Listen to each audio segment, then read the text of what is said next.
start streaming. Okay, now it said, okay, now it says we're streaming. Let's see if it streamed to the right one or if it just like created a new one. I gotta make sure it didn't create like 5 streams. Yeah, okay, upcoming. Palworld going crazy. Let me see if this shows up on the dashboard now. If you guys can see us right now. I don't know if you can see us right now, but you might be able to see us right now. Hello. Let's see what we got here. Okay, so there we are. There we are. Yes, it works. Yes, it went to the right thing. Woo! Noise. Yeah, brother. We got Balliet Brand in the house. Gamers Unite. What up, Hunter? Man, I gotta say, Balliet Brand, man, he's always in my, when I go driving and stuff, he's always there, and it was super. He was very generous on the last drive, and dude, very sweet. Thank you. Is the most freaking generous dude ever. Did I tell you he gave me a Shure SM7B microphone? Like the whole reason we have these is because of him. Do you want to hear the story? Sure. So Balliet Brand, I was on a live stream one night and I was talking about Shure SM7B, like it's a cool microphone. He's like, I have an extra one. He's like, I have an extra one in the closet, and I was like, dude, an extra one, like, because I think it was like him and his girlfriend or fiance or whatever were streaming. And so they don't do it anymore or whatever. So he's like, we're not using the microphone. I was like, dude, if you are sure, I would love to have it. Like if you're dead serious and it's not going to hurt you or anything, I would love to have it. Sweet. So we met up, hung out at Starbucks for like, an hour, drank coffees or whatever. He gave me this microphone. I bring it home. I used it on one live stream. Don't worry, it's still getting used down in the Nerd Cave. It's going to be the microphone for the for the Makerspace downstairs. And so I had it for one day. Adam jumps on the stream and he's like, what are you doing with that poor people's Shure SM7B? This trash. Trash. Like, even though it's like the highest rated like microphone that like everybody uses. Dude, I think like every like radio stations use it, fucking every podcast out there. Everybody does. So Adam's like, oh, Earthworks Audio is like better, it's a more expensive microphone. So he sent one of those over, and then he sent you one too. It is. It's like if you look at them side by side. Earthworks, I figured they were about the same. Like the SM7B is about 300, and I think this Earthworks one's like 350, something like that. No, it's pretty close. So the Earthworks microphone originally, when it came out, was 900. So yeah, no shit. It literally went on sale. That's like, and then Adam, he works with the company, I think. So I think he got them for free. Yeah. I don't think he paid for these. I hope he didn't. I really hope he didn't, because sometimes he's like, I didn't pay shit for that. And it's like, no, you did. Or man, I think a lot of the times it's like he's out of pocket for like a week, and then they like reimburse him. Yeah. Did I tell you what he did for Xander? Oh my god, Xander, me. Did I tell you like all the crap that showed up? So after Christmas, like, my wife got me a PlayStation 5, right? So I started playing Gran Turismo 7. So if you go way back, like months and months ago, a movie came out called Gran Turismo. Dude, great freaking movie, by the way. Also, seen it, it's amazing. Just the story, like, I recommend everybody dive into the real story a little bit more. They kind of cut and pasted little bits of pieces. Like the guy that the movie follows, he's not the first one. He's not the first one to win and be part of this thing, but that's how they present it in the movie. That's the biggest divergence from real life. But the rest of it is so freaking cool. Go ahead. So the cool thing about the movie is, like, they've had a champion. I think was it 3 or 4 years in a row? They actually had a champion. One of them. It's like a regular thing now. Yeah, only one of them won the whole championship. But every year they've had like a person transition from playing the game to winning the championship, to getting behind the wheel of a real car and going in and competing. And only one of the guys, as far as I know, actually won the whole thing, though. I don't know if that was the first guy or the second guy that did that, but that was what the movie was about. Was the guy who won. Racing's weird though. It's not like regular sports where there's like a regular season and then a playoff season, and then like there's like you have to meet certain qualifications to then get into other races and stuff, and I think you just earn points and things throughout the year. But then there's like you have to qualify to get into like Le Mans, right? Like you have to win a certain number or place and earn a certain number of points before you can qualify to be in like the Le Mans and things like that. But there isn't like one big grand, it's not one big grand epic. Like, there's no Super Bowl for racing like that, right? There's no one big event that is like, he's the world champ of all of the racing of all people. There's multiple different series. So there's multiple different series, and the way that they did this was for the first year. They've done it every year since, as far as I know. So freaking but awesome. But the first year, what they did is they announced that, hey, what if we put like one of these sim drivers, these really good sim drivers, what if we put them in a real car and see what they can do? Yeah. And so Polyphony And Sony were like, yeah, let's do it. Let's throw some money at this thing. So they went and got a bunch of Nissan GTRs. They were sponsored by Nissan. And they basically did a championship where they said, okay, we're going to take the top 10 racers in the world or whatever, and we're going to have them pit against each other in a from digital Gran race. Turismo. Right, from Gran Turismo in a real race. This one kid wins it, right? He comes in clutch and he wins the championship. He's not the one they want. he's right. Like, yeah, because he's kind of a nerd. He's kind of a nerd. And not so good on TV. And the movie does a good job of portraying that part of it. So they get this dude who's like just total nerd, just goes home, plays games every day. And he ends up winning this thing. He goes and they train him. They go and train him. The movie kind of exaggerates a little bit of it, but they basically take him, they train him, they stick him in a real race car, they get him racing real of the other like 10 finalists of the Gran Turismo game. Basically they had a series of races. The top 10 people in the world, or I don't even think it was 10. I think it was like 4 or 5. The top 4 or 5 people in the world got sent to this real car academy, Gran Turismo Academy. Yep. And then the person who won that got to go and basically qualify for a license and got to go drive real race car drivers in real races. And they started in the Nissan GTR, but they ended with winning fucking Le Mans. Yeah, I think the IRL guy placed second. The first round, the original first guy who won and made it and stuff. He came in second for Le Mans, if I remember right. Second guy actually did win it though. The guy that we're talking about, the one that the movie's based on, he did win it. Cool, yep, man, it's so cool. And to be fair, it was 3 people. There was 3 drivers. 2 of them I believe were from the GT Academy. Like they brought back one of the runners up. And then the other one was like a professional, I believe were they all GT Academy? So I have to go back and watch the movie. Remember during the pandemic, they were doing that. They'd have like NASCAR drivers because you couldn't. Said David's here. Is David? He's in the chat. Oh, he says he'll pop on in a sec. Oh, got it. Okay, I want to make sure I didn't miss him. I didn't want to miss him. Hey, David, what's going on? During the deep in the pandemic, they were having pro racers like doing NASCAR. I don't know if it was like official or anything, but they were having them basically running in like iRacing, I think is what it was. They teamed up with iRacing to do a few. Actually, I think they did a few official races that way. Well, that's what sets Gran Turismo apart from other games on consoles. Is Gran Turismo is closer to iRacing and its driving model than it is. Like So check this out.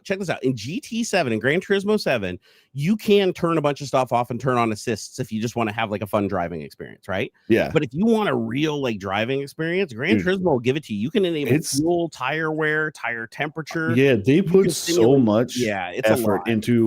It's a simulator. It's not a game. Like it's a simulator. And I think that is so cool. People get really triggered though when you say that because they're like, oh, iRacing is a real simulator or whatever. It's like, to be fair, iRacing is like the official simulator. Like it's the one that professional race car drivers usually train on.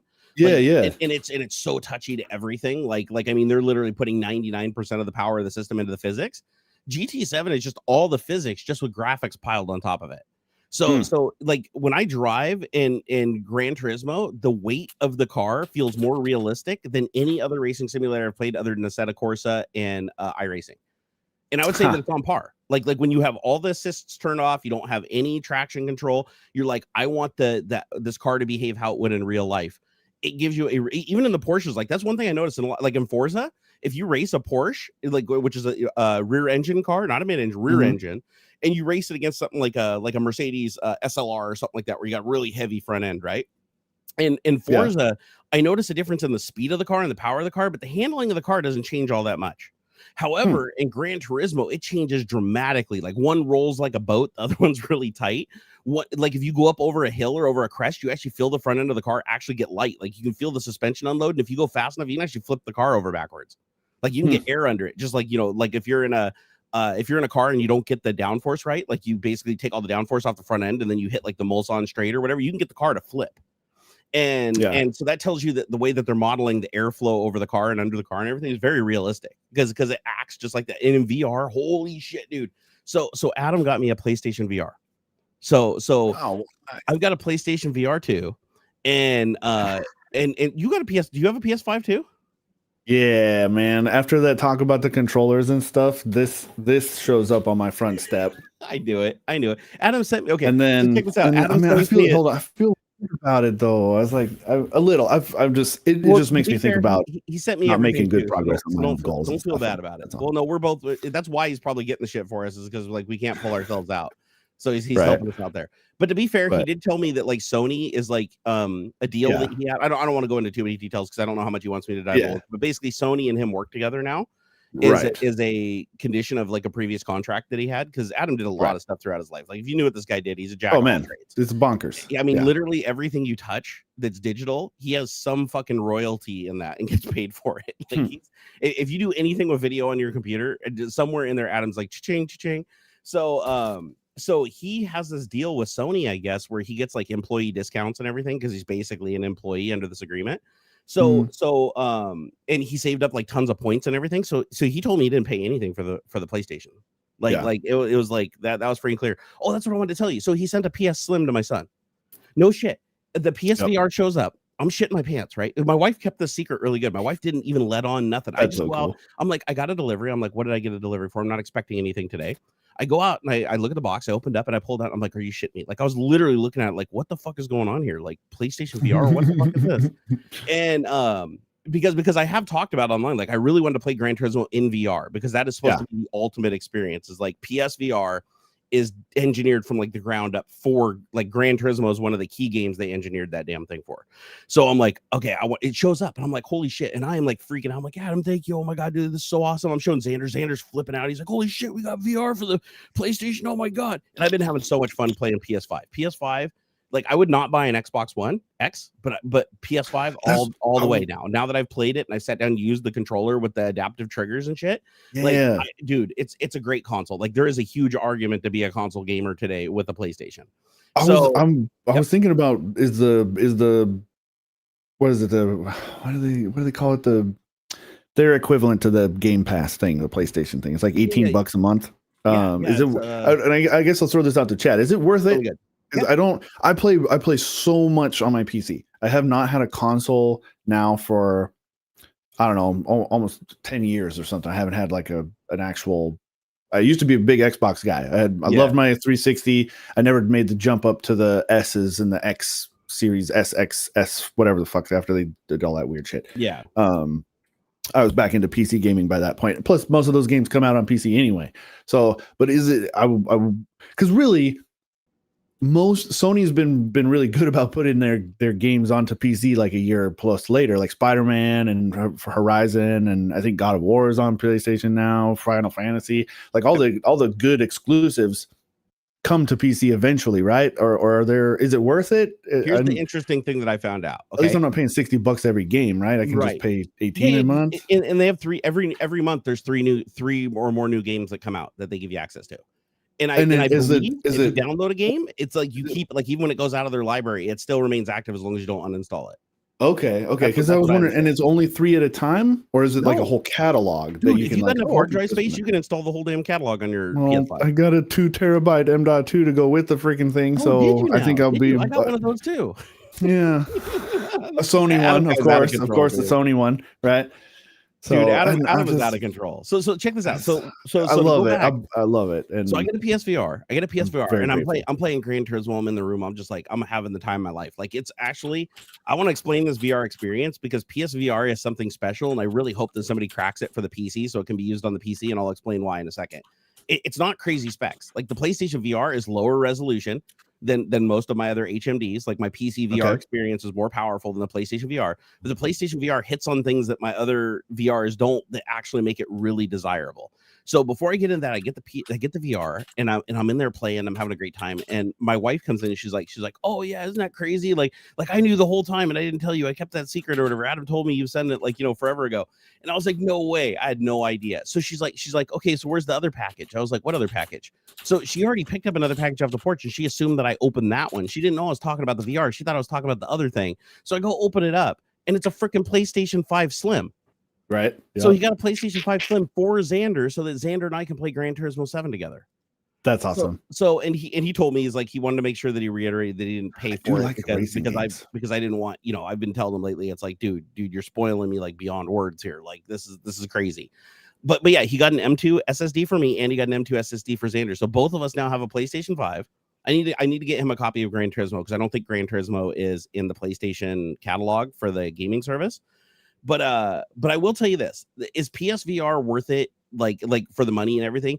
If you don't have a standalone VR experience on a computer or you don't have a Quest 3, then I'd say it's an awesome experience. But I will say I wouldn't target it. $200, like $250? No, it's like $500, dude. It's man, like, if I'm gonna drop $500, I might as well get the Quest. Exactly. If it's that expensive, I might as well get the one that goes with the PC. Then I thought it was cheaper. So if it was $200, then all day long, like heck yeah.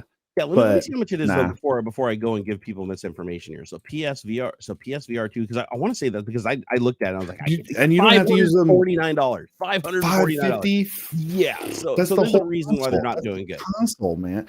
Yeah, that's not good. So check this out. So the PSVR, the only reason I wanted it for was Gran Turismo. Everything else is just icing on the cake. Like to be honest, I don't really like the hand controllers that much because they basically encompass your hand. Like they go all the way around your hand. Like it's like having a sphere around your hand. So it helps with tracking. Like the tracking on it is meticulous. But I like how the Quest controllers are more airy and you can swing them around. Especially the Quest 3 controllers are phenomenal. So would I get a PSVR or a Quest 3 if it was all the same games in the same library? I would get the Quest 3 all day long. Why would I get a PSVR 2? Because you can only play Gran Turismo on a PlayStation 5. It's never coming to PC. They've already said it. Polyphony is 100% PlayStation. That's all they're going to do. So the only way to play Gran Turismo in VR is to have a PlayStation 5 with or a PlayStation 4 with the old PSVR. So a PlayStation 5 with a PSVR 2 is the only way that you can actually have the full VR in-game Polyphony GT experience, right? But I will tell you right now, it is an insane experience. Like as far as VR goes in racing games, I've played a lot of racing games in VR. I don't know what the hell it is about this headset, but it is paper light. Like when I pulled it out, I thought it was a joke. Like it literally feels like a plastic shell with nothing in it, right? I'm like, how is this thing so light? Like I thought I was gonna break it just holding it. Like honestly, I was like, holy shit, right? You put it on in the gasket, the interface that goes against your face is like this thin rubber accordion. It's not even like foam or anything. It just you put it on for the first time and you're like, oh dude, this is uncomfortable. This sucks. This is terrible. No, but once you read the manual and you realize that it's got these buttons that like go out and in like this, and everything on it's adjustable. You just have to look at the manual because it's not very intuitive. So you put it on, you get it adjusted properly, you get the IPD just right and everything. You get inside the game, and the first thing that you notice when you start racing is, holy shit, why doesn't every VR headset have OLEDs? Every single VR headset should have OLED screens. And I'll tell you why. Because I don't know what the hell it is about OLED screens, but when you're playing Gran Turismo, the lighting inside of the game feels so realistic that you no longer have that tunnel vision. Like if you played VR like on a Quest 2 or like a Quest 1 or even a Quest 3 for that honestly matter. I haven't done any VR since the Vive developers kit. Oh shit, dude. Like OG like first version Vive developers kit that Puget had. Dude, I legit feel bad because it's come and that was great. That was a great experience. I loved it. I was in it. Like I'm like, this is the greatest thing. This was amazing. So imagine this. So a Quest 3, even a Quest 2 is like almost twice that resolution. Like I mean, it's that dramatic of an effect. The Quest 3 is even more. So, and not only that, but higher frame per second too. If I remember right, the old HTC Vive, I think was it 90 FPS or something on the old dev kit, and the Quest 2 goes up to 120. So that's awesome. And if you've never done a Valve Index, like or a Varo Aero, it's like even a wider field of view. Like you get a much like more immersive experience. But here's where it fucking blows me away. This VR on the PlayStation is, even though the resolution isn't that high, because they're using OLEDs, there's no screen door. Even though they're using Fresnel lenses, which are common to, the cheaper headsets usually, you don't see any of the God rays. There's no God rays in this thing. Like God rays are like where you get like this weird refraction from these lenses having these little lines in them. You get none of that with the PlayStation VR, like none of it at all. But the thing that blew me away the most is whenever there's natural light in the game, like in Gran Turismo specifically, it feels like you're really outside. I can't explain it. Every other VR headset, I'm like, this looks cool. I see light, I see good graphics, it's crisp, it's fun, but I feel like I'm looking through into a big screen, right? When I'm wearing the PSVR, I legitimately, like when a car pulls up behind me and I'm racing like at dusk or at night and the light shines through the back window of my car, my brain is telling me the light is coming from behind me. Like my hair raises on my neck and I feel, even though I'm looking into screens in front of me, it's like surround sound where it tricks your brain, where it's like the light feels like it's behind you and it feels like it's above you. I don't know how they do this effect. I really don't know if it's just like a software trick, but these OLEDs, the way that they do light, it tricks your brain into thinking that you're really outside. It feels like you're wearing snowboard goggles and you're racing a car. And it is intense, dude. It is intense. I love it. So if you were going to get a PSVR, I would tell you right now, only do it if you're going to be playing like Gran Turismo. If you're going to be playing other games like Tarkov and stuff like that, then and you've got a decent PC with a good GPU, just get a Quest, because for the same money, you're going to get a standalone VR headset that can play a huge library right on the headset. You don't have to plug into anything. You'll be able to wirelessly connect to a computer and play your entire Steam library and every other VR game on your PC over your network wirelessly with no lag.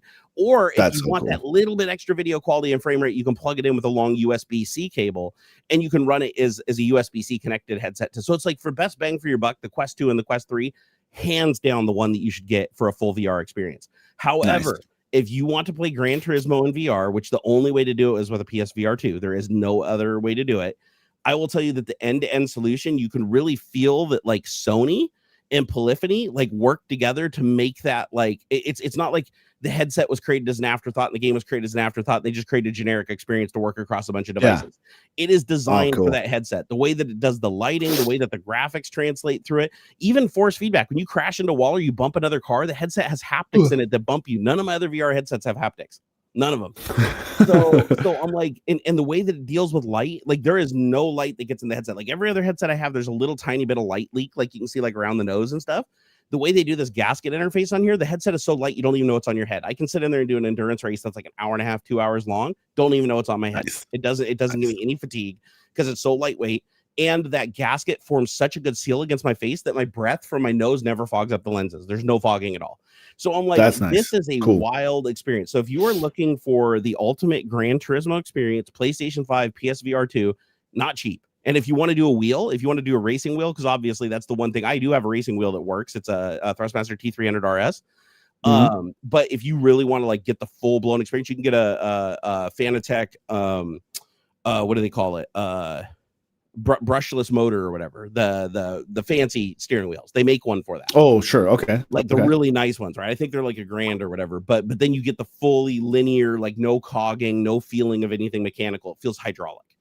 And so it can simulate like any car through this thing. It's going to feel like you're driving that car, like from the steering wheel perspective. And so, but I'll tell you this, what I really love about Gran Turismo is because of the PlayStation 5 controller and the way the haptic triggers work. If you've ever driven a race car on a track, the first thing that you learn is that you'd think steering is everything. You'd think in racing steering is everything. No, throttle and brake is everything. Like you drive the car with the throttle and brake when you're racing. It's like steering is just to suggest which direction you want the car to go. The steering and the brake ultimately do the work. So when right, isn't that right, David? It's totally right. You're absolutely right. Hey, brother. Yeah. What's going on? Let me get you. How you doing? Let me get you into the action here, Broham. How are you, gentlemen? Let me go find your little slot over here. I'm sorry I'm so late. It's Saturdays. No, man. You can pop in anytime. It's all good around here. You're VIP. We'll forgive you. Forgive me. You get to cut the line. What's that? I said David gets to cut the line. He's VIP. Straight to the front. That's it. That's right. Straight to the front. You're in there, brother. I can see you're using. I'm sorry that you have to log into Twitter to get the access. You know, I did. I'm sorry for that. Yeah, I did. I had to go. Although, you know, I have been using it a little bit more recently. I will admit I have dabbled in my just a little. I don't know. Wait, what are you playing with? The Twitter. It's too.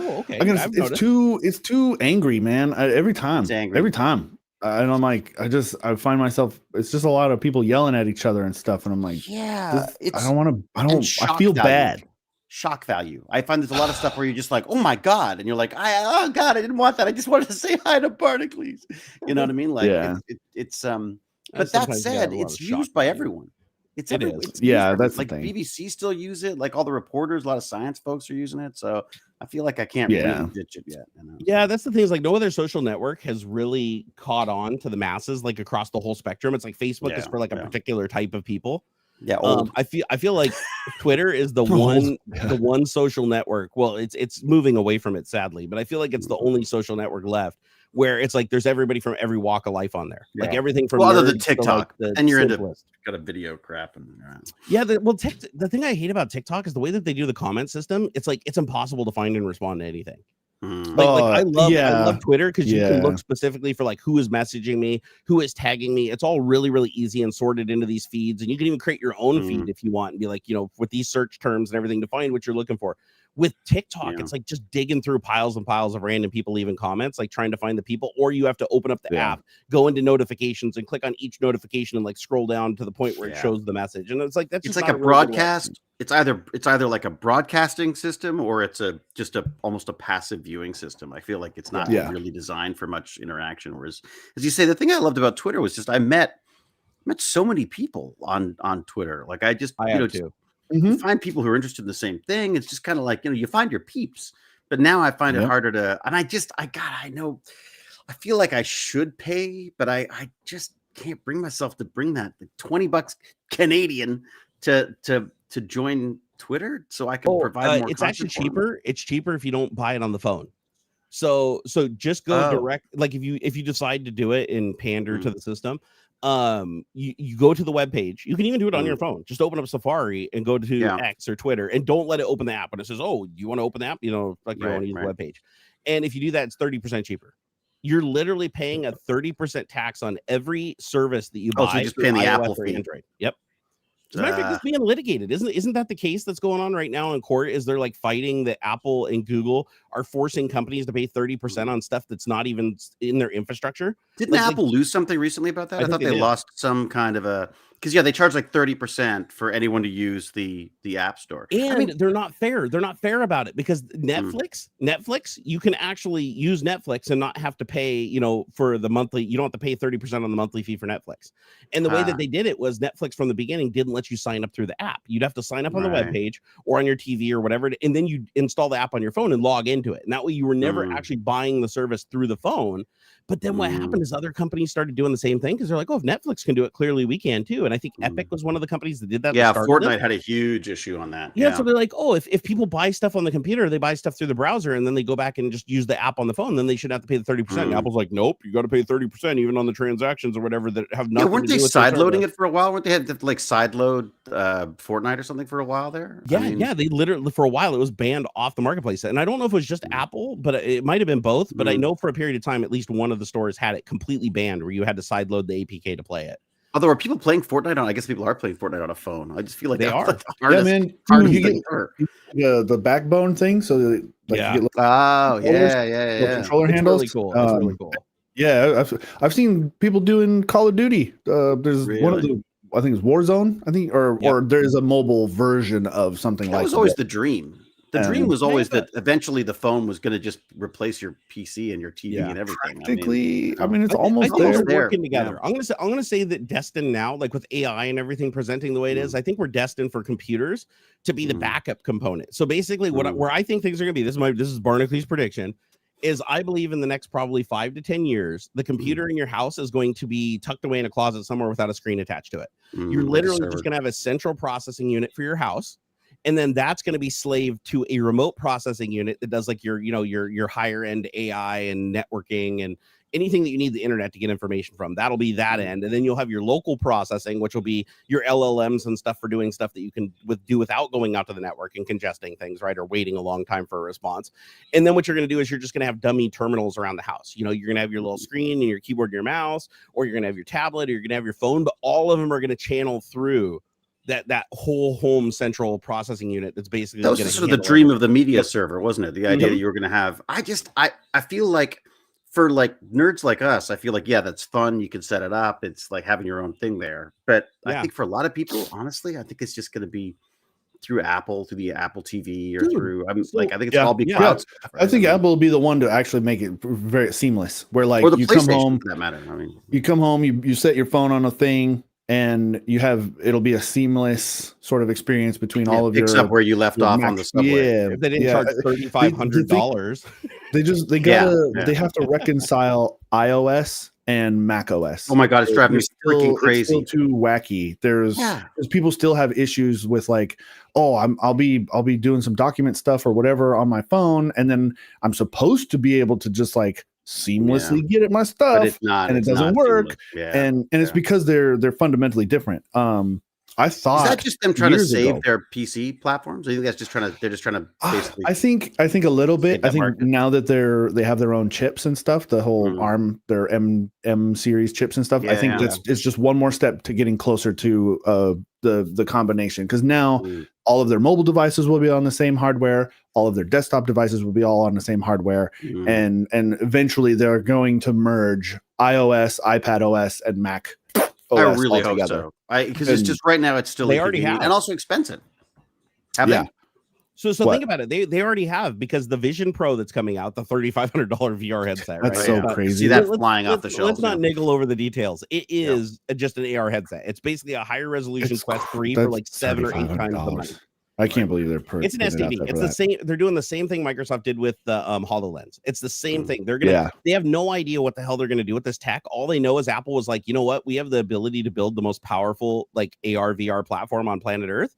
We're just gonna build it and then just sell it to the developers and see if they come up with the next big app, right? Yeah, and then when they do, then they'll create the cheaper version, the consumer version that'll go out to everybody. Same thing as like what Quest Pro did before Quest 3 came out, right? They're like, let's create a $1,500 at the time. That was unspeakable amounts of money, right? So they're like $1,500. They hardly sold any of them. They cut the price in half in like, it wasn't even 6 months. It went from like $1,500 down to like $700 or $800 or something like that. Right. Then people started buying more and more of them. But then the Quest 3 came out immediately after that, because people that were buying the Quest Pro were basically using it as a software development vehicle to create new games and apps. And then depending on that adoption, then Quest would create a Quest 3, which would have all of the high-end components, but lowered cost, right? Because they could do more production and more numbers and stuff like that. And they kept out some of the features, like for instance, eye tracking. They didn't put eye tracking in because eye tracking can be a somewhat processor intensive, battery abusing feature. And not a lot of people use it, surprisingly. Like in VR games, there's very few VR games that implement eye tracking, like VR chat, where somebody can look over and you could gaze at them from the corner of your eyes. But the truth is, most people in VR just look at whoever they're talking to. So also, Meta's probably worried about privacy issues too. Like, I can't imagine that when it gets released, that it's just tracking everywhere that your eyes are looking. I could see people going like, "Hey, I don't want Zuckerberg knowing."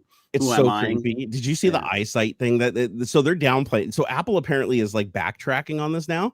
So Apple, one of the biggest features, and I thought it was a joke from the beginning, is the Vision Pro shows your eyes. Like when you can see the world, when you have a mode where you're in pass through and you can see what's going on in the real world, it shows your eyes, a 3D rendering. Basically, it scans your face, creates a 3D avatar of you, and then just crops the eyes and 3D renders your eyes. And even when where you're looking and everything, the camera's monitoring your face or translating that to the outside of camera through a 3D model. So it's super uncanny valley. It looks weird as shit. So if you noticed in their latest marketing, they're not pushing it, they're not showing it. Like YouTubers that are reviewing that are disabling the feature entirely because it was creeping people out. Because imagine if you're sitting on a train and somebody's sitting across from you and they're doing something, they have a window in front of them, but they can still see the world, but it looks like they're just staring into your soul. Like it would creep you out, right? So I don't know how that was a good idea. Why the wait? Like it was already a heavy device, and now they added a whole nother screen to it. Like that whole front panel, the glass on the screen and everything is just to do this stupid eyesight gimmick. And so, and it raised the price of the headset significantly. The other thing is I haven't worn one yet, but everybody says it is massively heavy. I had somebody say that it felt like they were wearing steel and glass. Like they said it feels like it's made out of steel and glass because it's so heavy. It doesn't. It's not. And they said that even after 20 minutes, they felt it in their neck. So they're like, seriously? Oh my God. Yeah, even Marcus Brownlee, right? He was he's like, dude, even after like 20 minutes, it like hurts. It's so heavy. He said it'd be great for laying back in a chair like this. He's like, oh yeah, laying back in a chair would be great for watching movies and stuff. But if you have to support your neck, like forget about it. What were they thinking? And it doesn't even have the battery in it. That's how heavy it is without a battery. The battery you actually have to wear on your body with a cable still going to the Vision Pro. And so, but the thing about the Vision Pro is Apple basically took their I believe their M1 chip, if I remember. It's either the M1 or the M2 that they took. And they created the X1 processor, which is their spatial computing processor that's basically just a mobile version of the M1 or M2 architecture with some additional cores for specifically rendering super high resolution VR experiences. But it's all based on the same technology. Like the chips that they put in their phone, the chips that they're putting in their laptops, it's all merging together, right? It's all ARM-based derivative technology with performance cores and efficiency cores and limited backwards compatibility with x86 architecture. I don't know if that applies on the mobile chip. I think that's something that they cut from the mobile chip for because they want battery life. But they basically have their own. They have their own silica, right? They can build their own chips. They can their memory they can charge ungodly amounts for. Like, did you see the Vision? So the Vision Pro, if you buy a Quest, if you go buy a Quest 3 right now, the difference in price between 128 or I think it's like 256, 512, and 1 terabyte for storage. It's like an extra like 50 or $100 each time you go up. Okay. With the Vision Pro, to get a terabyte is like $450 more to go up from a terabyte. Like the base model is like so little storage, you'd never be able to use it because this thing's so high resolution. The content that you'll need to really take advantage of is going to be huge. It's going to be massive. There's they used to sort of say that they're charging a premium because they're worried about people's privacy and they're not making money off you, all that kind of stuff now. But given all the latest sort of like hacks and backdoor stuff and all that stuff, I feel like I'm not sure you're really paying for that. I think you're still the, you are still the product. So I feel like, I mean, like Facebook, I always felt that they kept the price of their headsets down just like, unnaturally low. They lost money on it in the beginning. Yeah. So they'd adopt. I mean, and this is the whole anti-competitive thing too, right? Where they go like, wait a sec, should these companies be able to do this?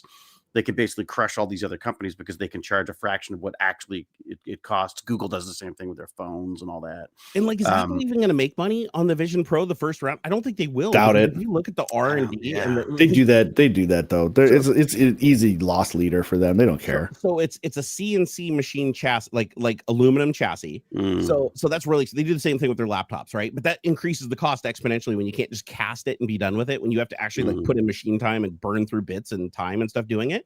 And the glass that they're forming is all bespoke. It's not like they're going to a glass company and just say, "Hey, Corning, send us a bunch of these like flat pieces." What do you got? Yeah, what do you got? What do you got that we could use on our things? Yeah, it's like Zeiss quality optical glass that they're putting on the front of this thing. That piece is of glass that necessary? is probably hundreds of dollars just for that one piece of glass. This is the tech for the 1%. Like this is like it's like I mean, talk about a great company. No, I saw this cool thing. Yeah. Hold on. There's it's called the Space Top by Sightful. It's just like the base of a laptop. No screen, and it comes with the AR goggles. Because instead of a screen, I like goggles, that. And you get like a big monster screen or like multiple screens or whatever. And I'm like, that's practical. That makes sense. Yeah, it makes sense. So that's something somebody can use, and it's going to be a little weird. Like when people first were using Bluetooth headsets and stuff, people thought that shit was weird as fuck, right? They're like, ooh, why is that guy Mr. Secret Service guy?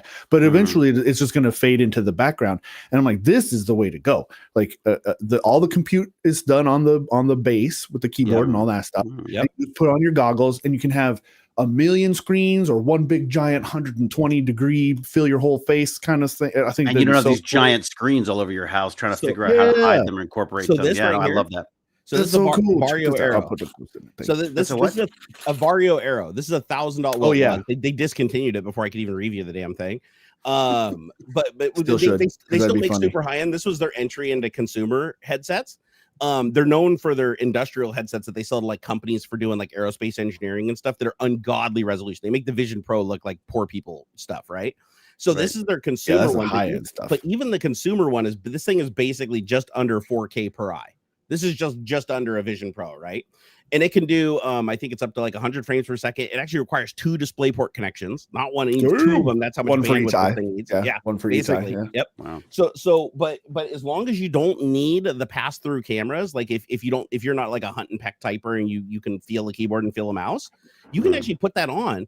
And Windows will pass through as many monitors as you want. You can put them anywhere you want, any size you want around you, and you can rotate around. Look, you can have a monitor there and a monitor there, and they'll all stay spatially locked.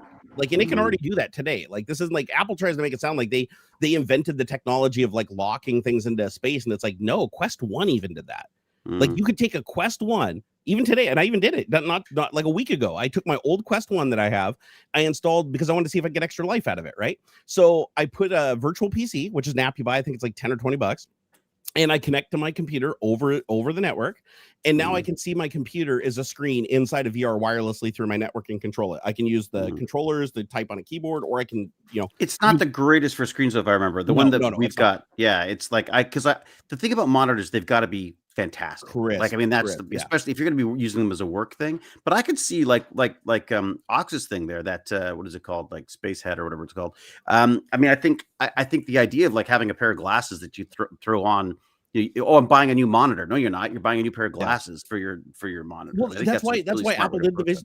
The whole reason Apple did the Vision Pro, and it's so expensive, is because they went with these bespoke OLED panels. I believe they're using OLEDs. So they're using OLED panels that are incredibly dense. Like it's literally like it's above 4K. It's more than 4K resolution, 4:3, not 16:9, but 4:3 per eye. It's a true like over 4K resolution per eye. So apparently when you're looking through, and they use super high resolution cameras to pass through the world also, everybody I know that's used it said that the biggest difference that they could tell between it and the Quest 3 is in clarity. Like when you're looking at your phone, you can read your small text on your phone and stuff through the headset. Quest 3, you really can't. Like the Quest 3, I can, if I put the phone like this close to my head, I can read the message and stuff. But if it's like at an arm's length, no, it's still, even the Quest 3 isn't good enough. However, so maybe it's a high-end scientific thing. I mean, maybe it's just being used, I feel like Apple though with the Vision Pro, if they could get the price down, and they will, obviously they will. If they can get the price down and they can do that virtual desktop thing where it's like instead of using it as a laptop, you're pairing it to a computer and like setting up all your screens and everything like that and pass through. I could see people using that if they can get it comfortable and balanced on the head. Because I can see you walking up and just instead of looking at your monitors, just putting your headset on, right? You got your keyboard. You can still see everything in the environment. You can see your coworkers. You can hear everybody talking to you through pass-through audio and the phased microphones and everything. But your screens are all just hovering, and you can put them anywhere you want. You don't like your neighbor or whatever, put a screen over them. Like just stick a screen over there across the room. And for remote work. Like for remote work too, it'd be kind of cool to be able to sort of like network them together so that when you throw on the goggles, you are at work and you can talk to people and you can interact. That would be kind of neat. That's sort of the dream, isn't it? That kind of well, that's the creepy Second thing. Life thing. So Zuckerberg with the Pro, with the Quest Pro, with the eye tracking and stuff, they did a demo, and I don't know if anybody can use it. I think it was an internal demo that they haven't shipped yet. But the idea is you 3D scan yourself with the headset. You basically set the headset up or whatever pointed at you, and then you just do this in front of it and stuff, and it tells you. You go up and down. So it scans it gets your whole face. Yep, it gets your whole face and your whole upper torso. I think it can scan your whole body though, because in the experience I saw, it did look like a entire bust. Body. It did look from what I've seen. I think it was like iJustine. I think did a little clip of her scanning herself. I saw that, and it looked like it was just a bust, like shoulders up, but. So the idea is it creates a 3D model of you, and then it creates a texture of your skin and your eyes and your lip color and everything, and then it overlays the texture just like if you're in a video game, right? Like if you're digitizing yourself. So it creates a digital version of yourself, and then through eye tracking and monitoring like your arm movements, because it can do hand tracking through the cameras and arm tracking, it translates that onto the model. So now you're in a room and you see another person like in full depth in 3D. You see their face, they can turn their head, you can see the back of their head, the front of their head, everything. It creates a full 3D model of them, and you can interact with them like VR chat. But instead of it being a character, you're interacting with a digital version of a real person. And the cool thing is it does eye tracking too, so you can look people in the eyes. Like when you look somebody in the eyes, they're looking like you lock eyes through VR, which is actually supposed to be. I've never experienced that, but apparently it's supposed to improve communication. Right, apparently, when you can look somebody in the eyes, it like increases your trust and connection with them. Sure. And you can't do that through like even with Skype and stuff. You can look at somebody's eyes, but you're not locking. You can't feel like locked attention. And so, but there's plugins. So there's a plugin for is it something broadcast? Yeah, it's Nvidia broadcast. I don't know if it'll do it live, but it will do it live. It does do it live. Yeah. Dude, or it changes your eyes to look like you're looking at the TV. Yeah, no matter. You can. It's always. Dude, we were just talking about it. I did a short film a while back, and it's in getting some effects done. And there was a shot that the director wanted, but that didn't exist. Like it was just an actor who just needed to look down and look up over some stuff, and then go back to what she was saying. And so literally the effects guys are like, yeah, okay, we'll do that. And he's like, oh, okay, let's see what you come up with, type thing. Literally just generated the look and added it to the performance, and it's absolutely you would never even know. Oh, that stuff. That's so cool. Isn't that wild, dude? I'm sort of torn on that, because I sort of go like, well, wait a second, but that is a visual effects guy's approach to how he would do the look, or sure. As an actor, you're sort of going like, well, wait a second, I don't look like that. I mean, it was even weird. How I would have done it. But even with C, it was weird that way, because they'd replaced your eyeballs, right? So everyone had these blind eyeballs. Things. I mean, I gotta watch more of that. I got a couple episodes. I need to also. I look like at times though. I look like Marty Feldman, like the villain with the wandering eyes, because it's just there. It's just such an odd. The eye thing, the eyes change your. I guess my point is, but that's kind of the point, right? Because everybody's your connection.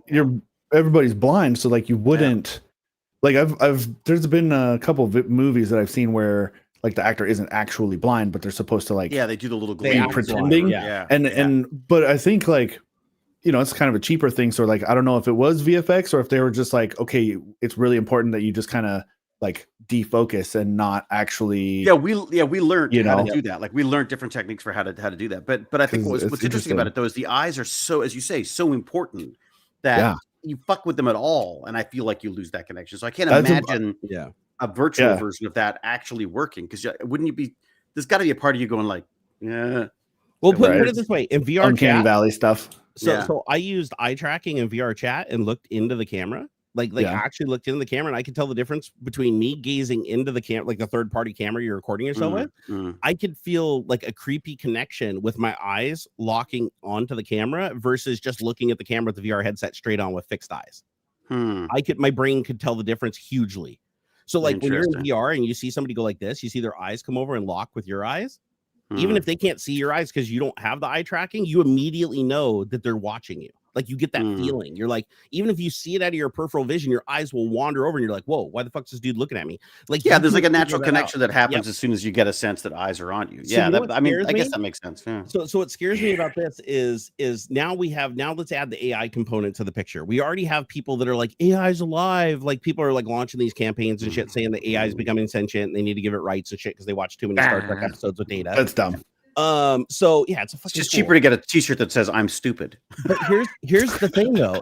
So for years there's been an app, I can't remember the name of it, but I'm sure like a lot of people in chat, you know who you are, you know exactly what I'm talking about. There's an app you can pay $100 a year for that's like a virtual girlfriend. And it's AI driven. AI driven. Bunches of those, and this one was like, it's like $100. I want to say it's $100 a year to subscribe to this thing.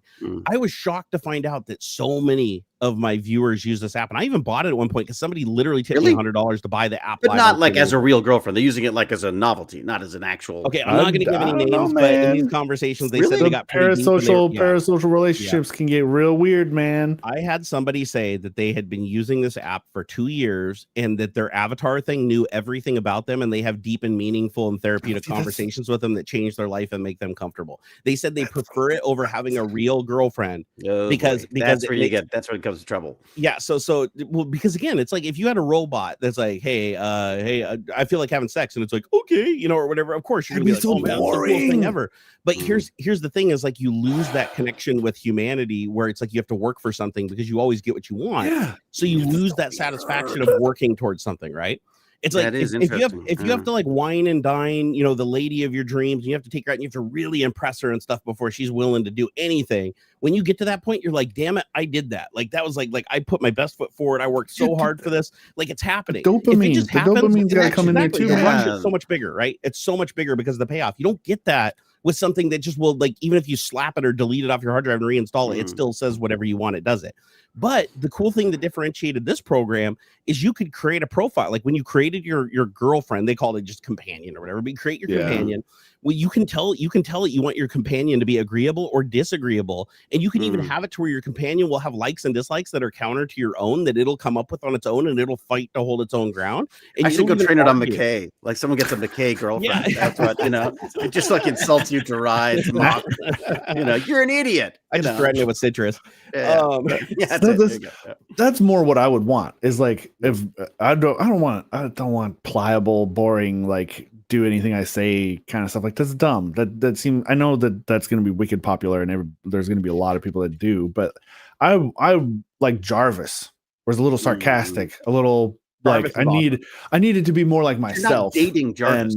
Like you're not that, but that's, and yeah, I guess that's a little bit of a difference in what I want out of my robot companion is not, I don't need the romance side of it or like that sort of validation. I guess I need a second brain. I need a virtual assistant. That's what I want. That's going to fucking tell me what to do. The second brain. I've started slowly going down that rabbit hole of like digitizing as much of your knowledge and stuff as you possibly can, so that it makes like you can. There's like a whole whole like productivity style freaking world of like second brain stuff, and it's cool. So no shame here. Like I 100% would like use, if I was single, I'd use this myself. Like seriously, like I'm not shaming anybody. I think that depending on the person and what you want to get out of it, right? But here's the problem. Here's where it gets a little bit scary, right? Is it's like if you go and watch like porn, for instance, right? So if you watch porn, it's like, okay, you're horny, you go watch porn, you do your thing, and then you walk away because the porn just served a purpose, right? You're not sitting down and watching it and get involved in the story. You're just like, I'm horny, I need something to motivate my fantasy in my head, and you do it and you get out. With something like this, there's more attachment there over time, and you actually start to believe that it's more than it is, right? You start to and that's what's weird and freaky to me. Is like that's where it gets a little bit scary, because what happens, this is what worries me, is we're already so manipulated by social media to buy products and to do things. What happens when the companies that own these AIs start putting in the suggestion? Start where it's like your digital girlfriend's like, hey, they're having a sale on digital roses, could you get me some for Valentine's Day? Oh, it'd be really nice if I had some of those digital roses. But then what happens when people hack into it and people are like, wait a second, this dude's been like with this digital girlfriend for 3 years, and then you're like, hey, digital girlfriend, tell me everything that you've talked to this person with that has led them into a deep, meaningful conversation. That would be my biggest concern. I can manipulate my biggest shit out of that person. Yeah. I can take. You're asking medical advice. You're talking about problems you've got like that. To me, that's more of the issue. But then you know what? There's a case to be said that's also the issue with relationships too. Like, look what happened when relationships people do get manipulated in relationships. They get they get ripped off. They get their financial issues. Their emotional. There is a difference though when you're getting manipulated in a relationship. That person still holds responsibility for manipulating you. Like it's still clearly that person that's manipulating you. So if there's some karma to be had down the road or something, that person's going to get it, right? Like they're responsible for their actions. When you're talking about an AI, it's like there's nobody to blame. The person pulling the strings behind the scenes is completely invisible.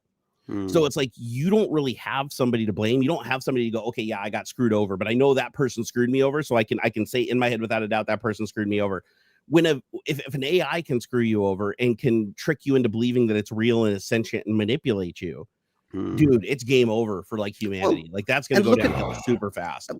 Look at the relationship like kids have with YouTubers and influencers and stuff. I mean, they don't even they know they're being marketed, man. But at the same time, they're like, yeah, but they were talking about it. So that's the movie I'm going to see. If I was a child, I don't think they understand the full. So if I was a child predator, there'd be so many kids in danger, and I'll tell you why. Because I've had parents literally dump their fucking kids off at my house because their parents are like, "Hey, that's Barnacules' house" or whatever, and the parents just used to pull up and just let their kids come out and walk up on my doorstep and knock on the door. And I swear to God, if those kids had came to my house, the parents would have just sat out there and fucked around on their phone. What's that? Jesus, because they're famous. Because I'm famous. Just because I'm famous, they think that you can't be harmful. Like there's this weird association. And luckily, my character hated kids, so the kids tend to avoid me. It's perfect. Yeah. So no, I had to go talk to mom. I've told the story before where my wife, like one day, this is a long time ago, right? At the peak of my fame on YouTube, when I was getting, I think, 12 million views a month, I was climbing like crazy. A knock on the door. My wife goes and answers the door, and it's these two kids. Like they couldn't have been maybe 10 or 11 years old.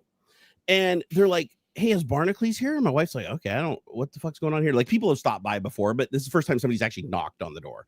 So she's like, okay. So she calls me and I come downstairs and there's like these kids are out on the porch and I walk out there. I'm like, hey, what's up, guys? Oh my God, it's Barnacules. I'm like, hey guys, how'd you get here? Oh yeah, that's my mom right there. And she's like in the van waving from the window, parked like in front of my thing. I'm like, okay. So I said, so I was nice to him. It's not the kid's fault, right? So I'm like, I'm like, oh, okay, kids, hey, blah, blah, blah. So I went over and I said, hey, hold on a second. I go talk to your mom or whatever. I went over and I said, hey, listen, lady. I was like, you don't know if I'm a child predator. You don't know what I am. All you know is what I show you on the internet. And I'm like, you just brought your kids. You cannot do this again. I was like, lady, listen, not just for my privacy, but literally for your kid's safety. You cannot assume that what you see on the internet is the true person. Well, look how many of the influencers, the YouTubers, for a while there, my son was reporting, that multiple of the YouTubers that he was aware of had been caught for various different things. I mean, there was the Minecraft community where a bunch of these Minecrafters. But this almost means that AI is a better way to go. Like, you know what I mean? Like, I feel like I've sort of started off feeling like completely against this. And now I'm going, well, why not have something that can talk to you and can help you through stuff? I mean, especially for mental health issues. I know that it's been used before with people on the autism spectrum as well. I know there's because the form of communication can be very difficult for other kids without the same. The AI can adapt to the child instead of the child having to adapt. Yeah, no. And to be fair, we've even talked about this with like the dead relatives, like revisiting your dead relatives and stuff. It can be therapeutic, but it can also be harmful. So what we have to figure out though is, Ox is like physically concerned. So weird because there's just good use without cases. guardrails, without like guardrails. professional assistance, especially the dead relative thing, that can be outrageously addictive in the most horrible way possible. There's that great Black Mirror episode. I mean, it's been done on it just drives me. I can see it being just a very scary thing to do without the appropriate like guardrails and like professional hand holding, especially in a grief sort of context. There needs to be a human in the loop. There needs to be a human in the loop. There will be people who won't ever leave because they are so they don't want to go through the pain of loss again, and they will just lose themselves in this fake. And whether it's the dead relatives thing or the fake girlfriend thing or like memories whatever fade over time though, like memories become less like and memories are recreated. Like you recreate memories aren't just pulled up, they're recreated in your brain, so they change in a more positive sense too. Or negative. I mean, that's the other thing, is it could be either way, right? So I held my mom's hand when she died, right, in the hospital, and that was one of the hardest experiences I ever went through in my life. Like literally, I was there. My mom took her last breath. I felt her hand get cold instantly. Like the amount of body heat you shed in such a short period of time is astronomical. I watched her hand literally go from like a hue of pink to completely gray within like 30 seconds. It was the craziest thing I ever seen in my life. Freaked me out, fucked me up really, really bad, and I struggled for weeks and weeks with that. But as time went on, my memory of the event would change. The way that I remembered things and the things I focused on would change as time went by. And I noticed that those changes were making it easier for me to cope with the situation and removing the things that were really traumatizing that were replaying over and over again in my head were being replaced with like better memories of the good aspects of it. Like I got to have some closure with my mom. I was there for her finally. She knew I was there when she went out. Like, I mean, the positives came through. What do you think would happen if I had an AI where every day I put on a headset and I went and held my mom's hand and like relived that memory exactly, photographically every single day? It would no longer be able to settle headsets into my memory. Yeah, with the headsets. You can do the headsets, right? The headsets are letting you relive moments with the video. They're letting you relive those moments. Right? And that's the thing is like, there's certain moments that sure you want to relive, right? There's a lot of moments like your glory days or whatever. But the thing is like, yeah, if you were like a football star and you threw like the winning touchdown, everybody cheered for you and you recorded that digitally and you could play that back when you're 85 years old. I can see that being an amazing thing. That is if it didn't make you depressed because you couldn't do it. I was going to say, or the glory days. I mean, it's the same. Glory days. I remember back when I was a football player. Yeah. So that'd be cool though, right? That'd be a cool experience. But then you have like the flip side of it, where it's like, what if it was a memory that you're afraid of forgetting, like the face of a relative that died or a friend that died, but now that starts haunting you. And you start feeling, because it's so fresh in your mind, you never deal with it. You never grieve. You never get that memory stored where it's supposed to be. And it's always in the forefront of your mind. It dominates everything else.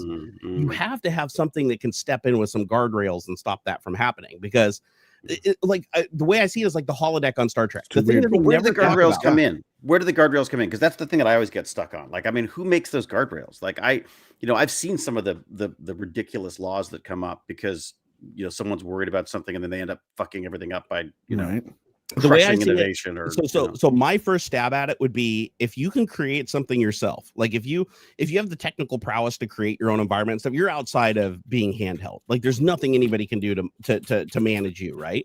But if you're somebody who just uses technology as it's presented to you, there should be at least some legal obligation there to watch and monitor your mental health as much as the technology can to see if it's degrading or not under certain situations.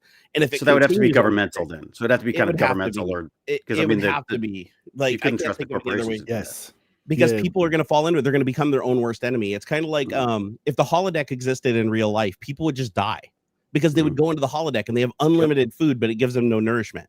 They would just eat themselves to death until they finally got so tired they just drift off from malnourishment and die. But from their perspective, they'd be nice and full and happy because their brain would be telling them, listen, you swallowed something.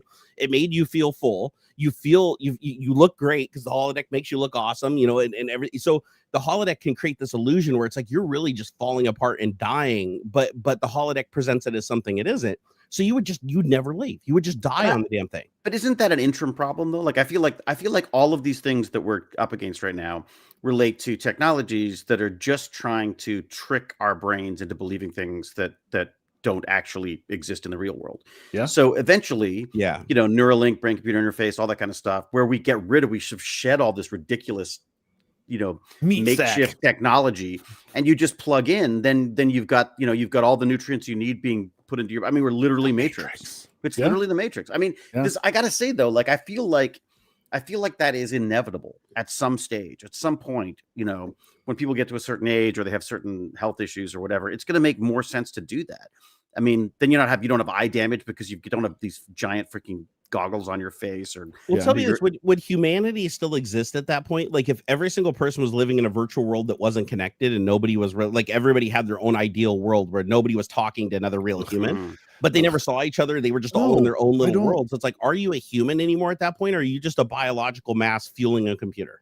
I don't know. And that's kind of the Matrix question. Like when you watch the Matrix, you're like, that's pretty cool that they're doing all this stuff inside of the Matrix. But the people that don't know they're inside of the Matrix, they think they're living this great life, but they're not. But really aren't we already though? Like, I mean, the reality is, it's just a different form of communication, right? Like we live in a little bone cave that's completely dark and fluid and just what we see, what we hear, all signals. What does it fucking matter whether you're connected to a computer or you're connected in the quote unquote real world? It's all just signals. Yeah, and we've discovered more and more that we're not connected. Our perception isn't necessarily reality. Yeah. Actually, you know what's funny is the more you think about this, like I like to do the third party perception devil's advocate to myself, where it's like I try to pretend I'm not a human and look at myself as an alien would.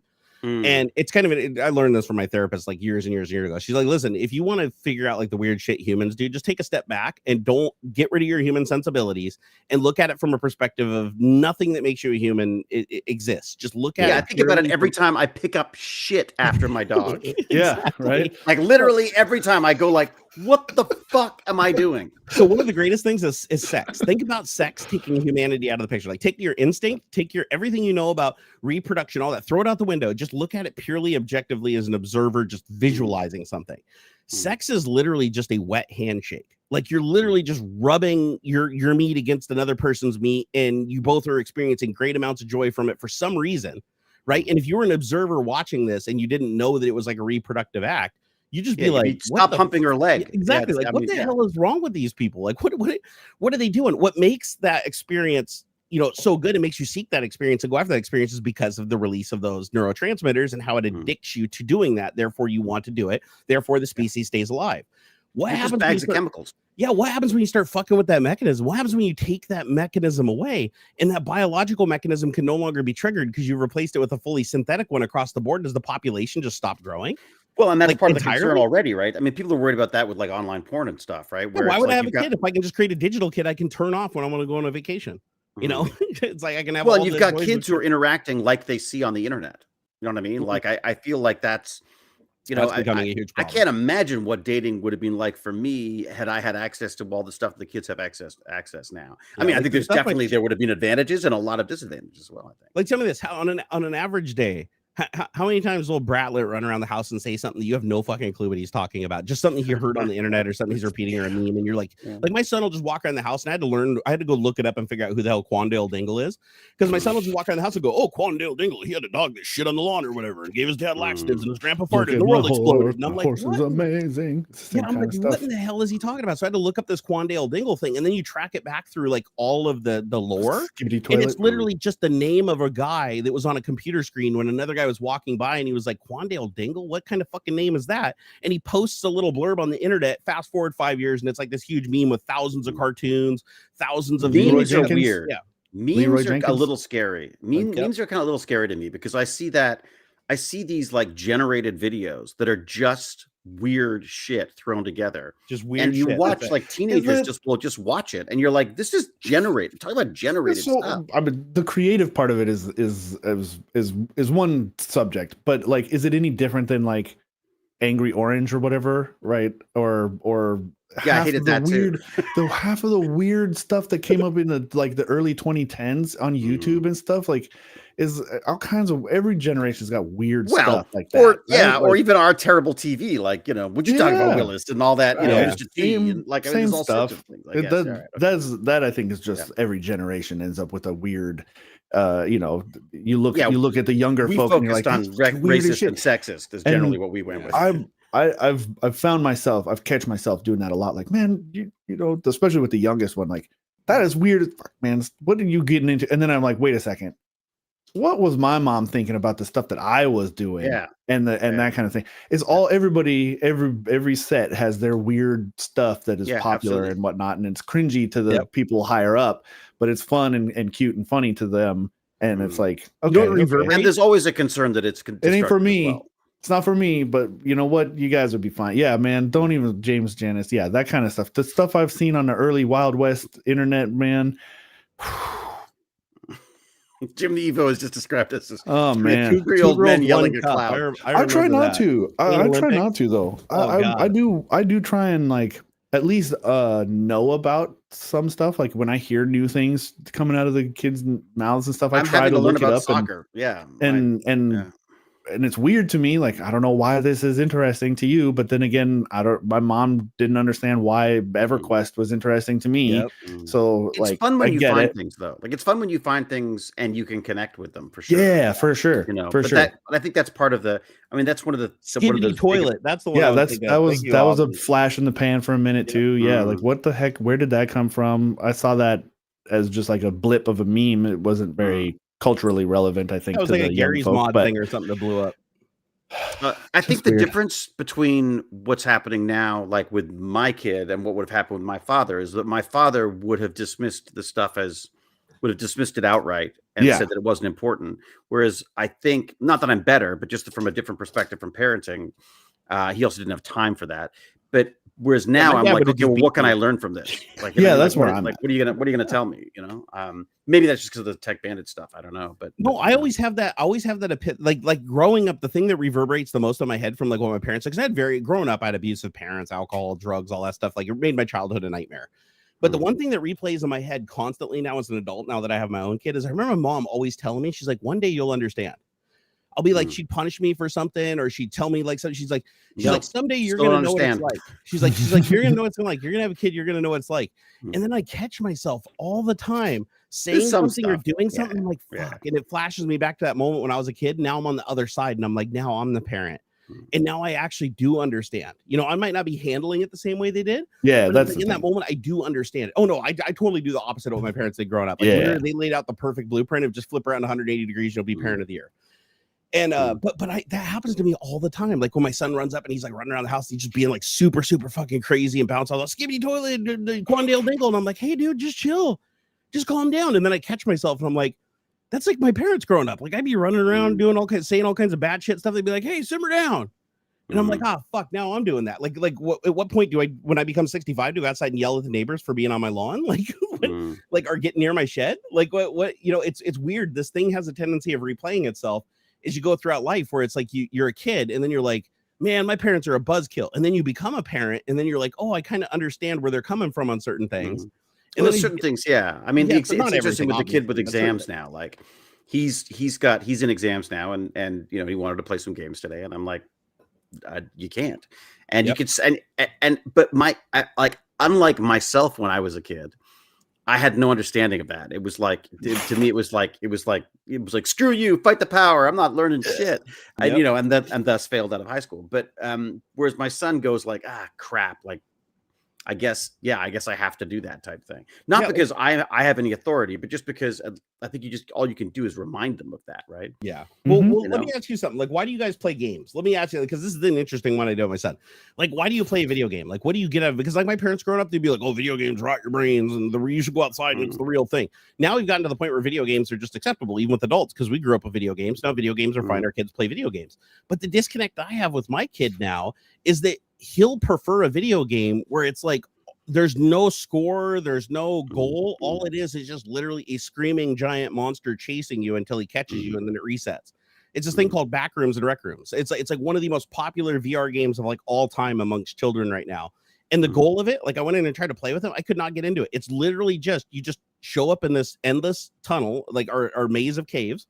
and there's just a giant Elmo that runs around playing the Elmo song from Sesame Street. When he touches you, you die and you start over. And there's no score, there's no win or lose, there's no podium, there's no goal. It's just well, I guess the goal is just you just run away from this thing and yell and scream and have a good time while you're doing it. And it's like it took me a while to understand it. Like now I get it. Like I watch him and I see how much fun he's having. It's like I realize that for him, it's like that was his game that he played with his friends and they all ran from this thing. And it was like they're them doing it as a group thing was the draw, right? So he's playing it with friends. With friends, yeah. See, that's the difference, I think, as well, is that we were playing like video games were a solitary mission when I was. That is true. Well, we didn't have internet and stuff, right? So it's like there wasn't a lot of whereas now options. I feel like, I will admit I'll get irritated when I hear the screaming and the shouting and everything sometimes. But the reality is at least there's communication there. Like we're seeing this.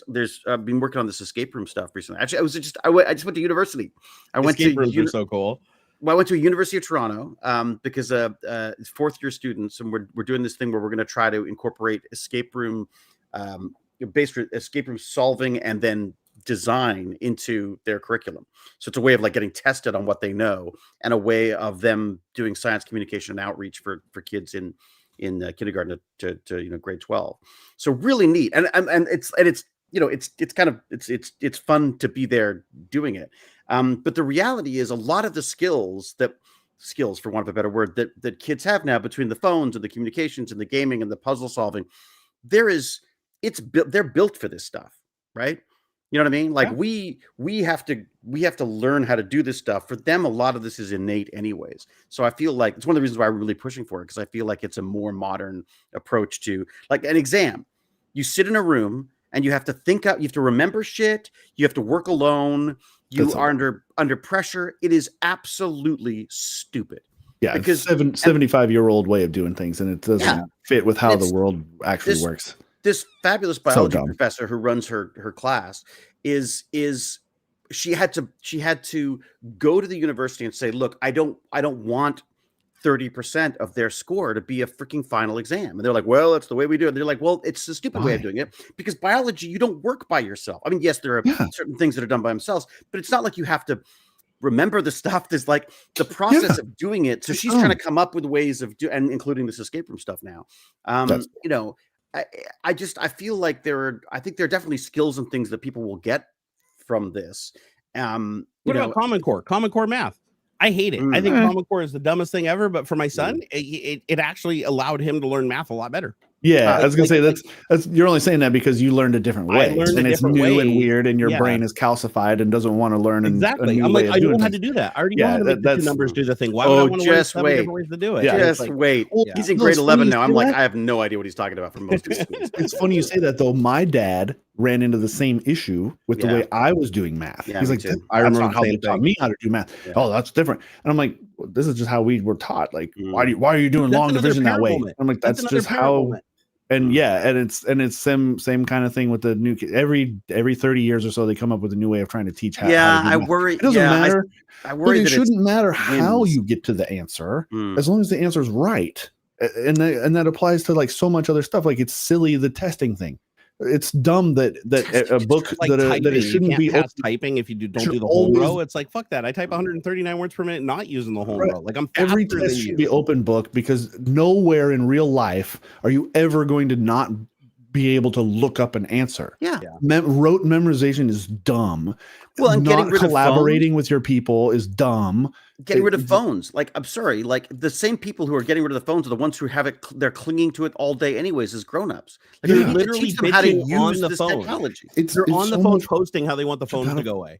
You got to find, the more important thing is how to find answers, how to research, how to look and search and find. That's the skill. And then apply what you learn and apply what you find. Well, it's the same thing with AI, right? It's where it's like, let's try to figure out how we can use AI for learning rather than how AI could be used for cheating. Like, I mean, like, what's the difference? What's the difference? Exactly. Like my old math teacher was, how many times you hear about, you're not going to just have a calculator in your pocket. You're going to have to figure it out. Bull. When the calculators we were literally using in math class could fit in my pocket. And now I have a supercomputer in my hand. Like, and we don't have the bandwidth. We don't have the bandwidth to know everything there is to know now. There's no way. It's impossible. Like That's can't. why it's even so with much our more phones. important to learn how to find answers, how to find good answers, and apply them to the problem that you are facing. Problem-solving skills, how to look up, critical how to research thinking, properly, how to look at a thing and go, communication. well, what is this supposed to do? Telling everybody, learn AI. Don't fight AI. Learn AI, because in the future, AI audit. The jobs that people are going to be hiring for is the person that knows how to make AI do amazing things, not the person who's fighting AI and trying to reinvent the wheel themselves. Yeah. Get better at your job using AI. All my questions as a hiring manager at Microsoft for many years, my questions weren't like, okay, well, I'm going to give you a complex math problem and have you sound on the board. Here's a whiteboard, write out the code. Yeah, I would give them access to the internet and the MSDN and say, listen, and they'd be shocked by that. They'd be like, wait, I can go and no, all I want is at the end of this interview in 45 minutes, I want to come back and look at this thing and I want you to show me it working and explain to me how you came to that conclusion. I don't care where you got it. Even if you cut and paste it off a damn website, if you can explain to me what it's doing, then I'm good with it. Like, I'd rather have somebody who's good at researching than somebody who just knows a lot but sucks at researching. Yeah. I had an interview that was like that too. It was a hardware test. And he's like, here, make this board post. Right. This was 20 years ago or something. Make the board post. And it wouldn't, and I figured out, well, it was this one bad RAM stick, or this stick was causing the problem. And he goes, well, why that stick? And I go, I don't know exactly why, but it's different. This stick is different from the others that are in here, but I don't know what exactly about this is different. And he goes, well, hey, that's okay. It was an ECC registered stick where the rest were regular. And he pointed it out. He's like, well, you see, this is how you can tell. It's got this extra chip and blah, blah, blah. And it's that. And I'm like, oh, okay. I knew what ECC reg was. I knew that they're incompatible with the rest of them. I didn't know how to identify it by sight. And I still got the job and stuff. But it didn't matter because I got to the point of like, I solved the problem. I may not have really been able to explain what the problem was, but I fixed it. And that was really more important. And so, like, it's those sorts of things. It's neat because I've done the escape room stuff now with kids in, like age 10 to 14-ish. And now I've also done them with these like fourth year university students, right? Completely different experience, isn't it? It's real. Well, similarities and differences. The similarities being that they just freaking love the games. Like, I think that's fantastic. I mean, as a tool, I think it's fantastic. But the younger kids were like all action. They're just diving in. In many cases, not even reading the instructions, just trying shit out. The fourth year students were discussing the possibilities to the point where the professor basically said, try something.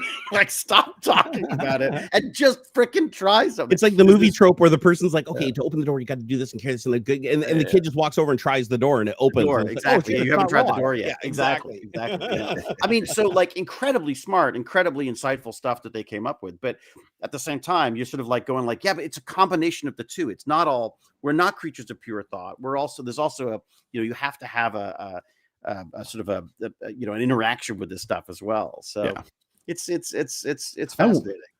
I would like to see a bit more curiosity and trying, I guess, like testing things like rather than a lot of times and this is probably I'm probably growing this. Well, and right. Like, and I think that's part of the school thing is that they don't try because they don't want to fuck it up, because they don't want to get a redo. They don't want to do the stupid one. Yeah. And my son will look at me and try to read my face like, oh, if I do this wrong, like is I don't want to make him think that I don't know what I'm doing, so I'm gonna second guess myself. It's like, no, do it, try everything. I love figuring stuff out. I love being presented like I didn't like it at school, though. Right, because you were punished for failure. You were punished for not getting it right the first time. But if you were encouraged to try again and say, hey, it's okay, like, just work it out again. Like, you can redo the test. You can redo this homework and stuff. Like, my Tech Bandits thing was always like, oh no, it worked. Damn it, we didn't learn anything. The first, right? Man, it's the coolest. I'll get a broken thing, or like even something as small as like a tangled necklace. I want to figure it out. I want, you're having this problem. Instant spark, like, a puzzle. I can solving a problem. I may not know. I don't know how to fix it, but I would love to try. I would love to try and figure it out. I can figure it out. I know. The idea that there's not one way of solving things. No. Oh man. But I don't see that as much in younger folk, and I think it's because of the school system and and also the social pressures in a sense too, because like, man, like it's okay. Hey, you, whether it's cooking or homework or makeup or whatever, like it doesn't matter. Like, hey, it's okay. It didn't work out this first time. Yep. Try again. Like you just wipe your face off and try again. Like who cares? Like what difference does it make? It's a weird thing though. Is it partially because they've seen people mocked for this stuff online? Is it because I think in part that's part of it? Yeah, in person, kids ripping on each other in school, like looking for the automation of learning. How we're trying to create systems of learning that not because they're good at teaching kids stuff, but it makes it more efficient for us to get more kids through the system faster. Yeah. Like that's why I see kids coming in with curiosity. Like kids come in with insane amounts of curiosity. Yeah. You can't shut them up. Well, it's natural. Within 3 years, but by grade 4, it's gone. Yeah. It's gone. Yeah. They're like, school's boring. Because there's no time. I think part of it, because of the school thing, there's no time for the individual like hand holding sort of that needs to happen to really encourage. That's why I like Montessori actually. Try and fail and try again sort of thing.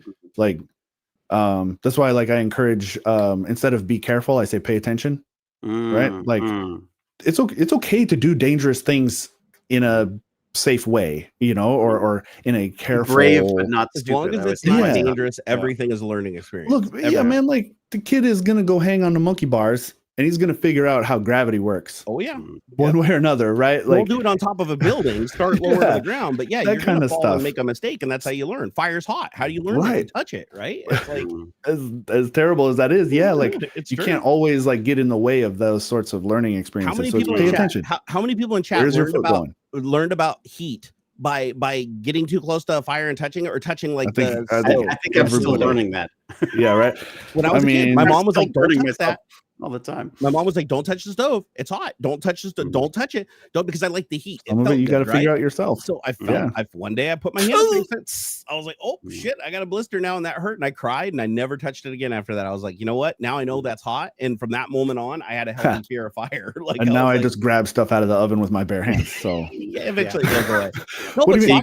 That's not that hot. Get kids involved in software development if you can.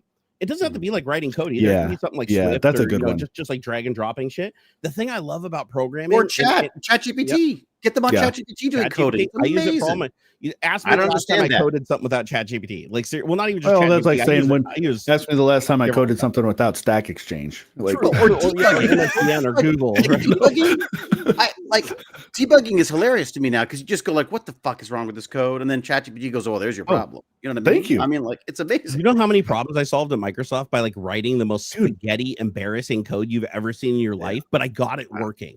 Like, that's all that matters. Couldn't get it working because he's like, I won't do it this way because that is not how it should have to be done or whatever. And I'm like, no, there's a million ways to get there. I'm just going to do it the fast way that I know how right now, instead of trying to figure out the perfect way to impress my boss. Right? You know what impresses bosses? I'll tell you right now. Results, solutions, and results. Yeah. You can optimize later. Like as long as it spits out the right answer when we want it to, we can make it. We can use less cycles later. But who cares when you have billions of cycles to spare? Ask me how many times I was code reviewed at Microsoft, like with like red marks all over the code and everything. Like, here, go fix this, go fix this. Ask me how many times I code review and ask me to go back and do those code changes. Zero. Because it worked. Because it doesn't matter. Yep, they said in the future, here's some ideas. Like this is some new, these are some things you could correct to make it better in the future. But they're like, don't break it. If it ain't broke, don't fix it. That's it. They're like, we're not going to make you, do 20 hours worth of work on the payroll to save 3 milliseconds, in a loop. Right. It's not worth it. But the problem that we had was a lot of the developers at Microsoft felt we felt like we were under pressure because there's only so many promotions each promo cycle. And the way that Microsoft did it to make people competitive is you were only allowed to promote one person on your team every year for so many people. Like I think it was for 5 slots, you could promote one. You could say 3 were doing their good job, and then 1 you had to say you were crap. So even if all your people performed exactly the same, you had to give one person a promo, tell 3 of them that they were good, and tell the last guy he sucked. And it was a really terrible way of doing things. But what it ended up doing was giving people like phobias, where like all the code they wrote and everything they did, they got in their head. They try to make it meticulous. I wouldn't do that though. I'd go the opposite direction. I'd just sit there and write, like frantically trying to get to the solution. And I'd have something that worked that was like held together with spit and bubble gum with like no comments or bad comments. And I'd check that shit in and hit the bell. Ding. And I got the promo all but 2 years, my 15 years there, only 2 years that I not get like a promo of some kind. And it was because I wasn't afraid to turn in code that looked like absolute dog shit so long as it worked and it solved the problem. Well, and again, ChatGPT can now document that for you too, which I love as well. Like because that's one of the things I make it do now is like, okay, describe this, put a description at the top of it auto fills it for you at this point. But it's amazing because the number of times I've gone back and gone like, crap, which one of these was the one I was using? And oh man, what was the latest version? It's just so great if you've got a little thing at the top that just says exactly this is what it's doing, working fine, great, done.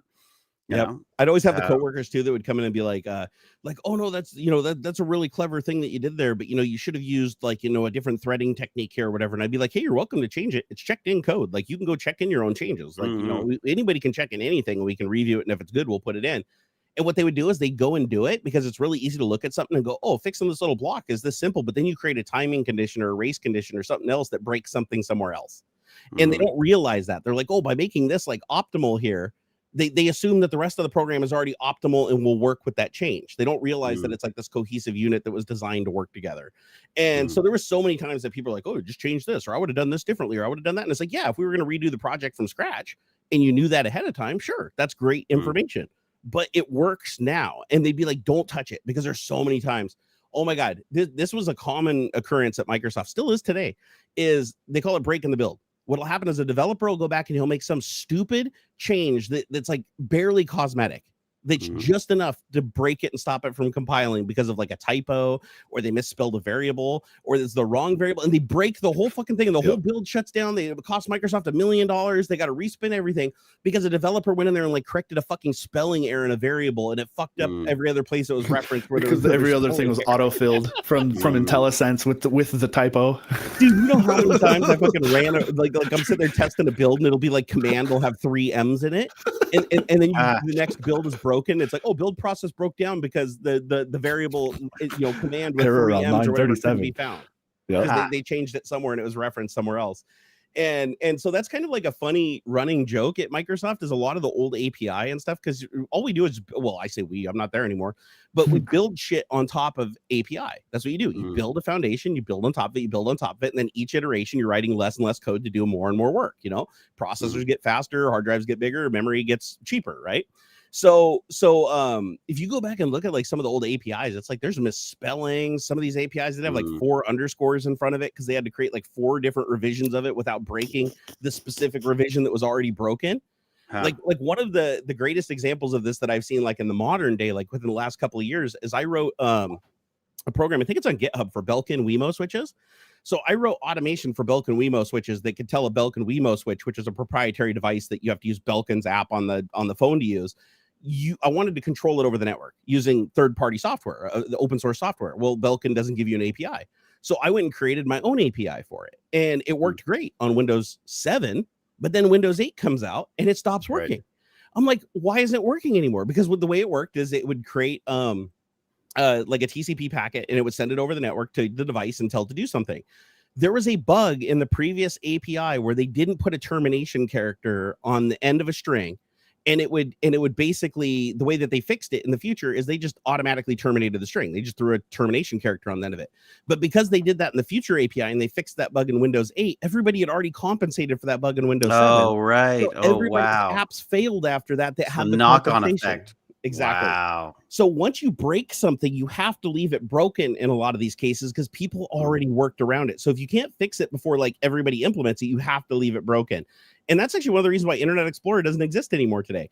Internet Explorer broke the HTML standard so badly that like 99% of the internet at one point was basically designed to work on Internet Explorer and nothing else. Yeah. And so when other browsers, remember when HTML5 came along or whatever, it's like, okay, all these websites are broken in every other browser but Internet Explorer. And every time Microsoft tried to fix it and they'd go in and fix the bugs so that it actually did what the standard said, it would end up breaking the compatibility of these websites and people would get pissed. So what they did is gradually over time, they had an IE legacy mode where they basically updated IE to do the true HTML5, but then they left the broken version in for old websites. So if you went to an old website that had the old format, it would like revert back to the old rendering engine instead of like, telling you the website's broken and then causing the webmaster to have to go update it. And it was a really sloppy way to do things, but there was really no other choice. They do the same thing at the API level. So it's like you can just have an API. Like in my case, it was the API that created this specific type of packet to tell a device over. It was like serial over networking, where you're basically creating like a serial packet of like you'd send data over a COM port, right? It's basically sending that over the networking. But the API that did that added this termination character, which broke it. So now I had to go back, modify my code to work in Windows 8. But now if you go back to Windows 7, it crashes. So what I ultimately had to do is put an if-def in the code that literally looks at the major version of the operating system and says, if it's 7 or below, use this, add a termination character. If it's 8 or above, then don't add the termination character. And then it worked on both. And will AI fix this in the future? I think. I mean, they're going to be able to do like an audit of all the software and just figure out all of those things, I guess, right? Is that it was already happening even before AI. So Microsoft, really? I don't know if they created this tool or if they bought it. Microsoft bought a lot of really cool tools from other companies, and it was kind of hard to tell sometimes. So there was a tool, maybe one of you guys can tell me in chat if you're familiar with it. There's a tool called Prefix and Prefast. And Prefix and Prefast are tools that Microsoft bought that literally go through the source code and look for common errors of this type, like looking for deprecated APIs, looking for parameters that are misspelled or have bad casing or offensive words in some cases in certain languages. And it would go through, and what it would do is it would automatically make the code changes, check them in, and then set them up for review. So basically, I could go through and just review the changes, make sure that they weren't something that was going to break. And then if it wasn't going to break something, then I could check it in and approve it and sign it and say, I'm going to use I'm going to put my neck out there to say that this change is fine. And the reason they had to implement these tools was because the US government, ironically, had access to the source code, and they kept finding really offensive and broken shit in the source code when they were reviewing it. Like instance, one of the greatest things, and this would have been back in 2001. So going way back, right? So in 2001, one of the bugs that was filed that I went into, we used this thing called Product Studio back then. I opened up this bug, and the bug was it was by Prefast or whatever, said remove aggressive aggressive language in comments. And it was this bug that had probably 1,000 different comments on 1,000 different lines and like 5 or 6 different pieces of code that was just fuck this and fuck that and shit this and everything. Like every comment in the code was just like Tourette's syndrome on the developer's behalf. And the US government saw this, and Microsoft was actually pretty embarrassed by it because the US government was the one that originally reported it, and one of the reasons why they implemented the Prefast and Prefix tools in the first place. Apparently there were some other things where there was racist shit in there towards Chinese people, and when China did a source code review for their government, they found this and they were pretty upset about it. So we had to go through and fix all this shit. But the thing is, Prefast would find the bug, but then we had to that's what it was. We had to go do the fix. It would tell us what to fix. It'd be like replace this language with this language, but we had to manually go do it and then check it back in. Which means we just like a library, you check the book out, you modify it or fix the word, you put it back in. That's essentially what we were doing. And so, but there was like comments where people were just having like IRC style discussions in the comments. So like I opened up one piece of code. It probably had 300 or so lines of comments at the top of the file that were just 2 dudes having a conversation. So they'd put their name. It'd be like at work. It'd be / their name greater than, and then their sentence they wanted to say. They would check that in, which would then send an alert to the other person in Source Depot in an email. They would click on it, check it out, then add their line of text to it and check it in. So there's this huge check-in list for this file. It's basically just a conversation between 2 dudes talking about how he bought a new car. It was the funniest shit I ever saw. It was like, and so I had to go through there. What do you think the advantage was? Like, why were they doing it in that format? Was there the chat wasn't allowed or something, or what was that? Why would they? Because they could. Just because they could. They thought it was a nerdy thing, and it was probably something that they were bragging about. Like, oh, the official Windows source code has, for years we'll have our chat in Microsoft Office 2. Yeah. It got so bad that I remember Steve Ballmer had to send out a mail to the entire company, every employee at the company, not just the developers, like manage everything, said that if anybody checked in any Easter eggs or any comments that were not expressly for the purpose of the software and developing the software or whatever, they'd be fired on the spot. No question. And because it was just Ballmer's management skills were brilliant. Yeah, Ballmer's a little rough around the edges. He's kind of a loud, scary guy in person too, man. Is he? So, he seemed like it. He seemed like there were some years of coke involved. You know what I mean? Like it feels like he has that quality to him. He was super loud all the time, even when you were right next to him. I think he was hard at hearing. Oh, really? Like I never saw him wear a cochlear implant or anything like that, or hearing aids. But dude, the guy was always yelling. Like even when you were just right next to him, like there's probably a half dozen times where I was standing right next to him with like 3 other people around, and he was just screaming at us. No, he's just really excited. Yeah, he's like that one Christmas the company meeting they did where he's like, I love this company. He's just really excited. So I've walked by his office before where somebody was in there and he's just talking to him. He's like, hey, and this, we're doing the thing this evening. It's like you hear him like 8 offices down, just literally talking to a dude in his office. He's just pumped, man. He's just a very passionate person.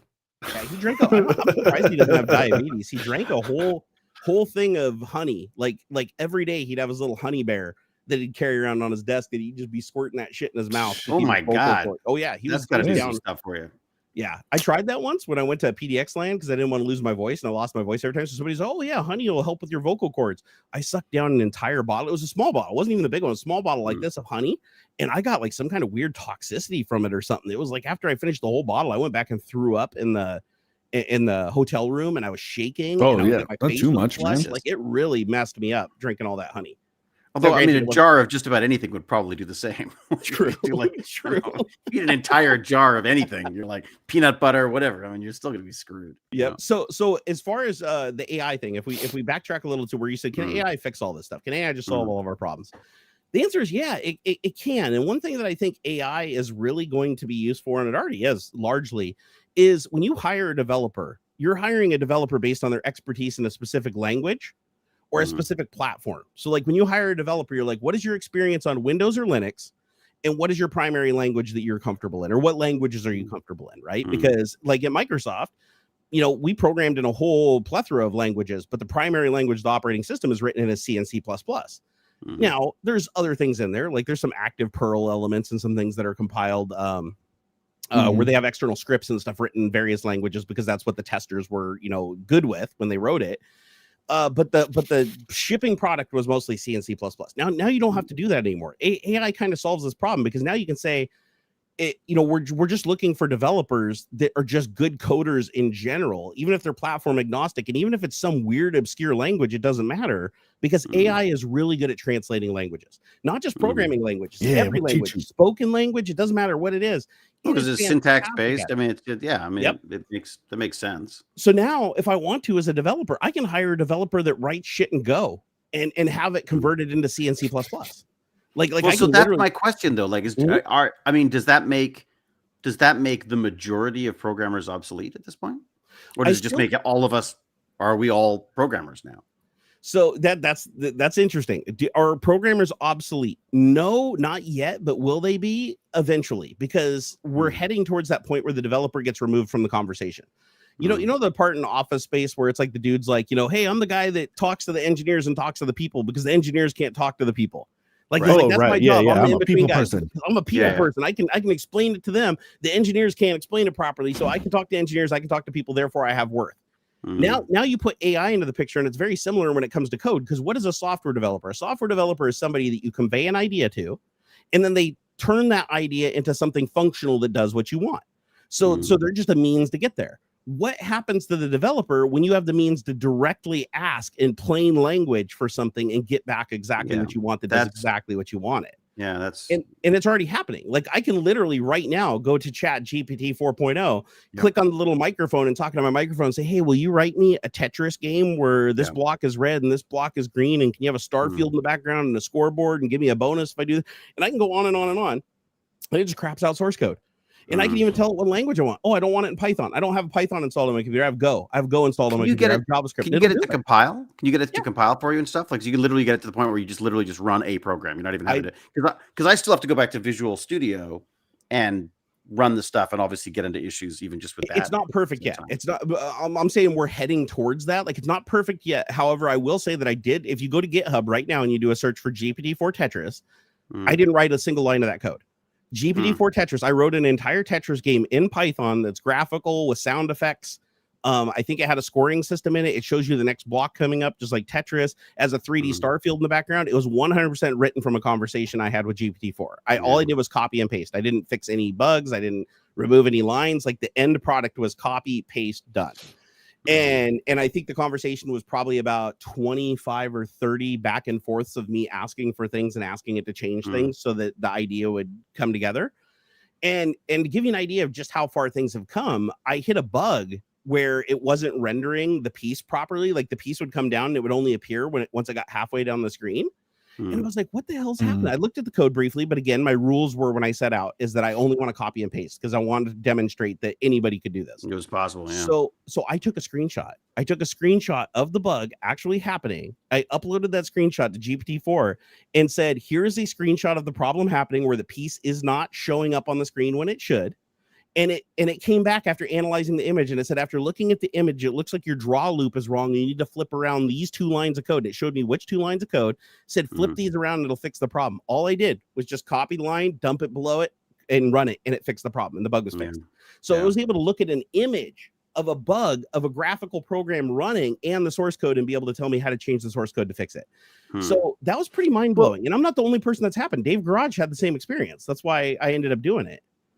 What about, I mean, then go one step further with that, like imagining a little further ahead, and you go like, if everyone has the ability to write software, then what happens to these companies? Like surely Microsoft's got to realize that, you know, people are going to be able to go like, write me a browser that doesn't track, that does this, that stores all of my information automatically, that allows me to do this. Like eventually we're going to get to the point where we're not going to buy software anymore. We're going to speak it to ChatGPT and have it presented to us. I mean, so then what happens to QuickBooks? What happens to all of these other platforms? I mean, I feel like this actually opens things up in much more than I was originally thinking of. Like, well, remember, just because you create a program doesn't mean you create the infrastructure. So if it still needs a back end and communication between parties and stuff like that, there's still going to be an argument for companies and servers and infrastructure. But where do the developers go? They go away. That's what I mean. And I mean, and again, like you go like, if we know the structure of a QuickBooks file, let's say,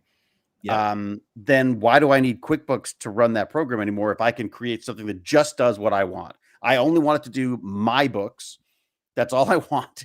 And I want it to do it in QuickBooks format so I can still send it to my accountant to do whatever they do. But, you know, I feel this actually undermines the whole existing software thing as well. Over time, it does. I mean, to an extent, I don't think there's still the laziness factor. Some people aren't going to want to do it. They're going to want to pay somebody else to do it for them. Just like I pay somebody to do my taxes, or I pay somebody to do my plumbing or fix my car and that kind of stuff. Like when you can say, yes, I could go to and stuff and whatnot. But I mean, if you want to stretch the timeline far enough, then I guess eventually you could just be like, it wouldn't even be an ask anymore. It would just fill in the blanks for you.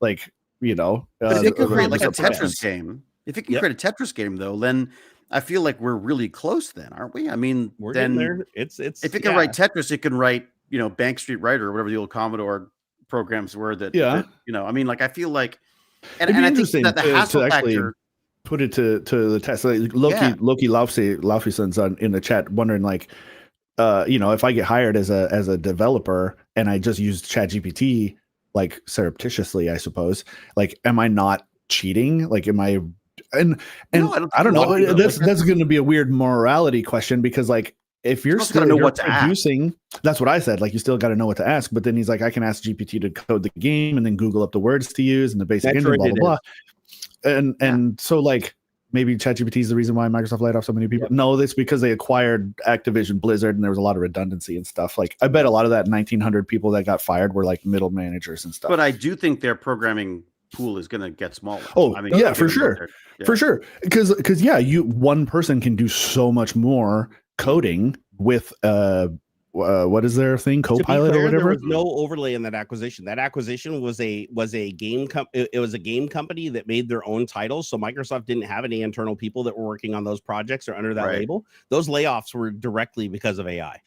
Oh, you think so? Oh, really? I guarantee it. I guarantee it. I've already talked to Microsoft. Also a great way to up the stock price. 2 more layoffs internally, and it's all been in dev and test positions. Really? That sucks. I mean, why would you hire 10 developers, right, to write 100,000 lines of code when one developer can write the 100,000 lines of code by himself? Yeah. Like, it doesn't make 5 sense. minutes. So what they're doing is they're looking, like the managers are watching the teams and they're like looking at how much more effective the teams are and how much faster they're getting the work done. And they're able to re-estimate and be like, do we really need a team this big? So they either take on more workload, if there is more workload, right? So they take on more workload to justify those people being there when they would normally hire more people to fill that gap, right? Or if they don't have the workload to fill it, they lay those people off. And so many companies lately, and I mean, it's across the board in every discipline you can think of. There's layoffs that they literally cited in the layoffs that they're exploring AI and automation technologies. They don't say that they don't say specifically. There's also a stock price thing, though. Like, I mean, a great way to automatically have your stock price go up is to lay off a bunch of people right away. I mean, like, it's just, and I mean, I think because the companies are all centered around return on those on their stocks. Yeah, I think that's I mean, we've seen that in the film industry a lot too, right? Where they're just like, great, we're out of the strike, bang, everyone's fired because it's like we need a bump before we go into. So Microsoft has such a huge problem with people using, because Microsoft basically owns OpenAI. Like OpenAI is so indebted to Microsoft, like they'll never get out. Put like 100 million or something into just processing or that. It's ridiculous. It's billions. It's billions of dollars. Billions now. So yeah, they're never getting out from under it. It's insane. So in every time they try to do something, they get out from under it by like creating a new subscription plan or giving a new feature. Microsoft just replicates the feature on their side and undercuts them. So Microsoft's never going to let them get out from under that contract ever. So Microsoft, for all intents and purposes, owns OpenAI. So you'd think that they'd just be cool with just using, letting their employees all use OpenAI to develop. They don't, because the problem that they're having is the training. The training that they're doing can train on a lot of that input data that's coming in, and people were pasting in like real code from real closed source projects inside of Microsoft, and that was finding its way into the training data. And so what was happening is people are asking for answers to questions and stuff like that, or hey, are there any exploits in Windows? And they'd find a clever way to ask it where it could get around the filters. They'd reply back and go, oh yeah, here's some code right here that, if you did this, it would be more secure. But because you didn't do this, somebody could potentially do this, this, and this. And so you could literally get ChatGPT to write an exploit. And so Microsoft has told their employees, no, don't use, like they use an internal version of Copilot, GitHub Copilot. That's basically just trained on Microsoft source code. It's not trained on the open source GPL projects. And I think it trains on the the fully open source, unrestricted, but the GPL stuff that falls under a GPL license, they exclude that from the training data set for what they use because they don't want to get sued. And that's what's happening is like developers, they were finding code in the product that was matching, GPL projects on GitHub. And if anybody outside of the company found that through like a code review or looked at it in a decompiler or a debugger, and they were able to figure that out, Microsoft would be completely liable. They would have to pay out damages on that or recall the product, which would be even worse. And that's happened to Microsoft, by the way. Microsoft had to recall. No, sorry. They didn't recall it, but they had to pay an absorbent amount of money. It was MP3s. If you remember back in Windows XP, where they included Windows, the MP3 wasn't supported by the media player, and then they included MP3 decoding in the media player. Microsoft had bought the rights, the licensing to use the MP3 decoder. Fast forward like 5 years or something like that, and a new dude comes forward who turns out to actually be the patent holder. And he approached Microsoft with a lawsuit that said you can either recall every copy of, I believe it was Windows XP. It was either XP or Vista. No, it was XP. It would have been way longer ago. So it was like, you either have to recall every copy of this operating system that's a record-selling operating system that's sold throughout the world, or you have to pay me $3 billion. So Microsoft paid out $3 billion to one dude. Let me see if I can find the lawsuit here. Like, it was crazy. It's like screw the lawsuit. Find the guy. I want to be his friend. Yeah, it's like, and the funny thing is, he used the money to create a company that competes with Microsoft. It's hilarious. Beautiful. Okay. So let's see. MP3 lawsuit, Microsoft payout. Let me see if I can find it here real quick. Oh, it's 1.5 billion. So a federal jury has ordered Microsoft to pay more than 1.5 billion in damages to resolve a dispute over the MP3 technology at the heart of the music download boom. I wonder if he's got all of his money yet. I bet you they did it in little bits and dribs and drabs and fought every second. 2007. This happened. You can have $1,000 a month for eternity. Yeah, it's like a lottery winner.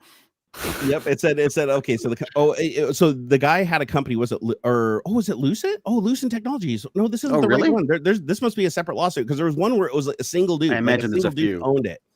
And they had to pay out. But the funny thing is they had already paid another company who said they were the patent. This is how broken our patent system is, right? Or copyright system. They literally, a company presented and sold Microsoft basically a license to use technology that company never owned in the first place. And then another dude comes forward and they both actually were in the system as the owner. So how does that work? The first one superseded.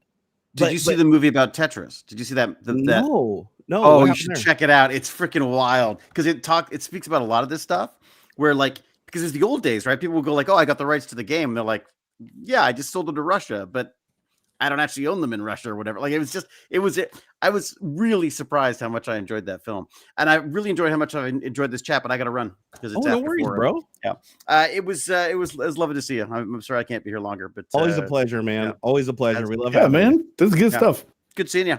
Anytime you want, you pop in here, man. Anytime. You know it. Thanks, everyone. Throw shower money at the lads. Yeah.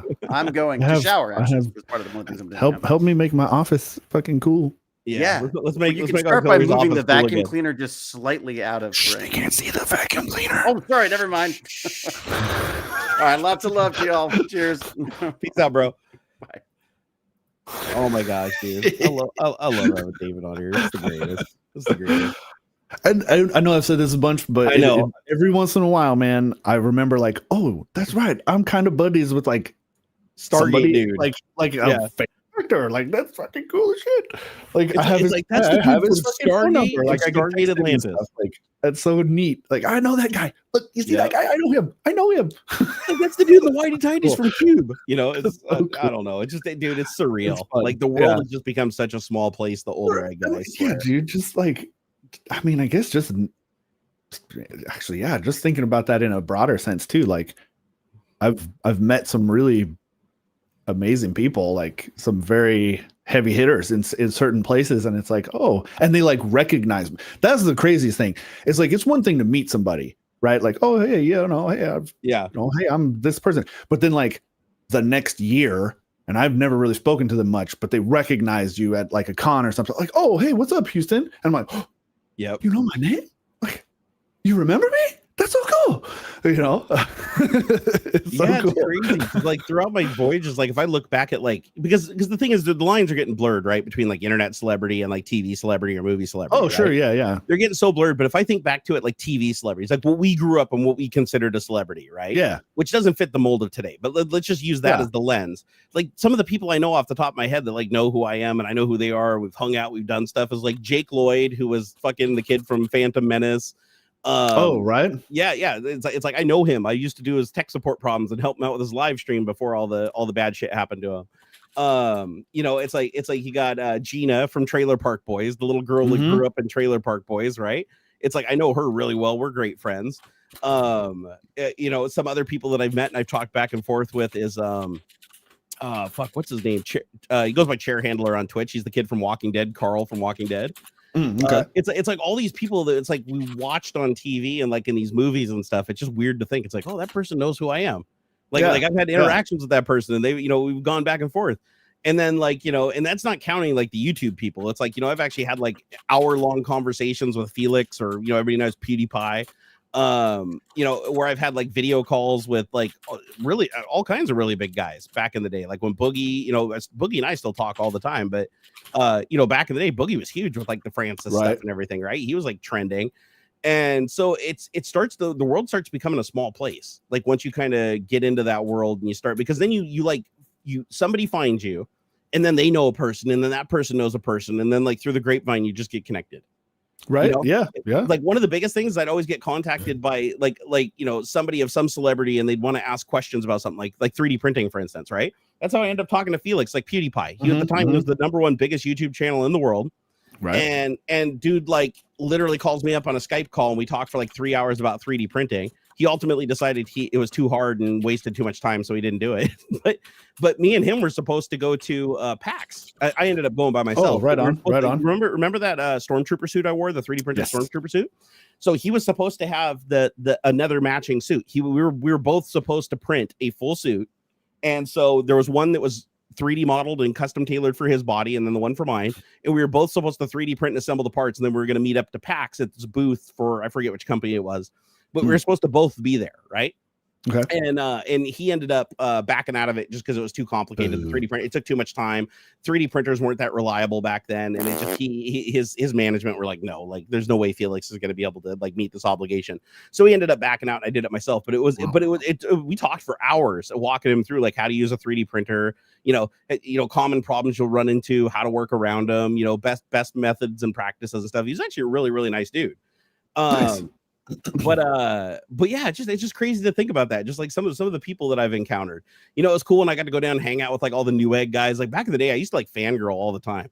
Like even Jay's 2 cents back in the day. It's like even though we were relatively the same size and we grew up together on YouTube, it's like I'm down in California hanging out with like the Newegg crew on their channel, like doing videos on Newegg. Back in the day, Newegg was like Amazon for computer shit, right?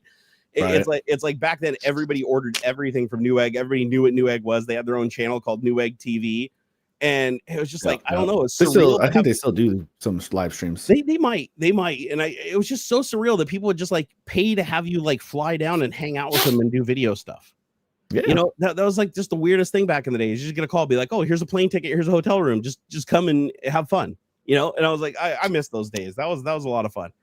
I mean, it still would happen today, honestly. I still get invited to shit like all the time from people, but it's just that my health isn't good enough right now to travel or do anything. So I can't really, it's hard to explain, but it's really difficult for me to go somewhere when I don't know if I'm going to get stranded or not. Like that constant fear of like your back going out and then just being stranded in a strange place, like, you know, off on the side of the road or something like that, or in a cold place. It's like you got nobody, you know, in the area that can like help you. That freaks me out. So that's a lot of the reason why I haven't been traveling or doing anything for a while. But the goal is to hopefully get back to traveling again, because I'd like to. I miss going to maker fairs in like PDX land for sure. That's the one I really want to get back to, is going to PDX land. But right now, if I went to PDX land, somebody would have to help me get the computer into the building, set up, out of the building, everything, and I'd pretty much be seated 99% of the time. So, but that'll probably be the first event. When you start seeing me attend PDX land again, that'll be kind of the gateway that opens me up to other events. So keep an eye out for it. So let's see, what do we got here? We were going to talk about the Mars helicopter taking a shit. Oh, well, I'm not taking a shit. It's reached its end dead, of life, bro. It's dead. Yeah. More drama. As NASA do, though, it lasted way longer than they said it would. So like, I don't know. I think that's great. And only because of like it damaged a rotor or something like a blade or something like that got damaged, and it can't fly anymore. How fast? So, oh man, I got a nose hair. Hold on, I'm gonna pull this out in front of you guys. It always hurts the most, like tugging on a nose hair. Oh, I know, right? You get the little. Got it. I got it. Got it. I don't like getting the ones too close to the edge, because then like it stings real bad. It did. That was one of those. I keep fucking with it, and it just like for like a week, I'm like, oh, and I'm making it worse all the time. Yeah. How fast did the rotor spin on that Mars rover? I don't know. It was I know it was insanely fast. Like that was like on Earth. It wouldn't have been able to fly. Let's see here. Where's my little? Oh, actually, I can run LM Studio. Maximum speed of 22.37 miles per hour. I think that's just like flight. New LM Studio, guys. You heard it here first. New LM Studio update is out. LM Studio 0.2.11 is available right now. New model search page with compatibility estimate labels, support for Stability AI's Stability LM to 1.6 billion model, performance improvements for partial GPU offload, and multiple bug fixes. Oh, dude. I'm excited. Okay, download and install now. All right, let's see here. Because we're making Ingenuity Mars helicopter, blah, blah, blah, stuff and things. Originally designed as a technology demonstration to perform up to 5 experimental test flights over 30 days. Blah, blah, blah. Flew for almost 3 years, performed 72 flights, flew more than 14 times farther than planned while logging more than 2 hours of total flight time. That's pretty insane considering that each flight was so short. Oh, there's so here I'll post this link. This is straight from NASA. Okay, check this out. 2,800 rotations per minute. That's how fast. That's not that. An idea. That's not that fast. I would have thought faster. No. How fast do you think the blades would have to spin here on Earth for it to fly? Oh, not that fast. Because it's thicker. Yeah, it's way thicker here. So 2,800 versus 400. That's quite the increase, right? That's true. Yeah. So it says higher speed is necessary. I'm thinking extremely thin atmosphere. I shift my car at 2,500 RPM, right? So true, but you're talking about like a big blade, a big carbon fiber blade pushing air, right? Actually, how big is it? The thing is fairly small. I want to say it's not that big. Here, it's pretty small. It's pretty small. But helicopter. There's a cool shot. The link I put in there in the chat from the Mars. This is NASA's official thing about it. They have a really good shot of like you can see the damage.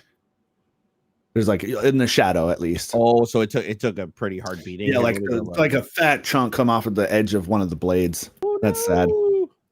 Here, I'm but still, man, I love it. Like I talked to Jerry about this just prior to us going live, but I love I had commented on another post on Threads about like how NASA will like, oh yeah, this thing we built is only supposed to last like short amount of time, and then it lasts like 5 times longer than they first said. They're and like somebody had Scotty from Star responded. Trek. Yeah, somebody's responded to that, and it's like, well, they're super conservative with their initial like when they first say, oh, it's going to go for 5 flights over 30 days, that's a guarantee. Like they know it can do that. 100%. Like they know it can do that unless something catastrophic happens, right? This thing was but huge. Like, how huge? 4 feet wide. The rotors were 4 feet. That's not that big. Dude, that's way bigger than I thought. That's from edge to edge, right? That's edge to edge, though. So each blade is only 2 feet, a little less than 2 feet. I mean, think of a yardstick plus a foot on the blade diameter. And that's from side to side, all the way from one edge to one edge. So one blade is 4 feet like wide. Seems like that's a big helicopter. Like that's way bigger than like one of those Nitro RC helicopters. So this is 18 inches. Yeah, ladies. So just shy of one blade length. Actually, this probably is how big one blade, right? Because like, yardstick. That's about yardstick plus a foot. Yardstick plus a foot. So that on the end of a yardstick, that's like pretty cool, man. That's pretty cool. But So the unknown situation buffer. So yeah, that's what they're saying is like when it reaches that guaranteed point, they then like extend it, right? They extend the life of the thing, and until it craps out. Like, I mean, what that one of those I was talking again with Jerry about this, like one of the Mars rovers lasted like 10 years, and I think it was only supposed to have like a 90-day mission. And it's like they just kept on running the thing until it just what takes the cake though? Voyager 1 and Voyager 2. Dude, 45 years, 50 years, still going. That's fucking bonkers. And still has enough power to talk. Like it still has enough power to send a signal back we can receive. That is just mind blowing. You'd think in between now and then we would have put out some like repeaters or something, or like I know they launched those in like the 70s, so they couldn't have done something like that now. But like, why couldn't we have sent a couple things out behind them since to like grab the signals and like boost them back, kind of, you know what I mean? Like they're so far out there that it's like almost impossible now to even hear them. They've cut things down so far, and like the things that they have to do to even like catch a signal from it is insane. Yeah, they have to use like all the radio telescopes like on Earth pointing in that direction to like catch the signal. It's wild. Yeah, but how cool. And like, and it's completely outside of like even it's the only man-made thing. Yeah, it's the only man-made thing that they say is an interstellar space. Yeah, it's outside of our local bubble. Even it's like. So apparently our solar system is like surrounded by a plasma ball. Like there's this huge plasma field. Think of it like a fire, but you know, they call it a wall of fire. But the thing is, it's like one particle per like 40 feet or something. It's so diffuse that it's not hot. You could walk through it and not even notice. And there's like no radiation. There's no like heat transfer because it's a vacuum, right? No, it's tiny. But think of our solar system as like encased in like this like plasma, right? And then after that, there's nothing. It's basically like there's the occasional little rock or whatever out there finding its way to a solar system, but there's just nothing between like huge vastness of nothingness. And so Voyager's just chilling out in interstellar space. And if it keeps going, who knows? Like, I mean, did you see the picture it took of Earth? So Voyager, they sent back a picture. It's like 1 pixel. It's like 1 pixel. If you look in this picture that it captured, 1 pixel, they're like, that's Earth. That's how far it is away. Like how far? Here, let me see. How far is Voyager 1 from Earth today? Let's see what we got here. You know what this is reminding me of? Do you remember Ask Jeeves when it came out? Oh yeah. So like remember back like search engines, people were like struggling with search engines. They're like, oh, we're gonna create Ask Jeeves where you just ask a question, it responds back with an answer, and people are like, oh, now everybody can use a search engine. That's what AI is, like the real, like what Ask Jeeves promised back then is what AI has become today. Right. Okay, it says as of the latest data, Voyager 1 is approximately 15,150,112,866 miles away from Earth.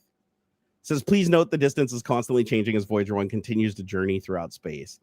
Dude, that is wild. But you know what freaks me out the most about that is like at some point, unless something hits that, which is like astronomically low odds. Like when you look at how barren space is, it's like even though we look at it and it looks like it's a super dense thing at a distance, it's like the odds of something hitting that thing are like astronomically like low.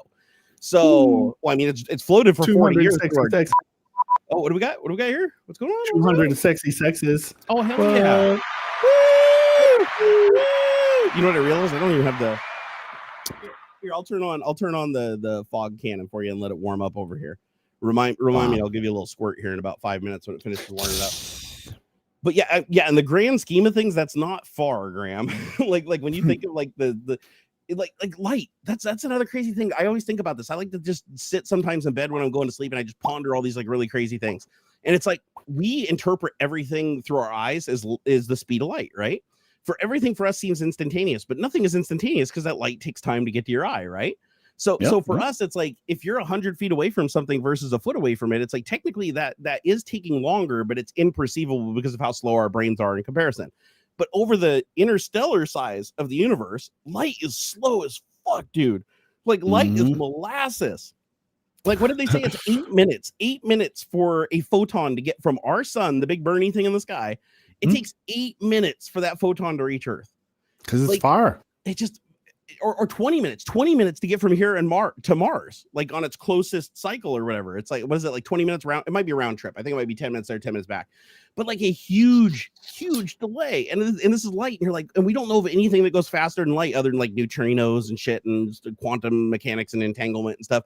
But like how I just quantify the fastest thing that humanity knows about, like that a particle can go. The limit is like so slow. And so we run these estimates of like how many galaxies we think are in the universe, but we have to say in the observable universe because we eventually hit a point where everything is moving so fast away from us that the light can't ever reach us. Yeah. So there's just this part where it's like the universe goes on. We call it the observable universe, right? So we observe the universe and then it's just blackness after that. But it's not really blackness. If we went there, it could just go on infinitely. We would have no way of ever knowing because the light can never reach us. So we have no way of confirming it. And so when I look at things that way, I'm like, that's just crazy. Because I was watching, I think it was was it Veritasium the other day that I was watching where he was talking about like there's more trees on Earth than there are stars in the sky or something. In our galaxy. So so if you look at all the stars in our galaxy, there's more trees on Earth than there are suns in our galaxy, or something like that. And I was like, yeah, but how many galaxies are there? And there's like billions of galaxies in the observable universe. How many are in the unobserved universe? Like the odds of there not being intelligent life out there are like astronomically small. Like I'd say impossible. Honestly, when you really look at the grand scale of the universe and like how little we can actually see because we just can't reach each other. I mean, there could literally be intelligent life like 1,000 light years away, which would still be well within our galaxy, right? Like our neighbors, even it'd be considered our neighbors. And then once you get outside of the galaxy, it's like hundreds of thousands, if not millions of light years to the next galaxy. And then if you look at a big enough picture from Hubble, these are all dense packed together. So it's like, oh my God, when you think about that, it's like, dude, there could be another Earth with like the most sophisticated level 5 fucking civilization, like every 20th solar system, and we wouldn't know. We would never know. And so when I look at shit that way, I'm like, was it really a good idea for us to send Voyager out? Just let it like go cruise? Like, because at some point somebody's gonna find it. But my guess is our sun will have already eaten the Earth and consumed its entire, solar system before that thing even gets close to the next galaxy, or sorry, the next solar system. Yeah. So so I wonder if like. You'd have to think if a civilization was like super way more in advance than us, then you have to assume that the technology that they discovered would be something we couldn't understand, right? Their level of technology would be well beyond what we could comprehend. So if that was the case, you'd have to kind of make an assumption that out of all those things out there and how big the universe is, there's got to be at least one civilization out there that has technology that to us would just be magic, right? Like light is no longer slow. They can see infinite distances. Let's say they can see us, but we can't see them. Like, would they actually make themselves known? Would there be any benefit to making themselves known? Because if they're that sophisticated, they have that level of technology, they'd have no need for our resources, no need for our people, no need for anything. Yeah. So it kind of makes me wonder, it's like how many things out there are aware of us, but we are incapable of perceiving them. and we're just being watched. Like there's school kids right now like watching us on the intergalactic version of Twitch, like the entire planet just for fun, going, they don't even know we're here. I think about that sometimes, and I'm like, due to the size of the universe, it's like it'd be really difficult if light was your limiting factor. I want to qualify that. If light is your limiting factor, then the odds of anybody being able to see each other is astronomically small. But if there is something faster than light, like neutrinos or whatever, they say, they technically go backwards in time or blah blah blah or whatever the theories are. Well, I mean, it kind of goes back to the perception thing, right? Like just because we think that light is like the fastest there is, that's just because like that's just the fastest thing that we're able to like detect. Yeah. Like there could be things, particles or whatever, wiggly magic fuzz, who knows, that we just don't know about, that we can't detect because we don't have the way to detect it. Look at dark energy, dark matter kind of stuff, right? Like we know it's there, but we know it's there only because of the effect that it has on other stuff. It's not that it's not been directly observed. Yeah. And so why not? Why couldn't that be something that is whatever is doing that might be the thing that is faster than light or not necessarily. And what is even faster? That's just a matter of perception too. Like it's only fast because of our relative. It's only fast relative to our position.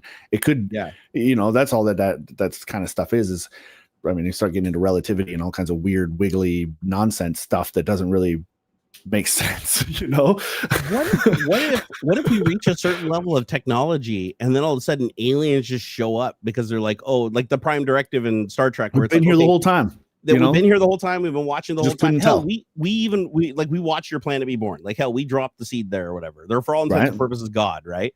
And they're like, okay, we created you. We watched this whole time. Now you finally reached the part of technology which would make us now discoverable. Like we've now realized you now possess, or you're on the path to be able to discover our existence. So we can't stay hidden anymore. So we're just going to preempt it and show ourselves to you.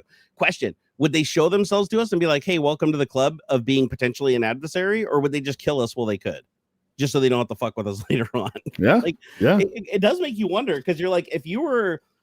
Because I think about this and it's like I can make an argument for both sides, because it's like, you'd think that somebody that was that intelligent wouldn't be warmongering, right?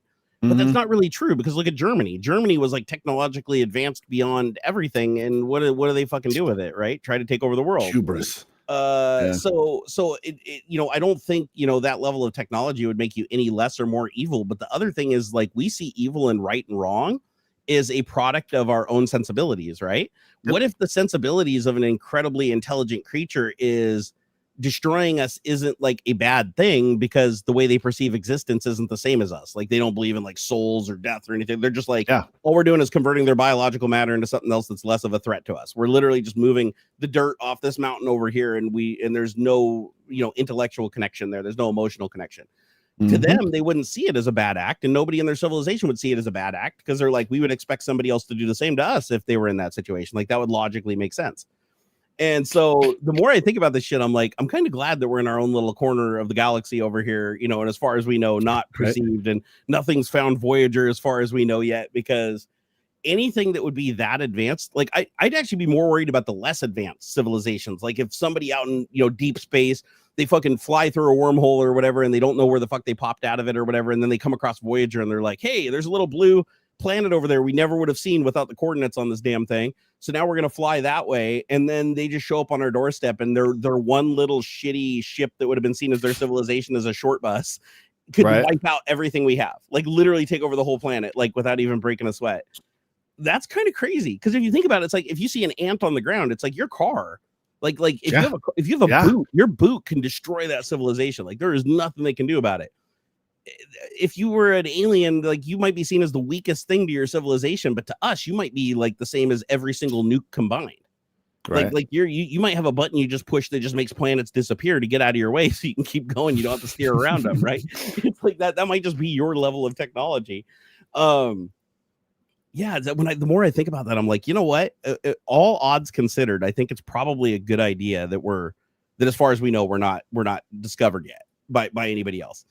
And I'd actually say it's good for them that we haven't discovered them either, because the way that we act sometimes, like, do you really believe humanity? Like, if we thought that we could lie to a civilization and trick them and get their technology, we wouldn't do it. Totally would. 100%. We would lull them into a false sense of security and just try to like steal their shit and their good nature. It's just it's in our nature, sadly. And our planet like doesn't even get along. Like, imagine if another species came along and they're like, wait, your planet's like broken up into a bunch of subplanets that all have different laws and all like believe in different things and hate each other and stuff. Like I don't think that you would actually be a spacefaring civilization if that was the case, because one of two things would happen. You would either eradicate everybody else on the planet and you would just end up having one planet of people that are following your type of law or your brand of belief, or you would already have evolved past that to get to that point, right? Everybody on the planet would have had to come together, because that's the only way you would have had the resources and the technology to do something like that. Because there's no way you're leaving the planet. Like if let's say tomorrow we invent the warp drive or whatever and we launch a ship into orbit. Do you really think that like China is going to stand for that and Russia is going to stand for that and everything? Like, if we had that level of capability where we could just push a button and disappear them, right? Like they wouldn't. They would immediately throw everything they had at it out of fear that they would be eradicated or they'd lose everything. So it's kind of like a delicate balance that's going on here. So I think it's good we haven't, from my perspective, I think it's good that we haven't encountered aliens. But just to be clear, I do think that it would be naive to think there isn't other intelligent life out there. Yeah. Just from the sheer scope and scale of the universe, I think the odds of like, even though, you know, even if this is the complete Goldilocks, like absolute, everything has to be absolutely perfect down to the foot away from the sun. There is so many things out there in just the observable universe, let alone the unobservable universe, that the odds of this not happening literally trillions of other times, to me, would make less sense. Like it has to be happening. So do I think we're ever going to see aliens in my lifetime? No. Yeah, probably not. But though we might find evidence that there's like, evidence. Oh yeah, no, we caught some like this weird sparkle on that one star over there. Totally. You know, that's it. Yep. But they're so far away as to not matter. They're probably all dead anyway. Dude, you know? How crazy would it be if we went to like Mars, right? We send the first expedition to Mars that actually digs, like excavates a lot, not just like brushing dust off the surface or doing a little core sample like the drones. We send people there and they dig down like a huge depth, right? Because they're trying to build something. And they actually find like fucking super advanced technology down there that's been in ruins for like billions of years. Wouldn't that be crazy? like what if we actually did find out that Mars was our planet? We left Mars, came to Earth, somehow had a civil war that like destroyed everything, and then over thousands and thousands of years, like the dinosaurs getting eradicated by the asteroid or whatever, we end up going from Mars back to here. We forget our entire past and everything about it happened. Then we go back to Mars and literally like start digging and find evidence of humans. I think it'd be rad. Honestly, I think it would just change everything. I think it would. I think that would unite the world like instantly. Because it would be chaos for a while. It'd be outrageous. Sure. It'd be just people's minds would explode and stuff. Religious zealots would be like, oh man, they'd want to cover that. It'd be so weird. Yeah. Because that would invalidate all religion immediately, right? Because every religion is on the premise that this is like the chosen one planet in the universe or whatever. That would all just instantly go out the window if everybody could just dig on Mars and just find like artifacts. No evidence of on Earth of a Mars migration, though. Not that we've found. Could have been a long, long time ago. Think about how much changes over time. Imagine like it was, say, just a one big ship with, I don't know, a few 100,000 beings on it, crashed here 1 million years ago. Yeah. Right? Or wherever on the biological timeline the first sort of proto-humans, or it didn't even have to be like that. It could just be a matter of like seeds, like in a sense, right? Genetic seeding. It might not have been like escape pods and stuff leaving Mars, but the fact that maybe Earth was a tourist spot for Mars people at some point, and a few of them died there or whatever, got stuck and polluted the local biosphere with their genetic material, which then allowed, over the span of millions of years, allowed a different sort of Prometheus kind of touched on this, the movie Prometheus, where they like melted themselves into the river. And it wasn't that they didn't sit there and engineer or fuck with how the proto Homo sapiens that were doing their thing. It just provided the right sort of mix of things in order to allow it to happen. I could see something like that. And it's been a long, long time. Mars has been without a good magnetic thing for a long, long time. And whatever civilization that may have been there, it's definitely been eroded away over millions of years. Why not? Totally could be. Totally could be. The Venus too. Venus too. Why not?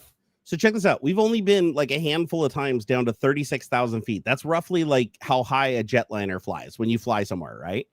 Look how thick the Earth is. Like imagine like we've only done the deepest we've ever gone, and that's in water. That's not even like digging in the Earth, right?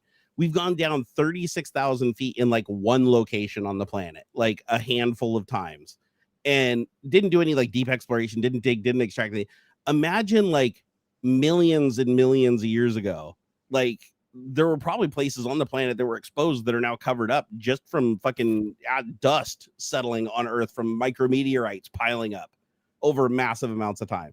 Like I don't like, I'm curious, like how, let's see here, how much it's Venus is so hot right now. We don't know what it could have been a million years ago, 5 million years ago, a billion years ago. It could have been a fucking nice ass place, super tropical, fresh ass build. Oh man, it's nice.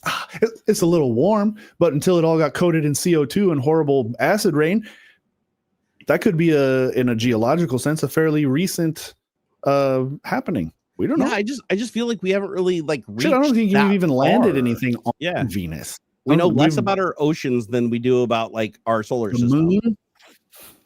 We've dug like a handful of holes down to depths. Like I think the deepest dug hole in the world is the one that's in Russia. I don't know how deep it is, but they call it like the hell hole or whatever it is. Russia just dug like the deepest hole like here. I know a guy who did a short film about that called 12 kilometers, 12 km. Mike Pesci. It's super kilometers? Rad. That's the name of the short film.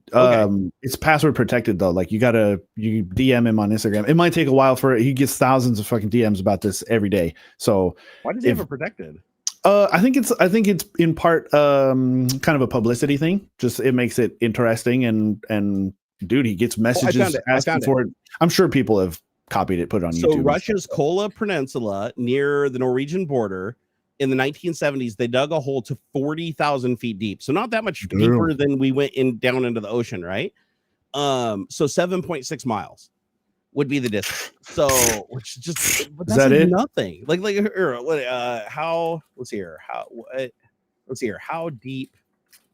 How deep you dig on Earth before it got so inhabitable that you could no longer continue? It's hot because I know it heats up really fast. Like the geothermal energy is crazy. But then again, I mean, if you could build a vehicle that could withstand the pressure of the ocean at 7 miles down, you could probably build something that could go down pretty deep in the Earth. Let's hear. Okay, so 7.6 miles. That still is the deepest hole. Okay, so pressure increases. I forgot about that. Just from the atmosphere weight. Oh, right? sure. The weight of the atmosphere increases pressure like huge. Let's see. Okay, so despite reaching such a depth, it only penetrated a fraction of the Earth's crust and didn't even reach the mantle. So we haven't even made it down to the mantle yet. Let's see here. It's also worth noting that the deepest point on land is the Denman Glacier in Antarctica. It's ice-filled canyons that reach 11,500 feet below sea level. However, this is a natural formation, not the results of man digging. In terms of the deepest point on Earth, it's the Mariana Trench at 10,000 meters or 6.8 miles. But this is a natural formation. So that's pretty crazy that the hole that they dug is actually deeper than the Marianas Trench. That's pretty impressive, even though it's not a very big hole. Like it's a tiny little but hole. they also started higher, right? Like that I didn't consider that. You're right. They would have. So, and it was a borehole. I don't know what they were trying to do. Were they trying to find resources or gas or something? Like what the hell is the point of digging this? I think trying to do it. Just trying they were going see, hey, what happens? Yeah, what do we do? See here, why did they dig this hole? Curious. Why did you dig the hole, Russia? That's the part I don't know about this. Okay, purpose of the Kola Super Deep Borehole. It's searching right now. Okay, the Kola Super Deep Borehole was primarily a scientific endeavor. Yeah, just a scientific endeavor. They just to get core samples. Yeah, why not? Man, just see what it is. Nobody's done this before. Let's do it. I wonder what they found though. Like there had to be like microscopic bacteria and screaming, shit. Screaming, dying souls. Dude, that was a myth that was going on there. I heard that like the town thought that they actually penetrated into hell or something like that. There was like stories ran in the newspaper and people were getting frantic about it. Why not? Like, they literally thought they breached hell. Apparently, you can visit this site though. Apparently, if you're in Russia, you can actually go there and you can see it's covered up though. Like, I don't want to go there. You can't look look down it or chuck anything down it. I don't want to do that. That's the first thing I'd do when I got there is I'd just chuck something down it just to hear it do that. Like when they drop stuff down the ice core, the ice holes. Like, dude. And it looks like, did you see the one where they drop the GoPro and it looks like it's going through like warp drive? Oh yeah, that's so cool. Dude, it's a trip. Yeah, if you haven't seen it, just the layers, man. It's neat. Yeah. Do a search for, I think it's like GoPro ice core hole. And it's wild. Like the sound effects and stuff are just really cool. And then it starts bouncing on the walls and reverberate. And it literally sounds like it's like traveling through space and time. It's just awesome. Supposedly the audio recordings of the gas really sounded like screaming. I know that there was a thing where people said that the sounds that were coming from the hole, they literally thought that they breached hell. Because Russians are, also pretty religious, right? Like what do they practice down there? It's some form of Catholicism or something. Probably, yeah. What's the primary religion? Orthodox. Primary religion in Russia. I want to say it's some type of Catholicism, some Christianity of some forth. Orthodox Christianity. Okay, so Russian Orthodox. So being a pretty religious country, I could see them thinking that it's like freaking, that we breached hell and it's like quite literally under the earth. I wouldn't understand that. That's the thing I don't get is it's like, okay, so we've been to space. We've gone to the moon. We've sent things to Mars. We even have a thing that's out of the solar system. So can somebody tell me when heaven officially starts? Right. Didn't they knock 62 down miles? Yeah, didn't the Tower of Babel get knocked down because humans got like frightening close to heaven? So God had like knock down their tower and move them to different parts of the world, make them all speak different languages and shit. What did they move heaven? Yeah. Like, did we just get to the point where they couldn't knock our ladder down anymore? So they just like packed up and moved somewhere else to different galaxy? It's a different plane, man. A different dimension. It's a dimension. It's not. I'm just joking. Yeah, no, I know, but I mean that's how I would explain it. Yeah, if you don't know the story of the Tower of Babel, look it up. It's actually another one of those stories that Christians don't talk about a whole lot because it's kind of been invalidated. But it's the explanation as to why we all speak different languages and why we all like ventured to different continents and have different cultures. And can't the age of the Earth is not a proven fact. The Earth could just come on. Just be thousands of years old. Oh my God, dude! Here comes the flat earthers. No, I mean that's bait. But like, yeah. I mean, okay, you could take that point of view, but then nothing is provable because you can't observe from outside the system. Period. True. Like that is a fact. It's like that is a fact. Your eyes or your ears or anybody else's no, eyes you can't because everything you see, unless witnessed, that doesn't make any sense either. Because the time it takes for the light to get to your eyeballs and the time it takes for your brain to interpret those signals, it's changed. So everything that you perceive is fake. It's it's old news, and so no, nothing can be proven as fact because it can't be observed from outside the system. That's the uncertainty principle. You can't know for sure with 100% certainty because every time you observe a thing, you're changing it. That's actually, I was just explaining this the other day to somebody. It was like, why is everything in science a theory? And it's because even though you have all of the evidence and all the information, there can always be more evidence and new findings. Yeah. So you can never have all of the information. So everything's philosophical thing, right? Yeah. We start getting into a weird, perception. Your perception is your reality, and yours is different from mine. Like we bump into this with different. We all can't even agree on what colors are. Like I just had this conversation with my eldest a couple of days ago. She's wearing a sweatshirt, and mom says, "Oh, it's blue or something or green, whatever." And it's kind of like a bluish, green, tealish sort of color, right? And I'm like, "Well, yeah, I can see." But then what we did was we held up a blue, like a thing that we all agreed this is blue. Held it up against there, and it looked more blue. We all agree this thing is green, and held it up on a sword, and it looked a little bit more green. So it's like, perception and all that jazz. It's like you can't, it's all just best guesses. So, yeah. Yeah, well, I'd say like with like Earth and stuff and the data Earth, I'd say carbon dating. We all just have to agree. One of our best evidence that we have is, I mean, we can literally like look at what is it, the decay of certain isotopes. So because that's one thing that we scientifically know from all of our observations. We know how fast different elements decay on the periodic table and what they decay into, and this is a natural order of time, basically. We perceive time, right? It changes based on speed relative to the object, relativity, gravity, all that stuff affects and time. That too. The perception's all relative from your point of view. Actually, that's a good point. That is a good point. Like, the Earth could only be thousands of years from the perception of somebody who is traveling at the right speed, at the right distance, observing us. We would only appear. What does that mean? It's the relativity thing. I like the thought experiment. Yep.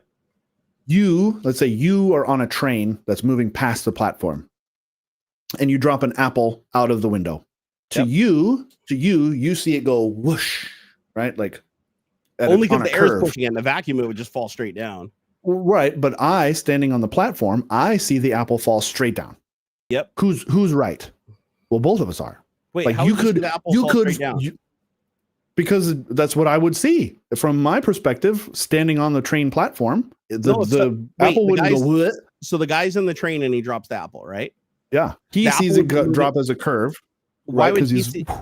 But why would he see it drop as a curve if he's the one dropping it? Because it'd be relative to his speed. The apple's moving at his speed. Right. So when he lets it go, it'd go straight down. It'd go backward because you're continuing to go forward. No, because you and the train are continuing in a direction that then leaves the apple behind. You, from your perception, would see it go whoosh. I would see it fall straight down because I'm still standing still on the platform. I'll bet you that's the thought. Well, at least that's the thought experiment. At least, but I'm pretty sure. Pretty sure that is how the relativity thing and perception on. I'm wrong. You're 100% wrong. 100% wrong. And I'll tell you why. Because that's how it was been described to me. But I do believe you might have it slightly backwards. Okay. Would see it go forward. That's right. Because it would still be moving with the momentum of the train. Exactly, that's right. Exactly. That's right. Yes. Because the whole point of relativity is everything's relative to the person. Like if you're holding the apple from your position. Yeah, like right now we're on Earth. It doesn't feel like you're moving, but right now through the universe you're moving really fast. So there we go. All right. Yeah. Sorry, I had to. That's my bad. No, but yeah, you're right. You're right. That's right. But even still, that supports the idea of like it's all a matter of perception and relative to your particular perspective. Yeah, and that's why I was saying also in a vacuum, because if you weren't in a vacuum, the wind resistance of dropping the apple would make it fall behind you because the wind would slow the apple down while the train would continue under its own power. Yeah. So, but you and the person on the platform would still see that apple whipping at like great speed away from them. Like they wouldn't see it like falling, even though you just see it like slowly start going backwards slightly. Yeah. So, but yeah, no, like one of the what do they call it? The Coriolis effect or whatever, where you put two people in a thing going around in a circle and you throw a ball and it looks like the ball curves. Oh, that's I think that's Coriolis. Yeah. It's a relative to the observer. That's right. But if you can't see outside of the room, and they slowly turn the room and like bring it up to speed. And as long as you don't turn your head where you get that inner ear thing, you start to feel like nothing's moving because you're in the room and everything's moving at the same speed relative to you and holding its position. But then you throw the ball and the ball goes like this. It just naturally has a curve and you're like, what the They do that. They do that at Star Wars. Oh my gosh. Okay. They do that at the Galaxy's Edge, the Rise of the Resistance ride. You get into the side of like a transport thing, right? Mm-hmm. And everybody's standing in there and they put the screen on and they're like, okay, we're flying and it kind of and does its thing, kind of wiggles a little bit, but everybody's standing, so it's not too crazy. But then like you get grabbed and the bad guys get you, and then you leave the same door you came in, but now you're like in the Star Destroyer, you're like in the hangar, and it's so subtle and it's so fucking cool. They rotate the room with like the screen. It has a thing like flying or whatever, and it takes this turn. Yeah. And they rotate the room at the same rate that it looks like the ship is turning, so that you don't notice. And it, to me, is one of the most mind-blowingly awesome feats of engineering that I've seen Disney do. It is so cool. It's amazing. It blows people's minds. It blew my mind the first time, and I've been in that room with people who were on there the very first time, and they're like, "What just happened?" It is so cool. Disney does man. some pretty crazy shit with their rides. It's so cool. Like, I don't know if there is Mission Space still online at Disney World, or did they take it down? Because I know somebody died on it. I don't know if that made them close the ride. I haven't been to Disney World. So when I went to Disney World to get married, back in 2005, but it's so cool. We went to a ride that they had just opened. Like, when we got there, it was in Epcot, and it's called Mission Space. And it's this ride where you get into your little spaceship capsule or whatever, and then you take off on the top of a rocket. You experience massive G-force, and then you like participate in like a space battle, and then you basically come down and like land on a planet. And then it says still open. It says it's open right now. Closes at 9 p.m. There's some warning signs everywhere. Do not go on this if you have a heart condition. Your eyes may itch after the ride, because the ride pulls, if I remember right, it pulls like 4 or 5 Gs. It's not an insignificant amount. It's pretty painful. Cool. And so I get in this thing, and they tell you not to turn your head. They said do not turn your head. Like, lock your head back in place. And you're sitting on a pad, and you're looking at a screen. Basically, you're on your back, and you're looking out up into the sky, and the rocket lifts back, but you're looking out of the window. It looks like you're looking out of the window. So it comes up, and then it like locks into place. Then you feel the engine start building thrust, that starts shaking, and then you start feeling yourself pulling back into the seat as it takes off, and it starts pulling until your face is like distorted. Like you and like, I was holding on to the stick. They give you like a fake little control stick, and so I'm holding on to it. And I can barely hold on to it. Like my arm wants to pull back into my chest like this. And then when you get into space, they decelerate it and like flip it around, and you feel weightless for like 5 seconds. And it is a trip. I have no idea how they do it. Like it says centrifugal force.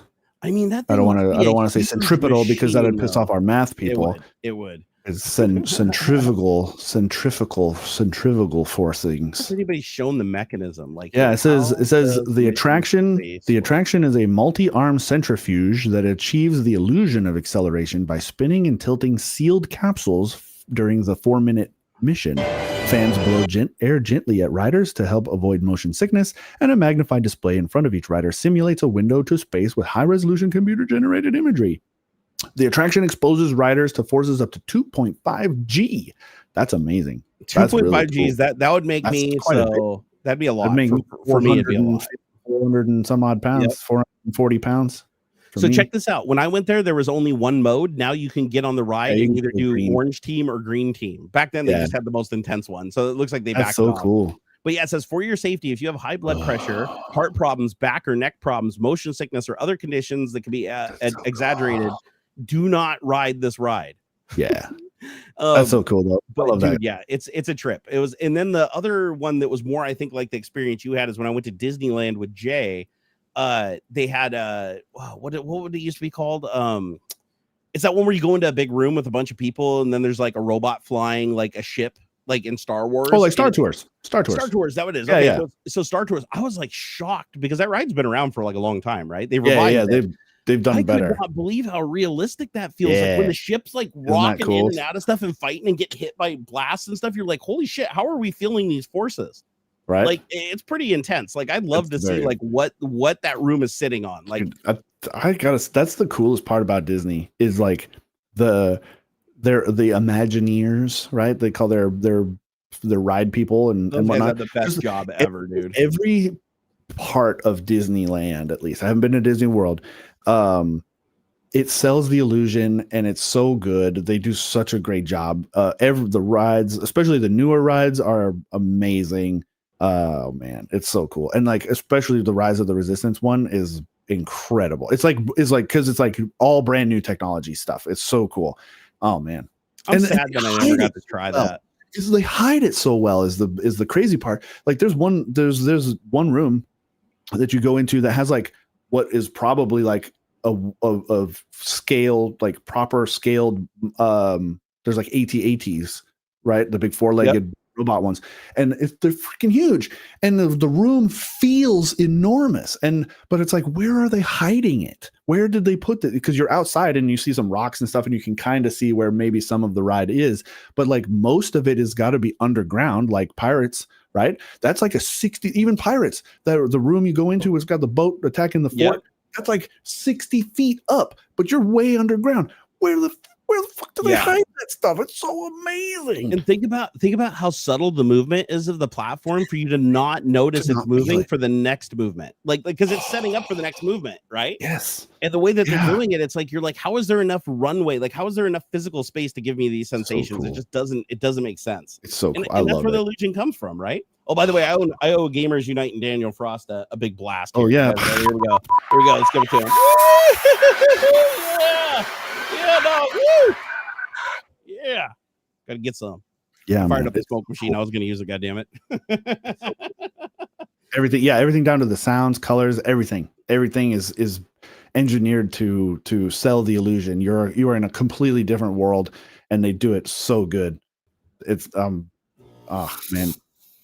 Haunted Mansion, another great one, and some old school trickery going on with Haunted Mansion, where like they have the sheet of plexiglass that they're projecting the ghosts onto from underneath. So like as you're tracking across that dining hall when they're all dancing and stuff, there's like a sheet of plexiglass between you, and they project up the ghosts and stuff so that they look transparent. And I'm like, that's old school trickery, and it's so good. Oh man, it's so cool. It's so cool. I get so pumped. Pirates was right. Pirates, that's one of the original rides, Pirates of the Caribbean. Yeah. And oh man, I geek out about the feats of engineering. They're so cool. Just mind-blowing, awesome.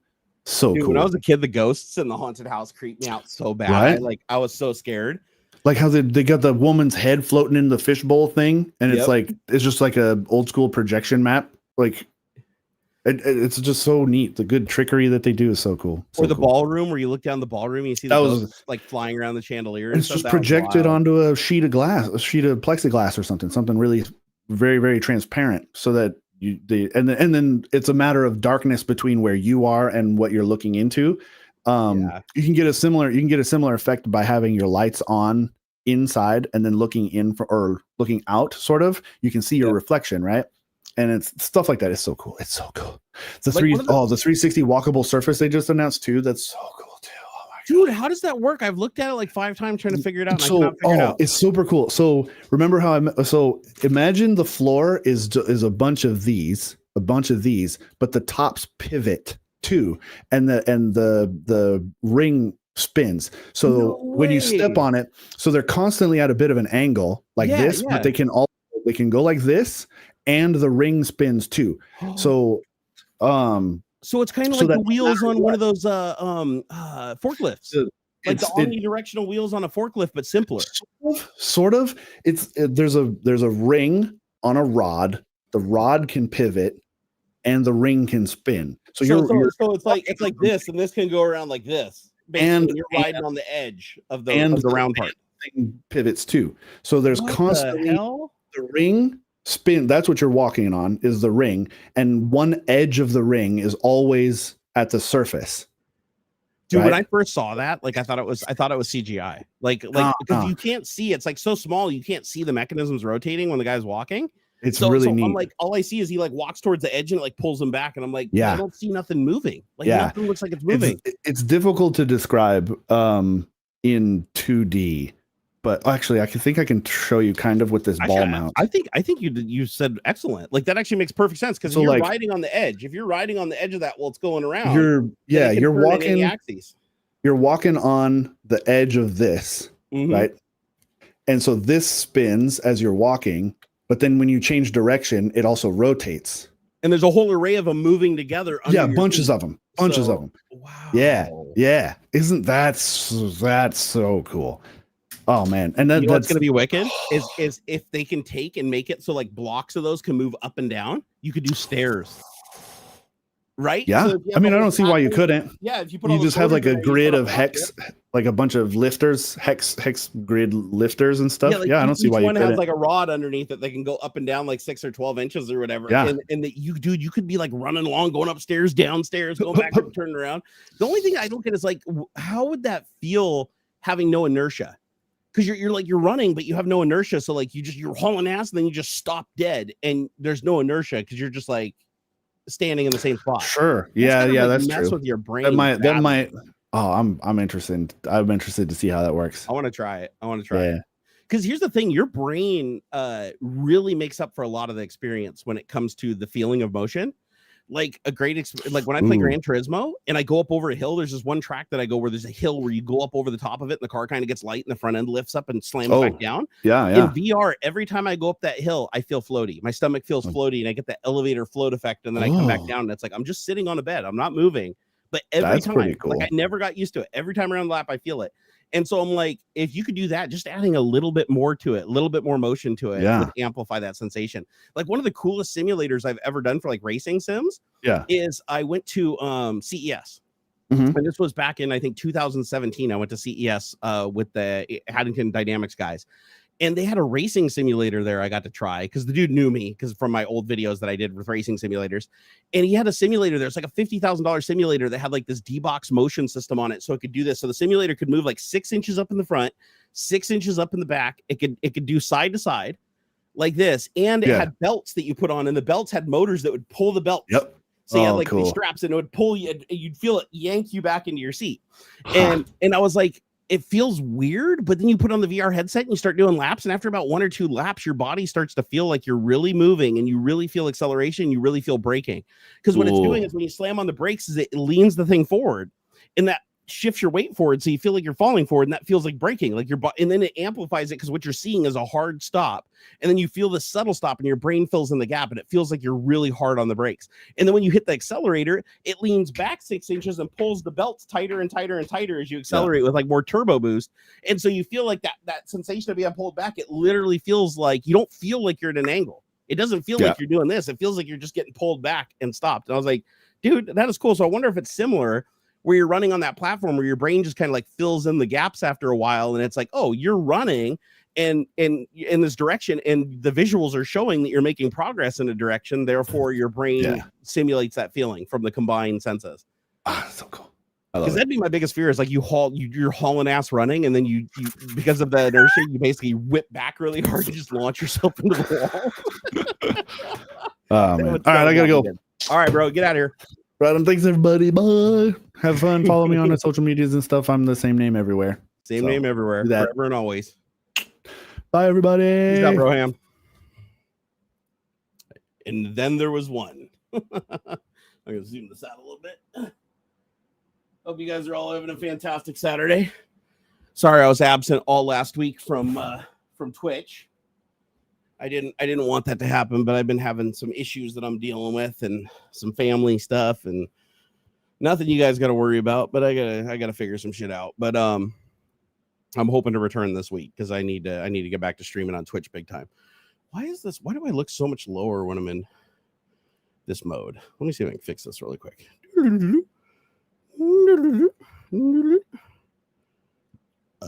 Excuse me. So I have a question for you guys. Would you guys like to see me upgrade my computer? So I've got all the parts and I got to put it together. And I figured why not set up my laptop and like a webcam and a little microphone. See if I can get maybe like a GoPro pointing straight down at the desk so that we can go through and dig in my computer and swap out a motherboard. And I got to do a motherboard, a CPU, an AIO, memory. I think that's it. I mean, that basically requires me to disassemble the entire computer, but and then I got to transfer over all the SSDs and everything like that. So, Graham, you have to let go of 3 employees on Monday. That sucks. Well, I'm glad you're not one of them because I know you've been bouncing all over the place lately. So I'm glad that you're the firer instead of the firee. But that sucks, dude. That's one of the reasons why I'd never be a manager again. Firing people is never any fun. It's seriously like it's depressing as shit. Yeah, no, it's been a long time since I've done anything with a computer. Like the most I've done with a computer since I did that build off with Jay on his channel like 5 or 6 years ago. I think the most I've done with a computer is just swap out a graphics card. Like I swapped out the graphics card since then 3 times in this computer, twice in the computer next to it, and then twice in the computer that's in my bedroom, the HTPC. But other than just swapping out graphics cards, I haven't done any motherboards, no standoffs, no wiring. I'm going to use the same power supply. Hopefully I can get away with the same power supply because I don't want to buy another power supply. Sadly, I'm like everything's getting done in the wrong order just because that's how it worked out. My screens are dying.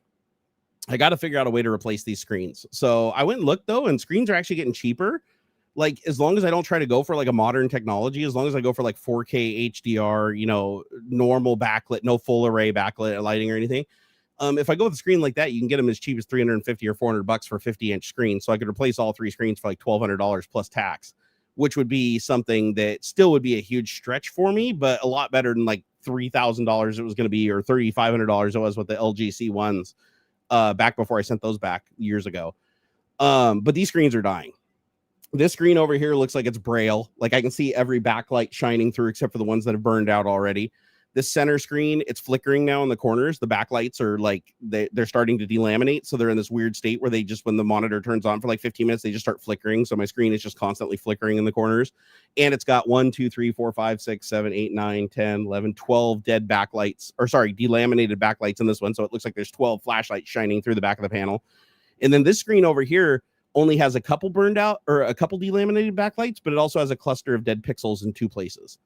So it's like these screens, but again, it's like kudos to Samsung, because these screens did last me, I want to say 7 years, like 7 years of being computer monitors that were drugged through the mud. Like I'd say that's pretty damn good. Most computer monitors like don't even last that long. So yeah, OLED didn't work for me, Ferville. I got OLED against because well, if you have a single monitor, it's fantastic, because then your brain gets used to the local dimming and the you know, the brightness going down so dramatically when you full screen, or your brain gets used to it. But when it's 3 different screens, it's so jarring. Like when you have one screen that has like a little white window, and then you have another screen with a full screen white window, and it's like gray on this screen and super brilliant white on this screen. That's unavoidable with OLED. You can't get all 3 screens to sync up perfectly with a constant contrast because of the way the OLED technology works. So at least without making it so dim, it's like, you know, then it looks like shit everywhere. But oh, it's not OLED, it's quantum dot. Oh, that's cool. Yeah, I think quantum dot technology has come down in price quite a bit too. I think there's a couple TCL quantum dot screens that are like $400 or $500. So, but I'm going to see if I can use a friend's employee discount with Sony and see if I can maybe get some screens through that. Because if they get a really big discount, then maybe I can get like some Sony Brevia screens, because some of the Brevia screens are really good. But what I'm really looking for is I don't need top of line micro LED, this full array backlit. I don't need any of that. All I need is HDR and 120 hertz, 4K HDR, 120 hertz. I don't care if it's a TN panel, because I'm going to be looking straight at the center of the screen because of the way they're tilted. They just got to be 50-inch, 120 hertz, HDR, 4K, and FreeSync. That's all. FreeSync or G-Sync or some version of it. As long as it has those features, I don't care what technology is. I don't care if it doesn't have the greatest contrast ratio. I don't care if it has the greatest color or most brightness. Those are all things that I'll 100% compromise on just to keep the cost down, because cost is a big important thing right now.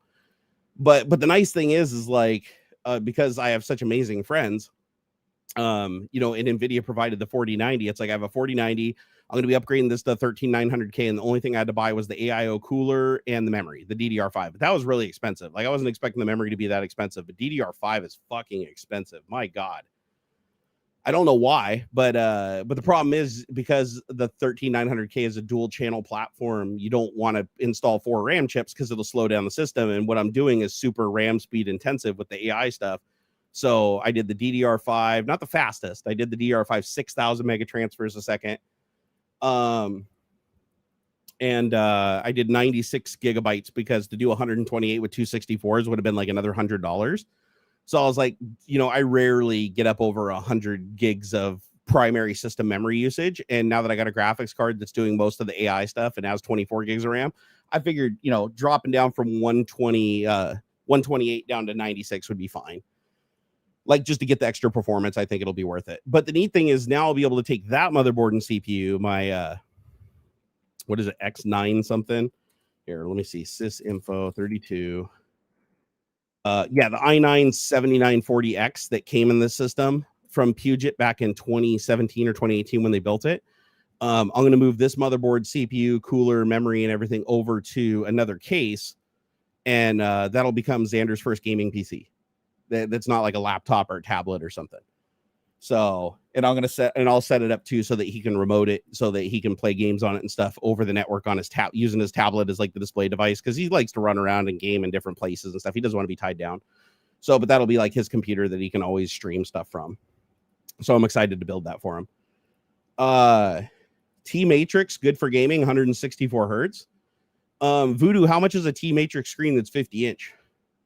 I haven't even heard of T Matrix. So yeah, if you guys know, like, it can be smaller than that too. Like, I don't mind anything between 45 and 50. It can't be any bigger than 50 though, because that's the only thing that'll fit. Anything bigger than 50 will not fit in this space. But yeah, so anything between say 45 inches and 50, 120 hertz, FreeSync, and HDR, that's really all I care about. So it's called Enhanced Sync. Interesting.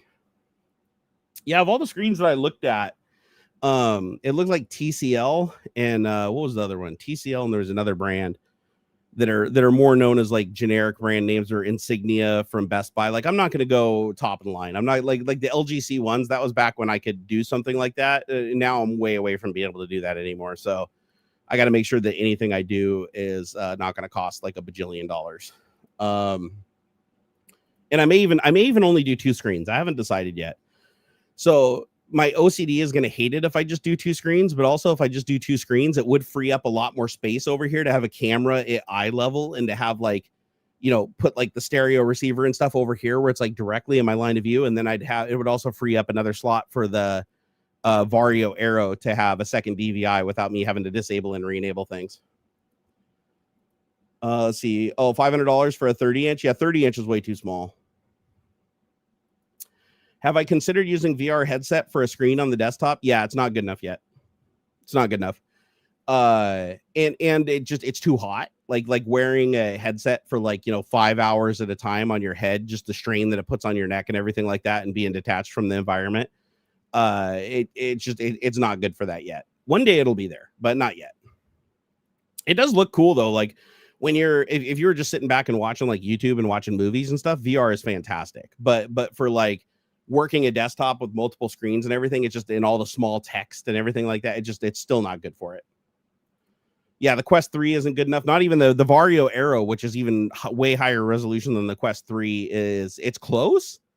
Like, I'd say the Vario Aero is the best out of all the VR headsets I've ever used. That's the one that actually presents text the crispest on the smallest screens closest to your face in VR.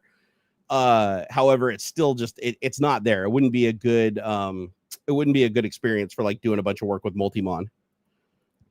But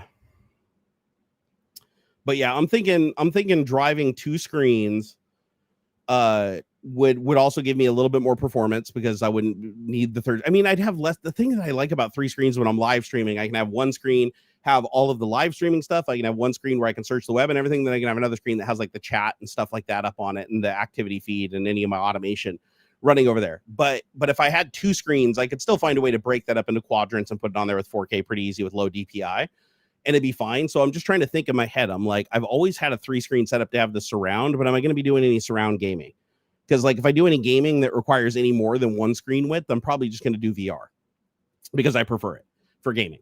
So it's not like the whole reason I used to have 3 screens was for like pulling the racing simulator up in the flight simulator and doing 3 screens wide. But once you've played flight simulator in VR, it's like screens are dumb. Once you've played a racing simulator in VR, it's like screens are dumb. Now don't get me wrong, like for eye strain and stuff like that with certain VR headsets, like I understand why people don't like to be in VR for like, you know, 6 hours at a time or whatever. And there are times where it's like, yeah, you're gonna have less eye strain and just be in a more open, airy environment with less heat on your face and stuff like that. But yeah, if I'm playing like a racing simulator or a game or something in 3D, like VR is fantastic. I love it. So I don't really need a setup that's symmetrical specifically for that. Plus, you know, Nvidia Surround isn't great. Never has been. It's always had its problems. So triple screen gaming, unless you're playing something like iRacing, where they have a mode where you can render 3 different screens and stitch them together so you don't have to use Nvidia Surround, then that's a decent experience. But I think Flight Simulator even has something like that. But even on a 4090, like with the VR, you're rendering 2 viewports. With 3 screens, you're rendering 3 4K screens. That's a lot of rendering. So my guess is you're still going to be way better off in VR for Flight Simulator. Are Philips screens available in the USA? They are, Bill. We do have Philips screens here.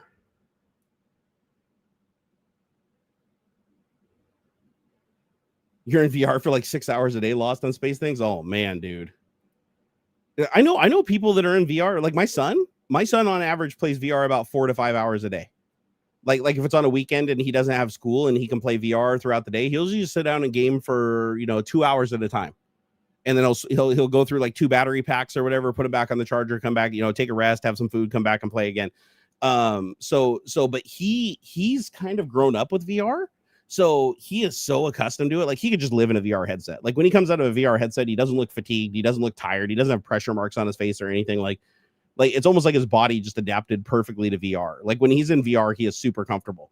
He's one of those people where it's like you can put him in a VR game that's like the most puke hazard VR game you've ever done, like roller coasters, where you turn your head and it makes your stomach turn. It makes me sick. Even somebody who plays VR all the time, it's like roller coaster simulators fuck me up if I don't look straight ahead. If I start looking around while I'm on the roller coaster, he can just do that shit 24/7. Doesn't even phase him. Doesn't make him queasy at all. Doesn't give him any fatigue. Nothing.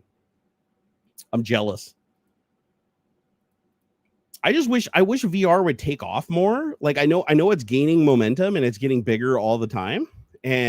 But I feel like if more people tried like a modern VR experience that weren't tainted by like an old, dev kit VR experience, we would have a lot more people out there doing VR. And you can't really show VR. That's the other thing is like people don't see the depth perception. When you're showing a YouTube video that's just capturing one eye of VR or capturing a 2D viewport of what the person's seeing in VR, it's not the same. It's not the same. When you do a VR experience, it's like you are encompassed in a world with, infinite depth perception. Everything that you're seeing is you got peripheral vision, or with like the Vario Aero or the PlayStation VR headset, you have foveated rendering, and it's badass. It's just freaking badass. Where's the best place to order 2 sticks of 8 gig DDR4 RAM? Nothing fancy. I just get it off Amazon. Honestly, Amazon, Newegg had better prices than Amazon, but not by much. And the truth is, like with Amazon, it's just the return policy is a lot easier. The warranty stuff's a lot easier. When you order stuff from Newegg now, it can be like a pain in the ass and it takes longer to ship. They do UPS instead of the Amazon delivery trucks. And I don't know if I can buy something from Amazon, it's only a couple bucks more. I usually do, but I had to order the AIO and the AIO and the RAM I got from Newegg because they were cheaper. And plus I needed an older style AIO because it's a 13900K. And now I believe on Amazon, I can only find the newer one, or maybe it was the other way around. Maybe on Newegg, they only had the newer one. So it didn't have the 13900K socket compatibility. So I had to order one that did. Hey, thank you, George. I appreciate it. Glad you're enjoying it. I have not slept well this whole last week. I only slept for 2.5 hours last night.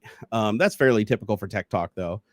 I went to bed at 7 a.m. and woke up at, I think it was like 9:30, 9:45. I finally rolled out of bed. So I'll probably sleep a little bit more this afternoon. And this last week's was just terrible. So many false starts on live stream, so many technical problems I ran into. But luckily, I think I got most of them resolved. I've had a couple of floating problems that you guys have probably noticed with Tech Talk, like with dropped frames and freezing and hiccups and all kinds of stuff. I found a bunch of reasons why that was all happening and fixed it. So my system's running a lot better now. So now what I have to do is back up everything from the system to my NAS. Then I have to set up some kind of improvised live streaming setup, hopefully tomorrow, to do the upgrade on the computer. Hope that when I do the upgrade that it'll still boot. And if it doesn't, then I have to restore everything from the backup, which again, I'm using a RAID for my storage on my D drive. So the odds of that RAID still functioning on a completely different motherboard with a different RAID controller are infinitesimal. So I'm guessing I probably will have to restore that drive from NAS. But as long as I can get the boot drive to transfer over and boot successfully without having problems with what's it? Not BitLocker. I don't use BitLocker. Sorry guys, I'm super tired. It's hit me hard now. The trust chip or whatever in the EMI in the BIOS. If that causes me problems, then I might have to reinstall Windows. Or depending on how I back up the system, if I can back it up as an ISO for the primary boot drive, then that'll probably be ideal because then I can just wipe all the drives and just restore them from the ISOs over the network. Yeah, the TPM module causing issues. I kind of anticipate that being a problem because the whole purpose of the TPM module is to cause those problems. However, if I remember right, I think you can go into the BIOS and you can copy the keys. Like I think that there's an option. I'll have to go double check, but I think there's an option where you can go in there, you can dump the keys and save them to drive, and then restore those keys into the TPM of the next module, and then that'll allow the system to boot and work as normal. But I've never done it before. Like I've never ever done it before, so I'm not going to anticipate that that's going to go smoothly. But this is nerve-wracking though, because I am literally tearing a computer apart that is my main computer that I do everything on. I have everything on. And if I don't get that restored within the 1 day and have it working perfectly, well, then I'm not going to have a streaming setup other than my laptop improvised webcam and like maybe, a microphone. And that's going to suck. So it is making me nervous doing this, but at the same time, I'm super duper grateful because my buddy Wendell was the one that supplied me with the motherboard and the CPU. And so all I needed was the RAM and the AIO. So basically I'm upgrading to 13900K for like $400. I think for the AIO and the memory it was around $400. So $400, I'm going up to 13900K with like a boost speed of like 5.2 or 5.4 on the performance cores. So more cores, faster performance cores, more efficient, faster cache, better architecture, more bandwidth on the bus. And it shouldn't bottleneck the 4090. The 4090 sadly is being bottlenecked by my current CPU because my core speed isn't fast enough for a lot of games and a lot of the AI stuff that I'm doing. It's like I can't max it out at 100% with one operation. I have to break it up into multiple cores and multiple operations. But on the 13900K, I should be able to max out the 4090 and the CPU together on most of the things that I'll be doing. So I'm pretty excited about that. Imagine one day we can get a 3D printed GPU. It will be possible one day. I mean, just look at it. I mean, right now, what are we doing with 3D printing, right? If you think about it, it's like we're already taking plastic and other materials and forming shapes and stuff out of them. The only thing that would be required to create something like a GPU is more resolution and different materials, right? Because if you could lay down, atoms, like if you had something that was resolution where you could lay down individual atoms and those atoms could be different materials, you could in theory 3D print an entire CPU, right? It'd be a slow process for sure, but you could do it. Like it is theoretically possible. That would be pretty cool. Yep, 3D printed circuit boards at home. Yep, I've already looked at that. That's pretty cool. There's a couple different ways you can make circuit boards at home now. You can use a CNC machine and buy the fiberglass boards with the copper coating. That's one way to do a circuit board. With 3D printing, you can use the conductive filament and combined with a non-conductive filament and actually like 3D print the circuit boards and even like put the components in it and connecting around them. I've seen some pretty crazy stuff. The only problem with the 3D printed circuit boards though is there's a lot of resistance. Like as far as I know, the conductive materials that they've created are still fairly high resistance, so it wouldn't be good for something like a GPU or a CPU where you need incredibly high efficiency in the transmission of electricity without creating a bunch of heat. But for like creating like basic circuits and stuff like that, yeah, you can totally do that. Like if you're fucking around with like a Raspberry Pi and you want to link up some LEDs and little fans and stuff on a circuit board to do something, yeah, you could totally do that with a 3D printer.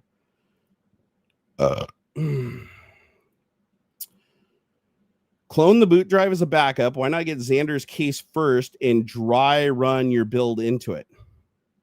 Well, no, I have to make sure I get my system online first. Because if I transfer all my stuff over into his system and then I build his system and I don't have my system back up to replace it immediately, I'm going to be in trouble. So I really got to focus on getting the motherboard out, putting the new motherboard in, getting that all working, and then I'll take the additional stuff on another day and put it in a case for him. Intel has some 3D printing fab. You don't know if it's in production or something. They probably use it for prototyping, I'm sure. Making CPUs though, like I think we talked about this on the last Tech Talk, about how every chip on planet Earth has come out of like a few different fabs. Like there's only a handful of ultra lithography machines on the planet that can do like 7, 5, and 3 nanometer. So in every single chip that is of those nanometer has to come from those foundries. Like Apple doesn't even have their own foundry. Apple's designed their own they've created their own chip, but they haven't created they got their own silicon, but they don't have their own fab. Like they're still having fabs in like Taiwan or South Korea or whatever. They're still those fabs are still the ones that are cranking out the actual chips themselves. Yeah, TSMC. I think there's like 3 companies that own fabs. I guess Intel is going to be like the 4th to join the club, but I haven't seen anything that says they successfully have yet. Let's see here. Which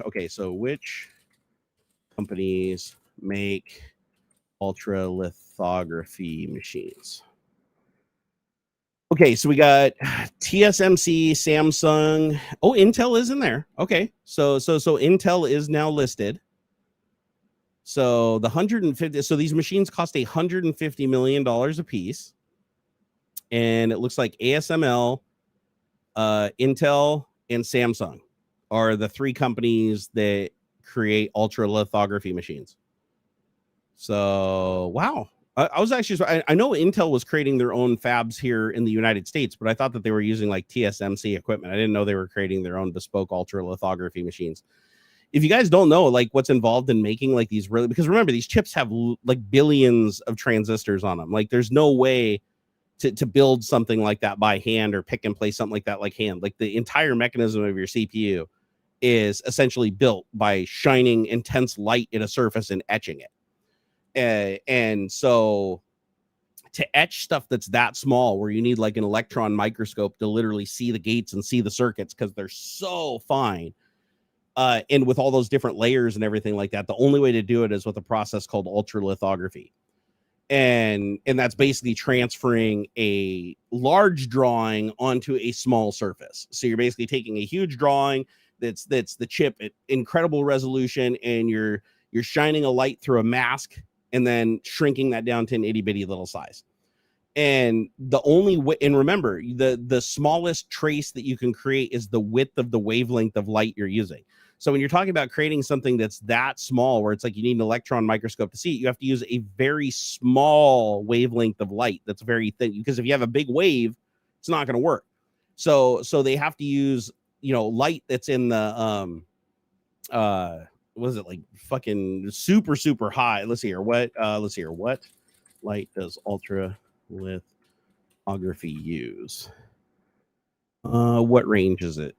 It's like super duper high in the spectrum. I mean, obviously outside of the visible range, but they figured out the only way to really create this light is by shooting an evaporating tin with a laser, and then it emits the light. so they're literally like dripping liquid tin and then shooting it with a laser so that it emits this incredibly intense high-powered light or ultraviolet. I think it's a type of ultra. Yeah, that's what it is. Extreme ultraviolet. There we go. So extreme ultraviolet and wavelengths. Okay, so the wavelengths are 13.5 nanometers before they're further shrunken down with optics. I mean, it's insane. It's insane. And so there's only a couple of machines on the planet made by these 3 different companies on the entire world that can make these chips. So anybody that has these chips, they have to come out of the machines from these companies, and they're $150 million each. So it's mind blowing. James said, what about conductive paint where you essentially paint wires? I mean, still you're going to have high resistance. It's really hard to make a liquid paint or something like that you put on there. It's going to be pure enough that you're not going to have resistance. So, do you see the kid that bought a whole bunch of equipment to build chips at home? Yeah. His old X-ray methods or whatever. Yeah, those chips are incredibly slow though. But yeah, he's basically building a chip that was state of the art back in the late 70s, early 80s in his basement, which is no easy task. Like it's insane what he's doing. But these ultra lithography machines, the crazy thing about this is like every single electronic device that you have that has a CPU or a GPU inside of it came from one of these fabs. So it's like, imagine that, like the supply chain, like they're like every single chip, like it doesn't matter what, like all millions of different companies all creating and designing these things. They have to send it here and get these guys to produce the silicon that then gets sent back to them. Like that they fab the rest of the chip. It's not like these guys are fabbing the whole chip. They're just creating the wafer, and then the wafer is being placed into the full chip or whatever somewhere else on an assembly line. But without those ultra lithography machines there's only a handful of them in the world, we wouldn't be able to build microprocessors. Like we'd be dead in the water. So it's just hard to believe. I can't think of too many other things that are that dependent on such a scarce technology to create. And that's why the chip shortage was such a big deal. It's like during COVID or stuff, when these foundries got shut down, it's like you're literally shutting down the entire world's ability to make microprocessors. like that's crazy. So at least now Intel having their own ultra lithography machines here in the United States moving forward is going to give us a huge advantage, especially in AI, because we'll finally be able to create our own microprocessors without relying on external resources. And that'll be a first. That'll be an absolute first. But I still wouldn't be surprised if like 99.9% of the chips in the Intel ultra lithography machine aren't sourced from other countries. So once we build the ultra lithography machine and we have it, we can mine and use our own tin. But you know, if that machine ever breaks down or we need another machine, we're still going to be dependent on somebody else for the parts to build that machine, even if it's Intel's own design. But that tells me it's got to be a really complex piece of technology, like because nobody's been able to like reverse engineer it. That I don't know if that's just like the best kept secret in the world, where it's like there's armed guards that don't let you like look inside of these things, or if the technology is just so finicky that only a few companies like Samsung and TSMC have figured out the process and got it to work reliably and economically. But it's just mind blowing that it's like it doesn't matter what your electronic device is. The GPUs, CPUs, and all the the FPGAs and your emulators and your robotics and your Raspberry Pis and stuff, like all of those chips are manufactured in these using these ultra lithography machines that come from 2 or 3 companies. That's wild, man. More foundries should lower chip price too, right? Oh, hugely. The more foundries you have, the cheaper chips will get.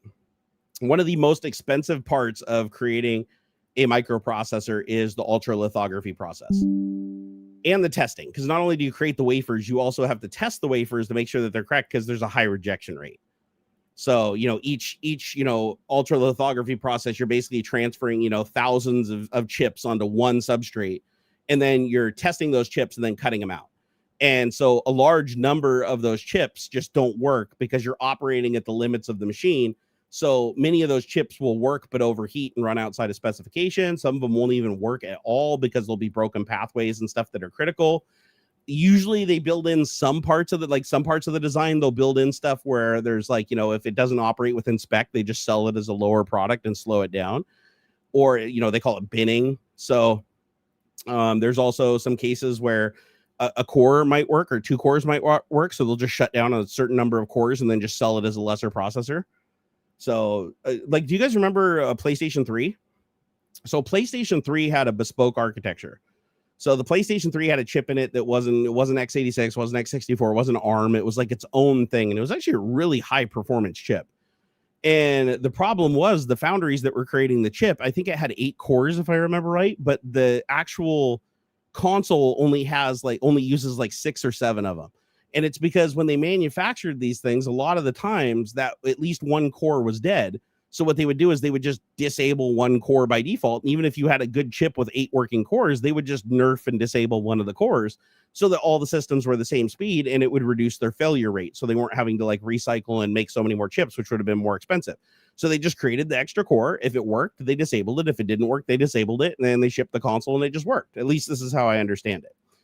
And so apparently people found out later on when they were hacking the console and like putting, Linux on it and stuff like that, they found a method for enabling that 8th core. So if you were one of the lucky ones that had a PS3 with a functional 8th core, you could enable it and get more performance out of it, which was pretty cool.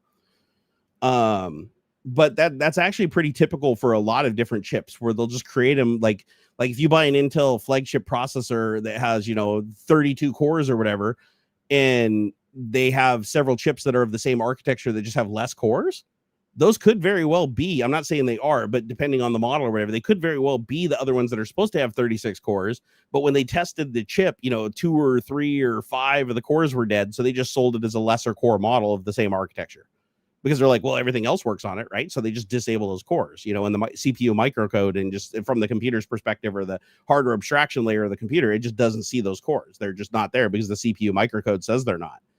But in theory, if you had the ability to rewrite the CPU microcode, and you had the source code for it and could deploy it and flash it or whatever, you probably could bring some of those cores back to life if they disabled some good cores. But you'd have to enable them and test them and find out why they disabled them or whatever.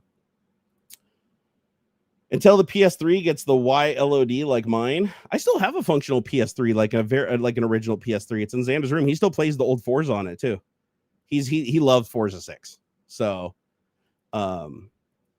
he played that quite a bit before we got Gran Turismo. I'm misspeaking. I apologize. I'm super tired.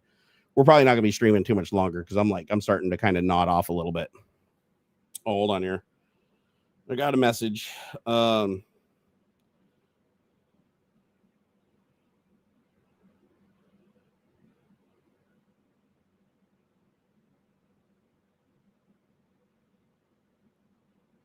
Oh, my wife just told me she went to a family event and my nephew's there that I wanted to see for a long time. I didn't think he was going to be there. Well, I still had the stream, so I couldn't go. But man, yeah, I would have liked to have seen him. I'm gonna get him over though for a visit here pretty soon once I get things cleaned up a little bit around here. If you guys don't know, it's Tanner Ridge Gaming. He used to live stream back in the day. Oh, he's my nephew. I love him to death. I haven't seen him in forever. I mean, it's been many, many years since I've seen him in person. We talk all the time, but I just haven't seen him.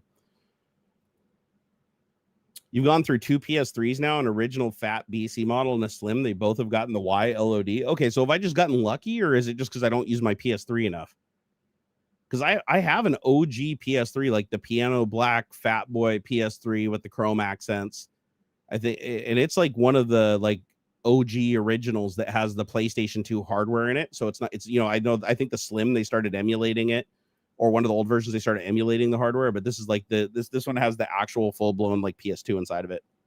I don't know, are they worth decent money? Maybe now that my son's got the PlayStation 5, we don't need both of them. So maybe I'll go sell that and reclaim some money and put it towards the screens. Let's see here. What does a PlayStation 3 sell for? PlayStation 3. PlayStation 3 original. Let's see. Not a ton. Let's see. Completed auctions. I apologize. Okay, completed items. What do we got? Completed items. Not seeing any consoles yet. No cons. Oh, there we go. So, nope, that one didn't sell. Didn't hit its reserve. I mean, it looks like they're selling for like, you know, in like a little over $100. I mean, that's not. I don't think I'd sell it for that though. I think I'd probably just hang on to it for that. Let's see. Oh, that one didn't sell either. Man, there's a bunch of them listed that didn't even sell around $100. Sony PlayStation 3 console, 220 volt original controller, PS3, 80 gigabyte model. Buy it now for $59 from Lithuania. I don't know if I'd buy anything from Lithuania. I'm not seeing a ton of original PS3 consoles for sale. Yeah, here's one. 40 gigabyte tested working, $54. Buy it now. Oh, okay, never mind. Really? That's how much they're going for? Like an OG 40 gig PS3, you can buy it for like $40-$50 working? Oh no, never mind. That says untested for repair only. Oh wait, there's like a fat and a thin model of the. I have the fat one. Let's see, how much is the fat one going for? $109. Okay, one sold for $109, but it looks like it has a pile of games with it too. Okay, so they're not going for very much money. Damn, I was hoping that like an OG PS3 would go for like big money with the PS2 inside of it. Oh, the one that has the PS2. Oh, the one that has the PS2 port goes for $150 to $300. Oh, okay. That might be worth selling. Yeah, you know what I think I'm going to do? I think here's my plan. I think I'm going to hit up old Metal Jesus Rocks, send him a picture of all my console gaming stuff, because I have a bunch of console gaming stuff I've acquired over the years that I haven't had any room or time to set up. And now I do mostly emulators, because I don't have the money, time, and space to like go get a CRT and set up a gaming room like I once had ambitions for. So I think I'm going to collect up all my vintage gaming stuff, take pictures of it all, send it to him, let him have first dibs on everything. And then whatever's left, I'll list it locally and see if I can sell it off. And then I'll take all the money from all that stuff and I'll put it towards new screens for the Nerd Cave. I think that's what I'm going to do. Because the screens are something that I need like sooner rather than later. And the consoles aren't anything. I mean, I'll be sad to see it go, honestly, because I do really, really like all the retro gaming stuff. But I have like some PlayStation 4s, Dreamcasts, Nintendo 64s, Sega Saturns. I don't think I have a TurboGrafx 16 anymore. I also have a full-blown Apple IIe I've never opened. I bought it sight unseen in a sealed box, like resealed box. It's an old one. Never even opened it to look what was inside of it. I just bought it off. Some guy had it in his storage thing. It was all packed away. The box could be full of bricks for all I know. I bought it like 8 years ago. Because the first computer I ever learned how to program on was an Apple IIe. So I wanted to set one up and put it on display in the Nerd Cave. But I don't know, what do those go for today? Are those decent money? Because I'd consider selling that. Let's see. I think it even has the screen and everything. So in 2 drives. Apple IIe. What do you guys sell for? Okay, one sold untested with accessories, $205 yesterday. Let's see. Okay, one sold for $300 with the screen. I'm pretty. I don't know if it's an original screen or not. I'll have to see if it's an original screen. But one just sold for $300 on January 25th. So that was what, yesterday, day before yesterday, and that was okay. So that was the computer 2 drives. So that's basically what I have. So $300 I could get for that. Maybe, depends on the condition. I'll have to boot it up, make sure everything works good and everything. Well, yeah, if I could sell that and a bunch of gaming consoles and some of the games, I get some money to do that. Oh, you got a scammer active right now via SMS. Do we want to fuck with them? Oh, dude, I'm too tired to fuck with a scammer right now. Any other time, I'd take you up on that in a heartbeat. Oh, man. Oh, you ever get like dehydrated and when you yawn it like hurts your jaw, like your jaw locks? Oh, it's the worst. Oh, man. Oh, it's on Google Voice? All right, text me the number. SMS me the number. I'll fuck with them.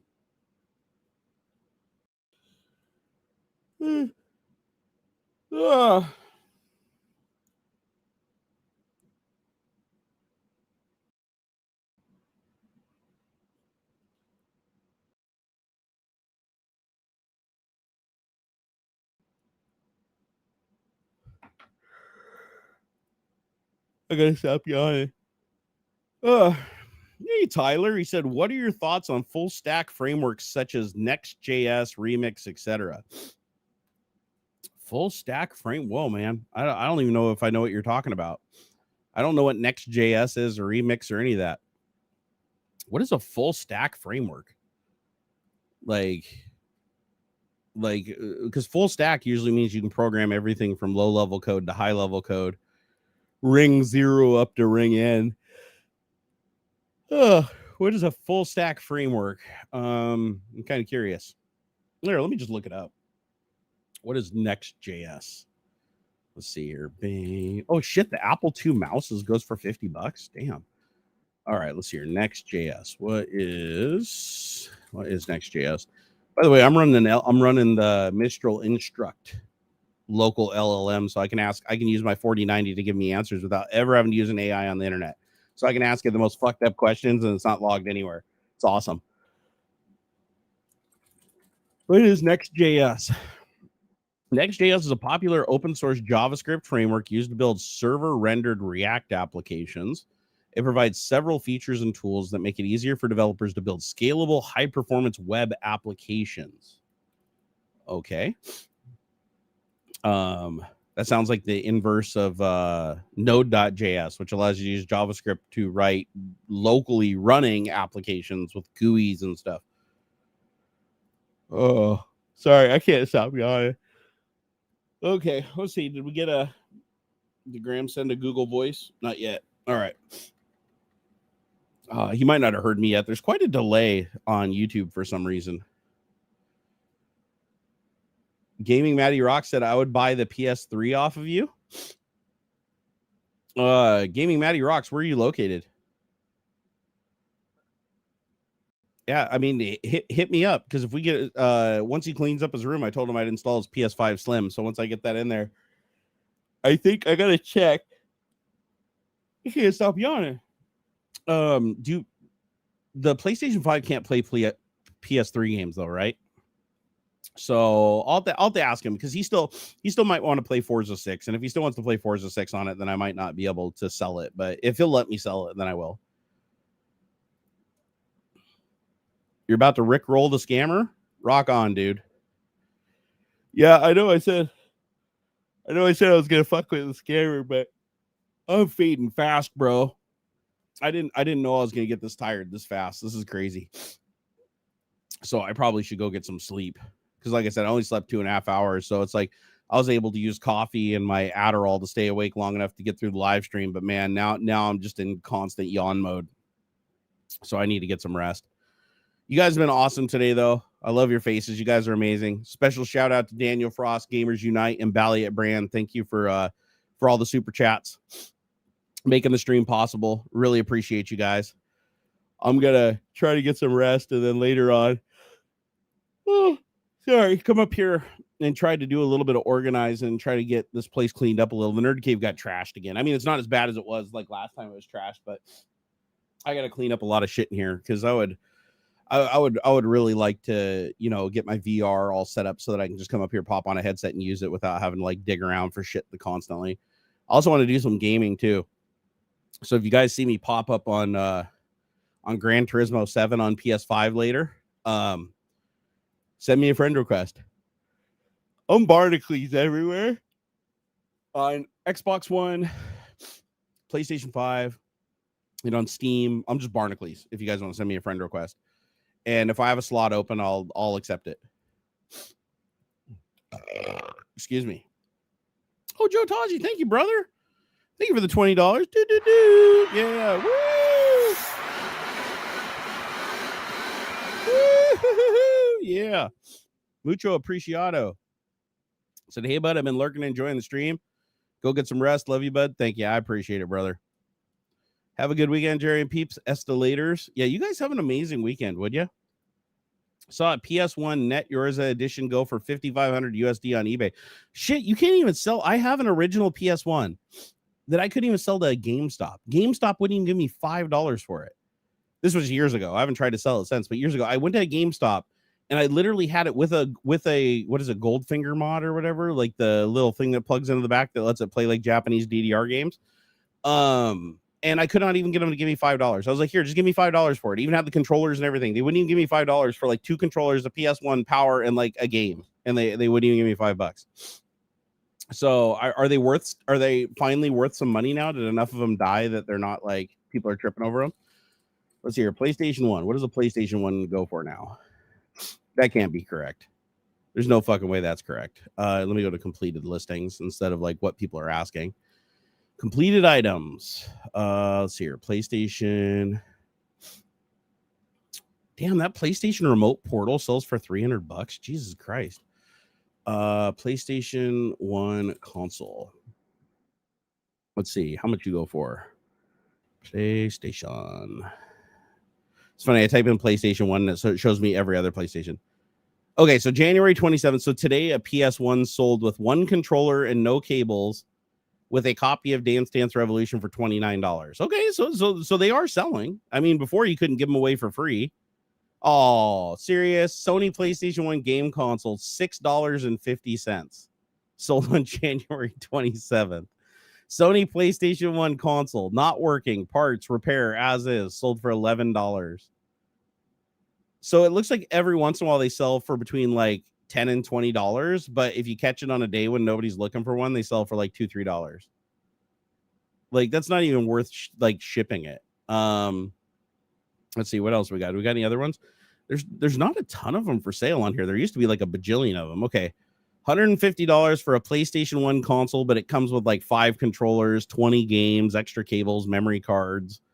So I'm sure you're paying for the accessories on that one. Let's see what else we got here. Yeah, they're only selling for like $10, man. They're worth nothing. How is that console still not worth something after all this time? You'd think it'd eventually be worth something, wouldn't you?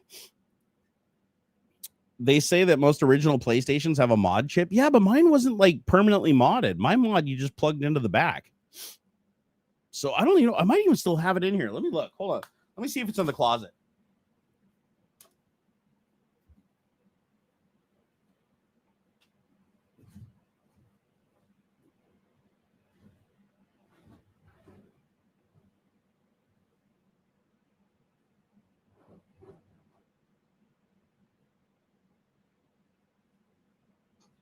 Yeah, sadly, I can't get to it. I wish I could get to it, but I can't. I see it. It's in the back. I just can't reach it without taking out a bunch of totes. I got a little carrying case for it and everything. But it's called. I think it was called the Goldfinger. Like, let me see here if I can find it. Is the Goldfinger worth anything? Here, let me see. Here. PS1 Goldfinger mod. Are you allowed to even sell mods on eBay anymore, or did they ban them? Let's see, PS1. Oh, I found it. Oh my God, the Goldfinger is worth more than the PlayStation, and they sell. It looks like they sell pretty frequently. So the Goldfinger is worth about $10 to $20. So it looks like they regularly sell between $10 and $20 on eBay. So, but the consoles themselves, you can get a console for like $5. Wow, dude, isn't that crazy? Like the mod chip for an old console is worth more than the console. So wait, does that mean like are all retro gaming systems like just not worth shit? Like, am I gonna find out that my entire collection of retro gaming consoles that I've collected over like the last 15 years or whatever, that I've like is worth nothing? Because I mean, if I sell anything to Metal Jesus, I'm gonna sell it to him way below market. Like if I'm gonna sell it to a friend, I'm not selling it to him for like what he could get it for anywhere. I'm going to give him a good deal on it. So, but if it's worth like absolutely nothing, that's going to suck. I don't know. What does a Nintendo 64 go for? I think I got 2 or 3 of those. All right. Nintendo 64 console. All right. How much do you go for? Ooh, that's better. Okay. January 27th, Nintendo 64 console with 2 controllers and 4 games, $200. Nintendo 64 with OEM power supply and expansion pack, $99. Okay, so so Nintendo 64 sell for about $100. So I want to say I have a couple of those. How much do the controllers go for here? Nintendo 64 controller. It looks like the controllers sell for loose about all right, $25, $35 for the controllers, upwards to $50 if it's like a yellow or green one. Okay. All right. So that, I mean, that's not bad. That's not bad. I'll definitely sell those. I want to say I think I have you'll be able to watch the stream later. Yeah. Everything's recorded. All the live streams, all the tech talks are recorded. So if you just go to the recorded shows on, sorry, man, my brain is just not working. If you go to the recorded shows on my channel, you'll see them. I don't know if it mixes them in with the regular videos, though. You might have to go to like past live streams or something. I don't even know if they list them in with the regular videos when you go to the channel.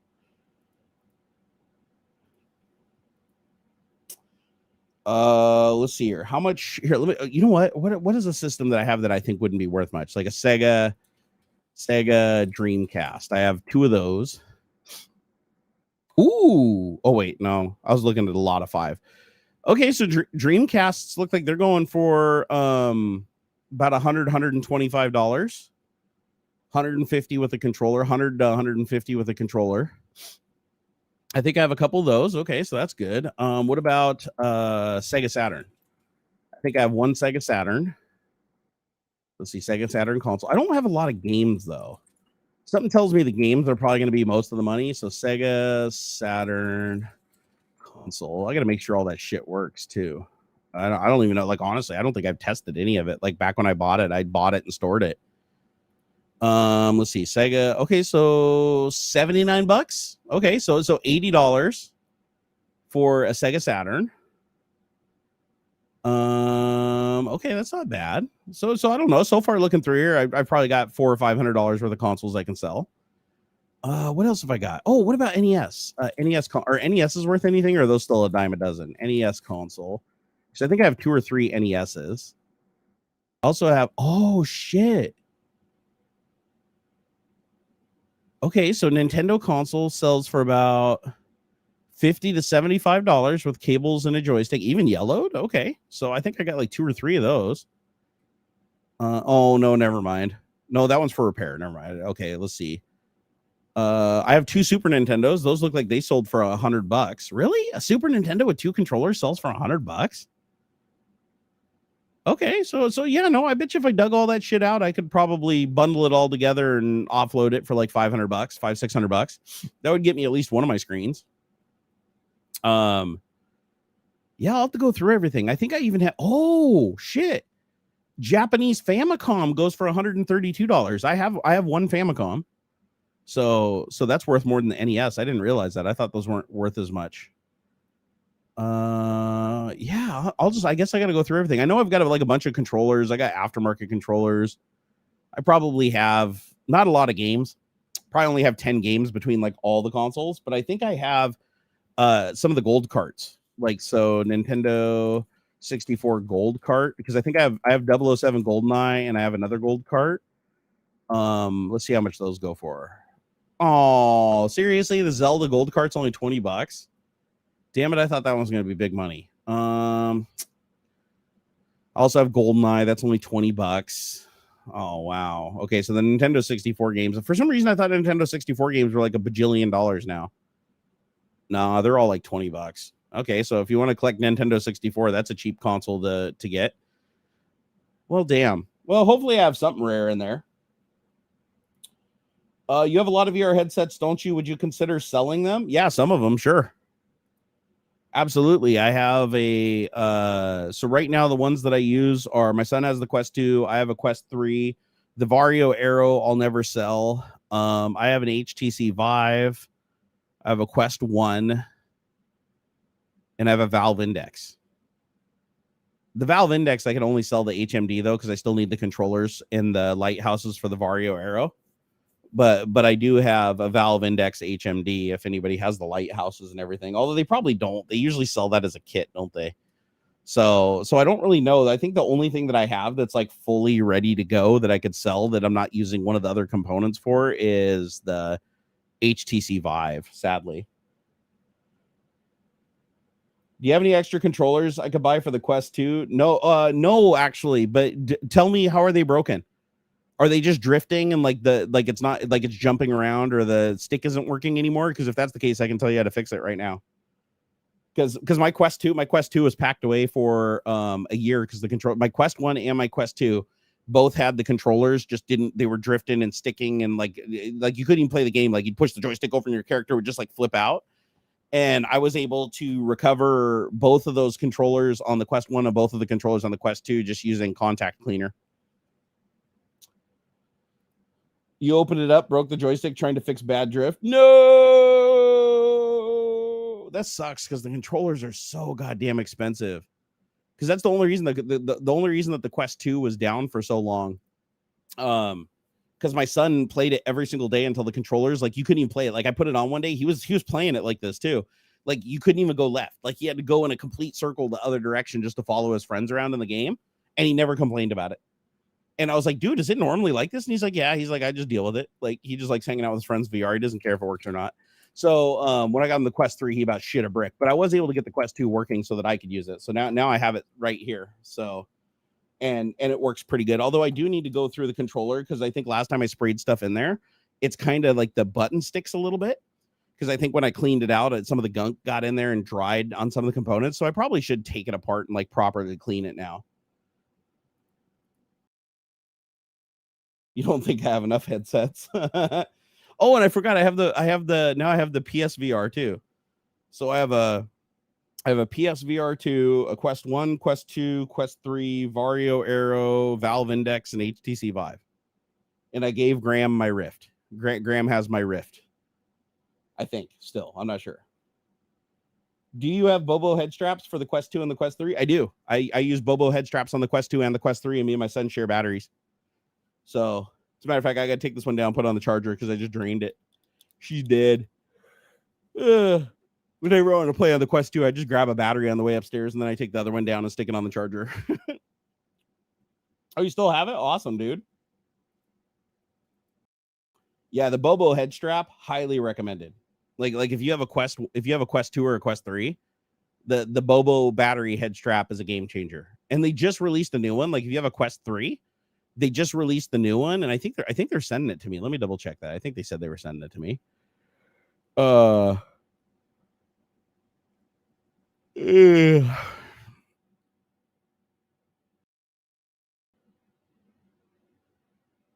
Let's see here. Bobo VR. Sorry, I drifted there. Yeah, the Super Strap. So the Super Strap S3 Pro. They're sending me, and that's their new one that has the higher. I think it's a higher amp battery for the Quest 3.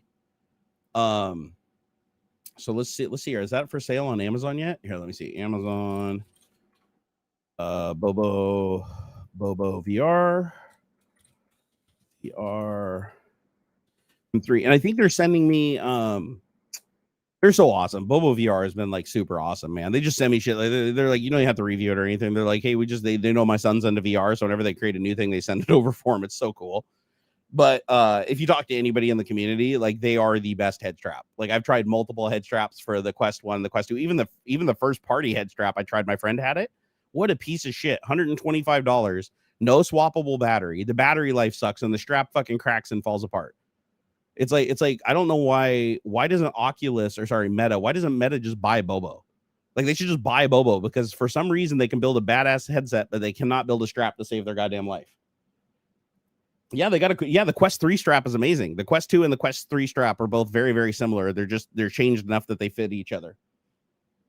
You can actually buy a conversion kit too. I believe they sell a conversion kit to make the Bobo VR Quest 2 strap fit the Quest 3. Like there's like a little modification thing you can do. And they use the same batteries, so they're interchangeable. So like me and my son, we share batteries between them. Although I think the M3 might have a different one. Let me see. M3. Let's see. Is it the M3 Bobo VR M3 head strap, battery head strap? Wait, which one is it? Is it the M3? I think I already have the M3. Why are they sending me an M3? Hold on, let me look. Message. What's it called? Oh, Super Strap S3. I have the M3. Okay, so what is the S3 Pro? This is their new strap. This one I think is a little bit more expensive. Here, M2 Pro battery pack plus head strap. S3. No, where is it? S3 M2. Yeah, I don't think they have it on Amazon yet. I think you have to get it from Bobo VR Direct. So let me go to bobovr.com. The S3. Yeah, here's the new one. Check this out. This is badass. Like, I can't wait to try this. I'm just sad they don't have it for the Quest 2. They only have it for the Quest 3. So my son's going to get this for his headset, and I'm not going to. They got it right on the main page here. But the reason that I want this one is because it's flat on the back. The way that they integrated the dial into it and they moved the battery up above and recessed it in. Now you can lay flat on a pillow. And it's got a fan. So this one actually blows air down to keep you cool. And it's got a digital readout of the battery life on the side and everything. Like they really did a good job on this one. How much do they want for it? And it's still so $89. It's got a 10,000 mAh hot swappable battery pack, head air conditioning. That is, dude, I can't wait to get this. My son's gonna flip out when he sees this. He has no idea it's coming, by the way. Damn, I wish they made this for the Quest 2. Because now you can lay flat. That's the only problem I have with all the head straps have this problem. The battery head straps, because they put a battery in the back, when you lay down on a pillow, because it sticks out, unless it's a really soft pillow that you can like sink your head into, which is what I normally do. I just sink my head into a soft pillow. It puts pressure on that one spot on the back. But now they flattened it across and moved the battery in, so you're not sitting there resting on the battery. And so now you can lay flat backwards on a pillow in a reclined position and use the headset. So that's pretty damn cool. I just want the air conditioning. I freaking love the idea of a fan in the head strap, because fogging is a problem on most VR headsets. Okay, so the new battery is so 10,000 mAh. And it does 20 watts. Okay, so 20 watt fast charging. And I think the other one was 10 watt charging. So yeah, faster charging, more output. And it's got a knob to adjust the wind speed on the fan. So you can change the fan to whatever speed keeps your eyeballs the driest. Damn, why don't they make this for the Quest 2? I'm gonna message them and see, is there a way to get this onto the Quest 2? Here, question. Is there a way to put a Super Strap S3 Pro on a Quest 2 by chance? One you're sending me is going on my son's headset, and now I'm jealous because my Quest 2 doesn't have a fan. I might just have to buy another one if I can adapt it to the Quest 2. the Quest 2 somehow. I don't see why you couldn't, because the Quest 2 and the Quest 3, I think the only real difference is the little side piece is longer or shorter. So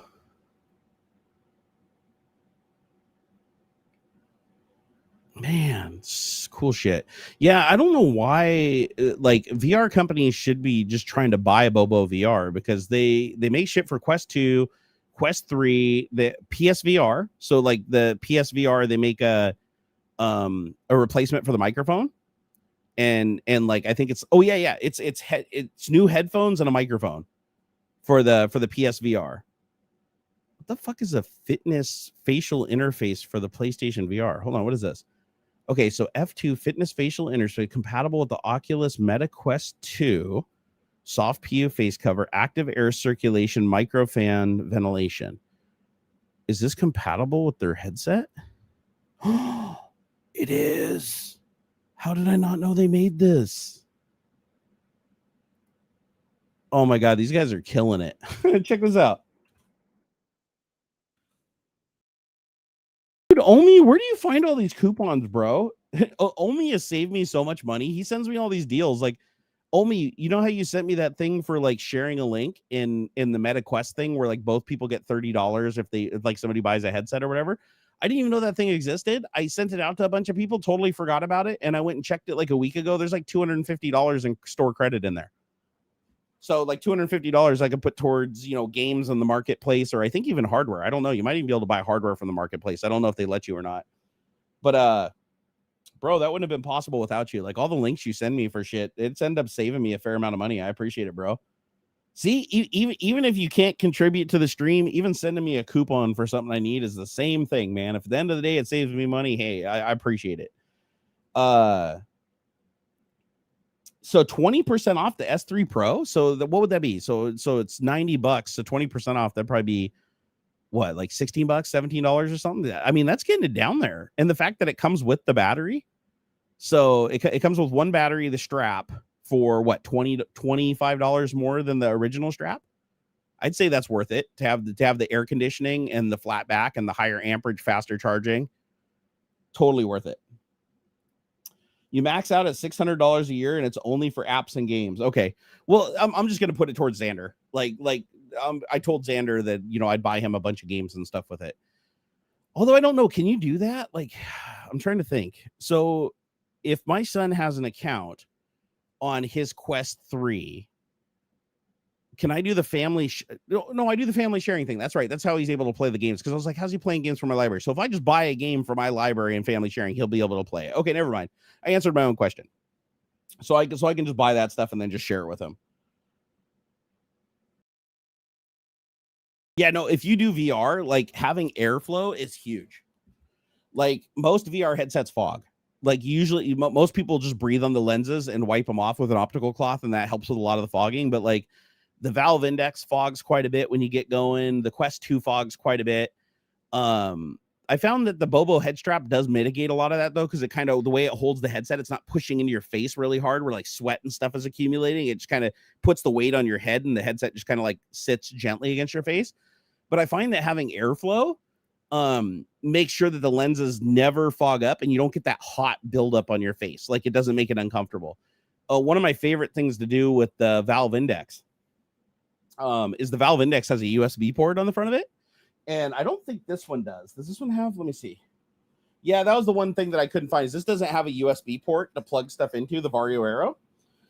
But the Valve Index has an accessory port on the front with a USB, so you can plug in a fan. So if you take one of those Arctic fans, USB fans, you can plug it into that and bend it back so it's blowing on you. So as you're playing VR, you basically have a fan on the headset blowing back at your face, and then it goes down through the facial interface. Like you just bend the fan so it's pointing back at you, and it circulates just enough air that it never fogs up. It's awesome. You've never had your Rift S lenses fog up, dude? That's awesome. Yeah, I struggle with fog. I sweat a lot. Obviously, I am a very sweaty person. So even one thing I noticed though is it in my head, or is there airflow on the PSVR 2? Because I noticed with my PSVR 2 that the lenses never fog up. Like once I start playing for a little while, like they'll fog up sometimes like at the very beginning, but then the fog goes away and I feel air around my eyes. Like I don't know if it's because the gasket is so thin that there's air, or is there actually an active cooling fan in there that some of the air is being circulated into the compartment with your eyes? Because I know it has eye tracking. But I definitely feel air. I don't know but it only seems like it happens after you play for a little while. So I wonder if it requires the internal fan to turn on to like cool the mechanism. I'll tell you what I do like about the PSVR 2 though is that everything goes through a single USB-C cable. Well, same thing for this one. This one goes to a breakout box that plugs into DisplayPort, power, and USB. And then you just run a single cable to this that's like nice and thin, that's just USB-C. I like how the PSVR, you literally just plug one cable into the front that's a USB-C and it carries the power, the data, the sound, everything, haptics. Like there's nothing else. Like you don't need anything else. I really like that because the Valve Index, you got like this pretty gnarly cable that comes off of that thing. What was I looking for? I already forgot. Oh yeah, PSVR 2 cooling fan. Does it have a cooling fan? Let's see here. Cooling fan. Okay. PSVR 2 teardown reveals cooling fan to help reduce stuffiness. Oh, see, I thought it was in my head, but apparently it's not. Okay, let's see. So Sony is, because I noticed this whenever I'm playing Gran Turismo 7, it does, when I first put it on, I don't feel anything, but then I notice as I'm playing, I get this nice, cool feeling on my face, and most VR headsets start feeling like a little hot, little claustrophobic. And I don't get any sweat on my face. Like when I take it off, there's every other VR headset I have, the band gets sweaty and everything. There's no sweat at all on this PSVR. So I was like, how the hell are they doing this? But you don't hear anything. I didn't hear a fan. So, all right. So Sony has released PSVR teardown video. Look at the internal components on the system works. The teardown comes in two forms. During the teardown, from the peripheral design, take apart the outer shell. The Sense controllers reveal large LED strips that wrap around the units. That's for the IR tracking. Let's see. Where's the fan? Okay, another interesting thing I spotted was the new cooling system implemented in the PSVR 2. By the way, the PSVR is the lightest headset I've ever picked up. Like, I've never worn another HMD that's even close to the same weight. Like, it seriously feels like you're lifting an empty plastic shell. Like, I have no idea how they got the weight down so much. But it's very pleasant once you have it on your face. I was worried at first because I'm like, this thing is, like, I would not drop it. The durability has got to be absolute shit. But, like, for the weight, like, it's amazing. The original PSVR headset didn't include any cooling whatsoever. However, during the headset teardown, mechanical design pulled off the front plate of the unit to reveal a small fan and a vent system. He said that the cooling system serves two functions. It draws cool air around the user through the gaps between the headset and the head strap. Yeah, okay, so I am feeling air. The air is then dispensed across the front of the face of the unit. As a result, cools the CPU while at the same time helps reduce stuffiness around your face. If you use the original PSVR headset, you'll notice how incredibly hot the headset got after a while. It's quite uncomfortable to use, especially in warmer conditions. Sony clearly wanted to help with this by adding a fan to the unit. Not only did the headset itself require cooling due to the system on chip situated in the front, but general heat buildup is likely to be reduced now as a result. Yeah, because I noticed it doesn't get warm. It doesn't get hot to the touch when you're playing it, and you feel like air is flowing over your eyes, even though it's completely pitch black and a perfect seal. Like I hope they get that headset working on PC. Because I think it's more, it's not 4K, it's more like 1440p, I believe, per eye. But it's a great headset. I love the way those OLED screens reproduce light. I really wish that they would put OLED screens in more HMDs or VR headsets. Well, the PSVR 2 on PS5 setup is better than the PSVR setup on the PS4. Oh, 100%. The PSVR 2 is hugely better. No, I have a Quest 2. I have a Quest 2. I don't have a Quest Pro. However, don't get a Quest Pro unless you explicitly need eye tracking. From what I've heard, that's like really the only thing you'd get a Quest Pro for is the eye tracking. Apparently the screens, the optics, and everything else is better on the Quest 3. Like, correct me. The controllers. Never mind. The controllers on the Quest Pro are amazing, but you can use the Quest Pro controllers on the Quest 3. Like, if you want to spend $300 and buy the self-tracking controllers with their own cameras and shit, apparently they're amazing. Like everybody I've talked to said that the Quest Pro controllers are absolutely fucking amazing because the controllers themselves track themselves. But for $300, I mean, that's a steep price. I want to say, isn't it $300? Maybe it's $200. Let me see. I want to say it's $300, but let me go look on Amazon, because those controllers, I think they're backwards compatible with the Quest 3, not the Quest 2, but the Quest 3. I don't know, maybe the Quest 2. I'll have to look it up. Let's see here. Quest Pro controllers, because I know they sell the controllers by themselves. Yeah, $300. But the cool thing about the Quest Pro controllers, they have cameras built into the controllers, so the controllers themselves track themselves. So unlike the Quest controllers, where you have to keep them in view of the headset, these ones you can put them behind your back and shit, which is really nice for a Beat Saber.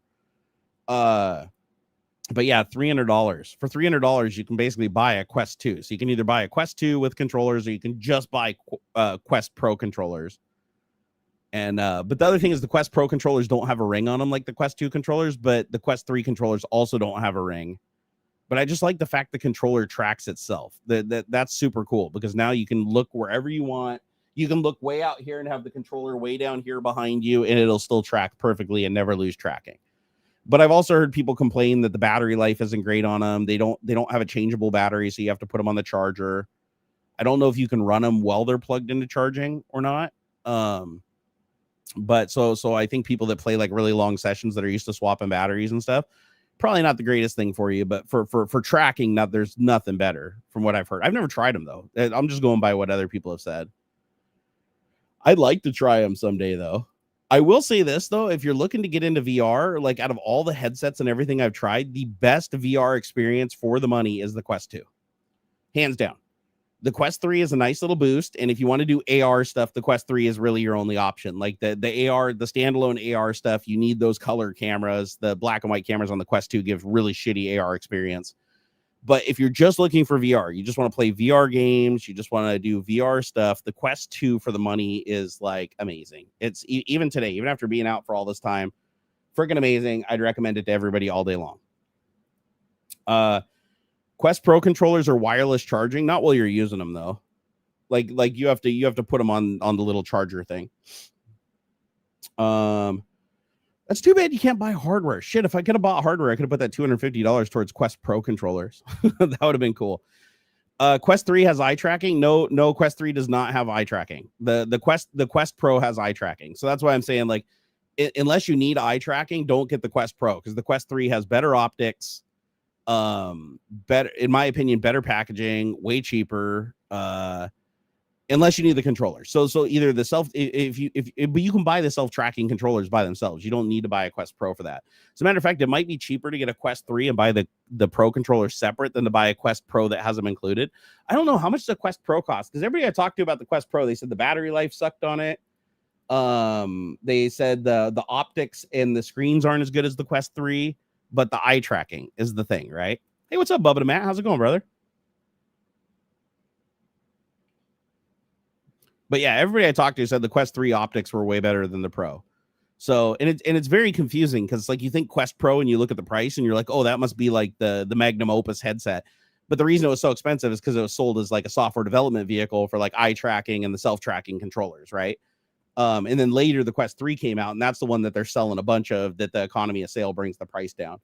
So let's see, how much is a Quest Pro if you bought it today? So Quest Pro is $939. Yeah, that's a no-brainer. You can get a Quest 3. You can get a Quest 3 starting at $500. So even if you bought the Pro controllers, that'd be $600, $700, $800. So for $800, you could get a Quest 3 with controllers, and then buy another set of self-tracking Pro controllers, and you'd still be $100 cheaper than buying the Quest Pro. And the only thing you'd be missing is eye tracking, but what you'd be gaining is a little bit of battery life, better aftermarket strap options, although I'd say the Quest Pro comes with a better strap out of the box than the others. But yeah, unless you need the eye tracking, I don't know. Is there any other reason to get the Pro? Like, does the Pro have a faster GPU in it or something? Because I don't know. Everything I see points at just get the Quest 3. And if you don't need AR, just get the Quest 2. The Quest 2 still has more than enough resolution, decent sweet spot, decent lenses. You are going to have some you are going to have a little bit of God rays and stuff like that come with Fresnel lenses. But and don't get me wrong, the Quest 3 is beautiful. Like I'd love to have a Quest 3 for myself. But I gave my son the Quest 3 and I just used the Quest 2, and it's good enough. It's good enough. I don't see the reason to spend a bunch of money. Hey, what's up, Switzerland? How's it going? Oh, it does have a faster GPU for pass-through? Okay. So would you say that the Quest Pro is still the better headset for doing PC pass-through? But for me, money, I mean, $299 gets you a Quest 2 controllers. And keep in mind, the Quest 2 does PC VR, wired over USB-C, or wireless over 5G or 6G, and standalone. The whole library of which of all the VR mobile libraries, Oculus is the biggest by far. So the Quest 2 for the money is the best headset. The Quest 3 is the best headset, period. Like when you take price out of the equation, the Quest 3 is the better because it has the better controllers. Even though they're not self-tracking like the Pro, it still has the better controllers without the hoop that you're going to hit and crack, banging it on everything. It's got the better battery compartment that you have a button to open, so it doesn't just open up on you automatically. I mean, so yeah, if you got the money, the Quest 3, absolutely, because the Quest 3 is going to give you more power, better resolution, better optics. The optics are way better on the Quest 3. But comparing them side by side, going back and forth between my son's Quest 3 and my Quest 2, like playing stuff like Rec Room and stuff like that, it's like the difference isn't big enough that I would be like, oh my god, it'd be worth spending hundreds of more dollars. But unless you're doing AR. If you're doing AR, the Quest 3 is pretty cool. Like if you've done the AR where it's like aliens are dropping in through the ceiling and hiding behind shit on your desk and everything like that, that is a pretty cool thing. So if you like the AR aspect of bringing stuff into your own world and being able to see your room and see your keyboard and mouse and stuff while you're looking around at fixed and attached screens and playing games and stuff, it's pretty cool. It's pretty neat. So the AR aspect alone is worth the extra money. But again, if you're going for VR and not AR, yeah, the Quest 2 is just fine. Bubba to Matt, thank you for the $5. Said, hope you're all well. Gonna cook some chicken wings and broccoli mac and cheese. Rock on, dude. Then you're filing your taxes. Shit, don't remind me, dude. Every time we finish our taxes, it seems like I get hit with taxes again. I'm like, it's just a never-ending thing. All right, guys. I am absolutely in a haze at this point, so I should probably wrap her up before I end up dozing off and falling asleep in front of you guys. All right, I'm gonna go try to get some rest so that hopefully we'll have to see how things go, because I got to clean up a lot of stuff up here tonight to make it possible. But if I can get enough rest, get up here and clean this place up, then tomorrow I might live stream taking a crack at upgrading the PC if I can get everything backed up to the NAS. But I am really nervous about it, so we'll see how that goes. But I'm also excited because it'll be amazing to actually have a 13900K and a 4090 like together. Just seeing the AI capabilities of the 4090 right now is blowing my mind. You should see how fast this thing is in like LM Studio. Like I've actually loaded some models in LM Studio where I'm getting 70 or 80 tokens a second.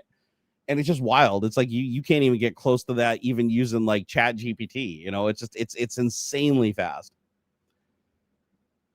Oh, you just joined a few minutes ago? Oh, I'm sorry, man. I'm sorry. We normally end at 2 p.m. I end up going an hour and a half extra. But I'm just too tired. I only slept 2.5 hours last night. I thought the Adderall and coffee would keep me awake longer, but it's already faded. It's already gone. So I gotta go and rest. All right. I love you guys so much. Thank you for everything. I will see you over. I'll either see you on Twitch tomorrow for the upgrade video, or I'll see you for the regular stream on Monday over on Twitch TV/Barnacules. And on Monday, Wednesday, Friday, hopefully this week, I'm going to try to shoot for on Twitch, and then Saturday, 11 a.m. Pacific here on YouTube for Tech Talk every Saturday. So if you're just now seeing me streaming because I've been gone for years, just go watch my VODs on Twitch and on YouTube and get caught up. And I'll see you guys soon. Thank you for everything. Peace out. Later. Oh, if you guys got questions, by the way, just hit me up on Twitter. Just at Barnacules over on Twitter and let me know, and I'll be happy to answer them if Elon will grace me with the ability to see them. Woo, man, I'm tired. All right, I'm getting out of here. Peace out. Later.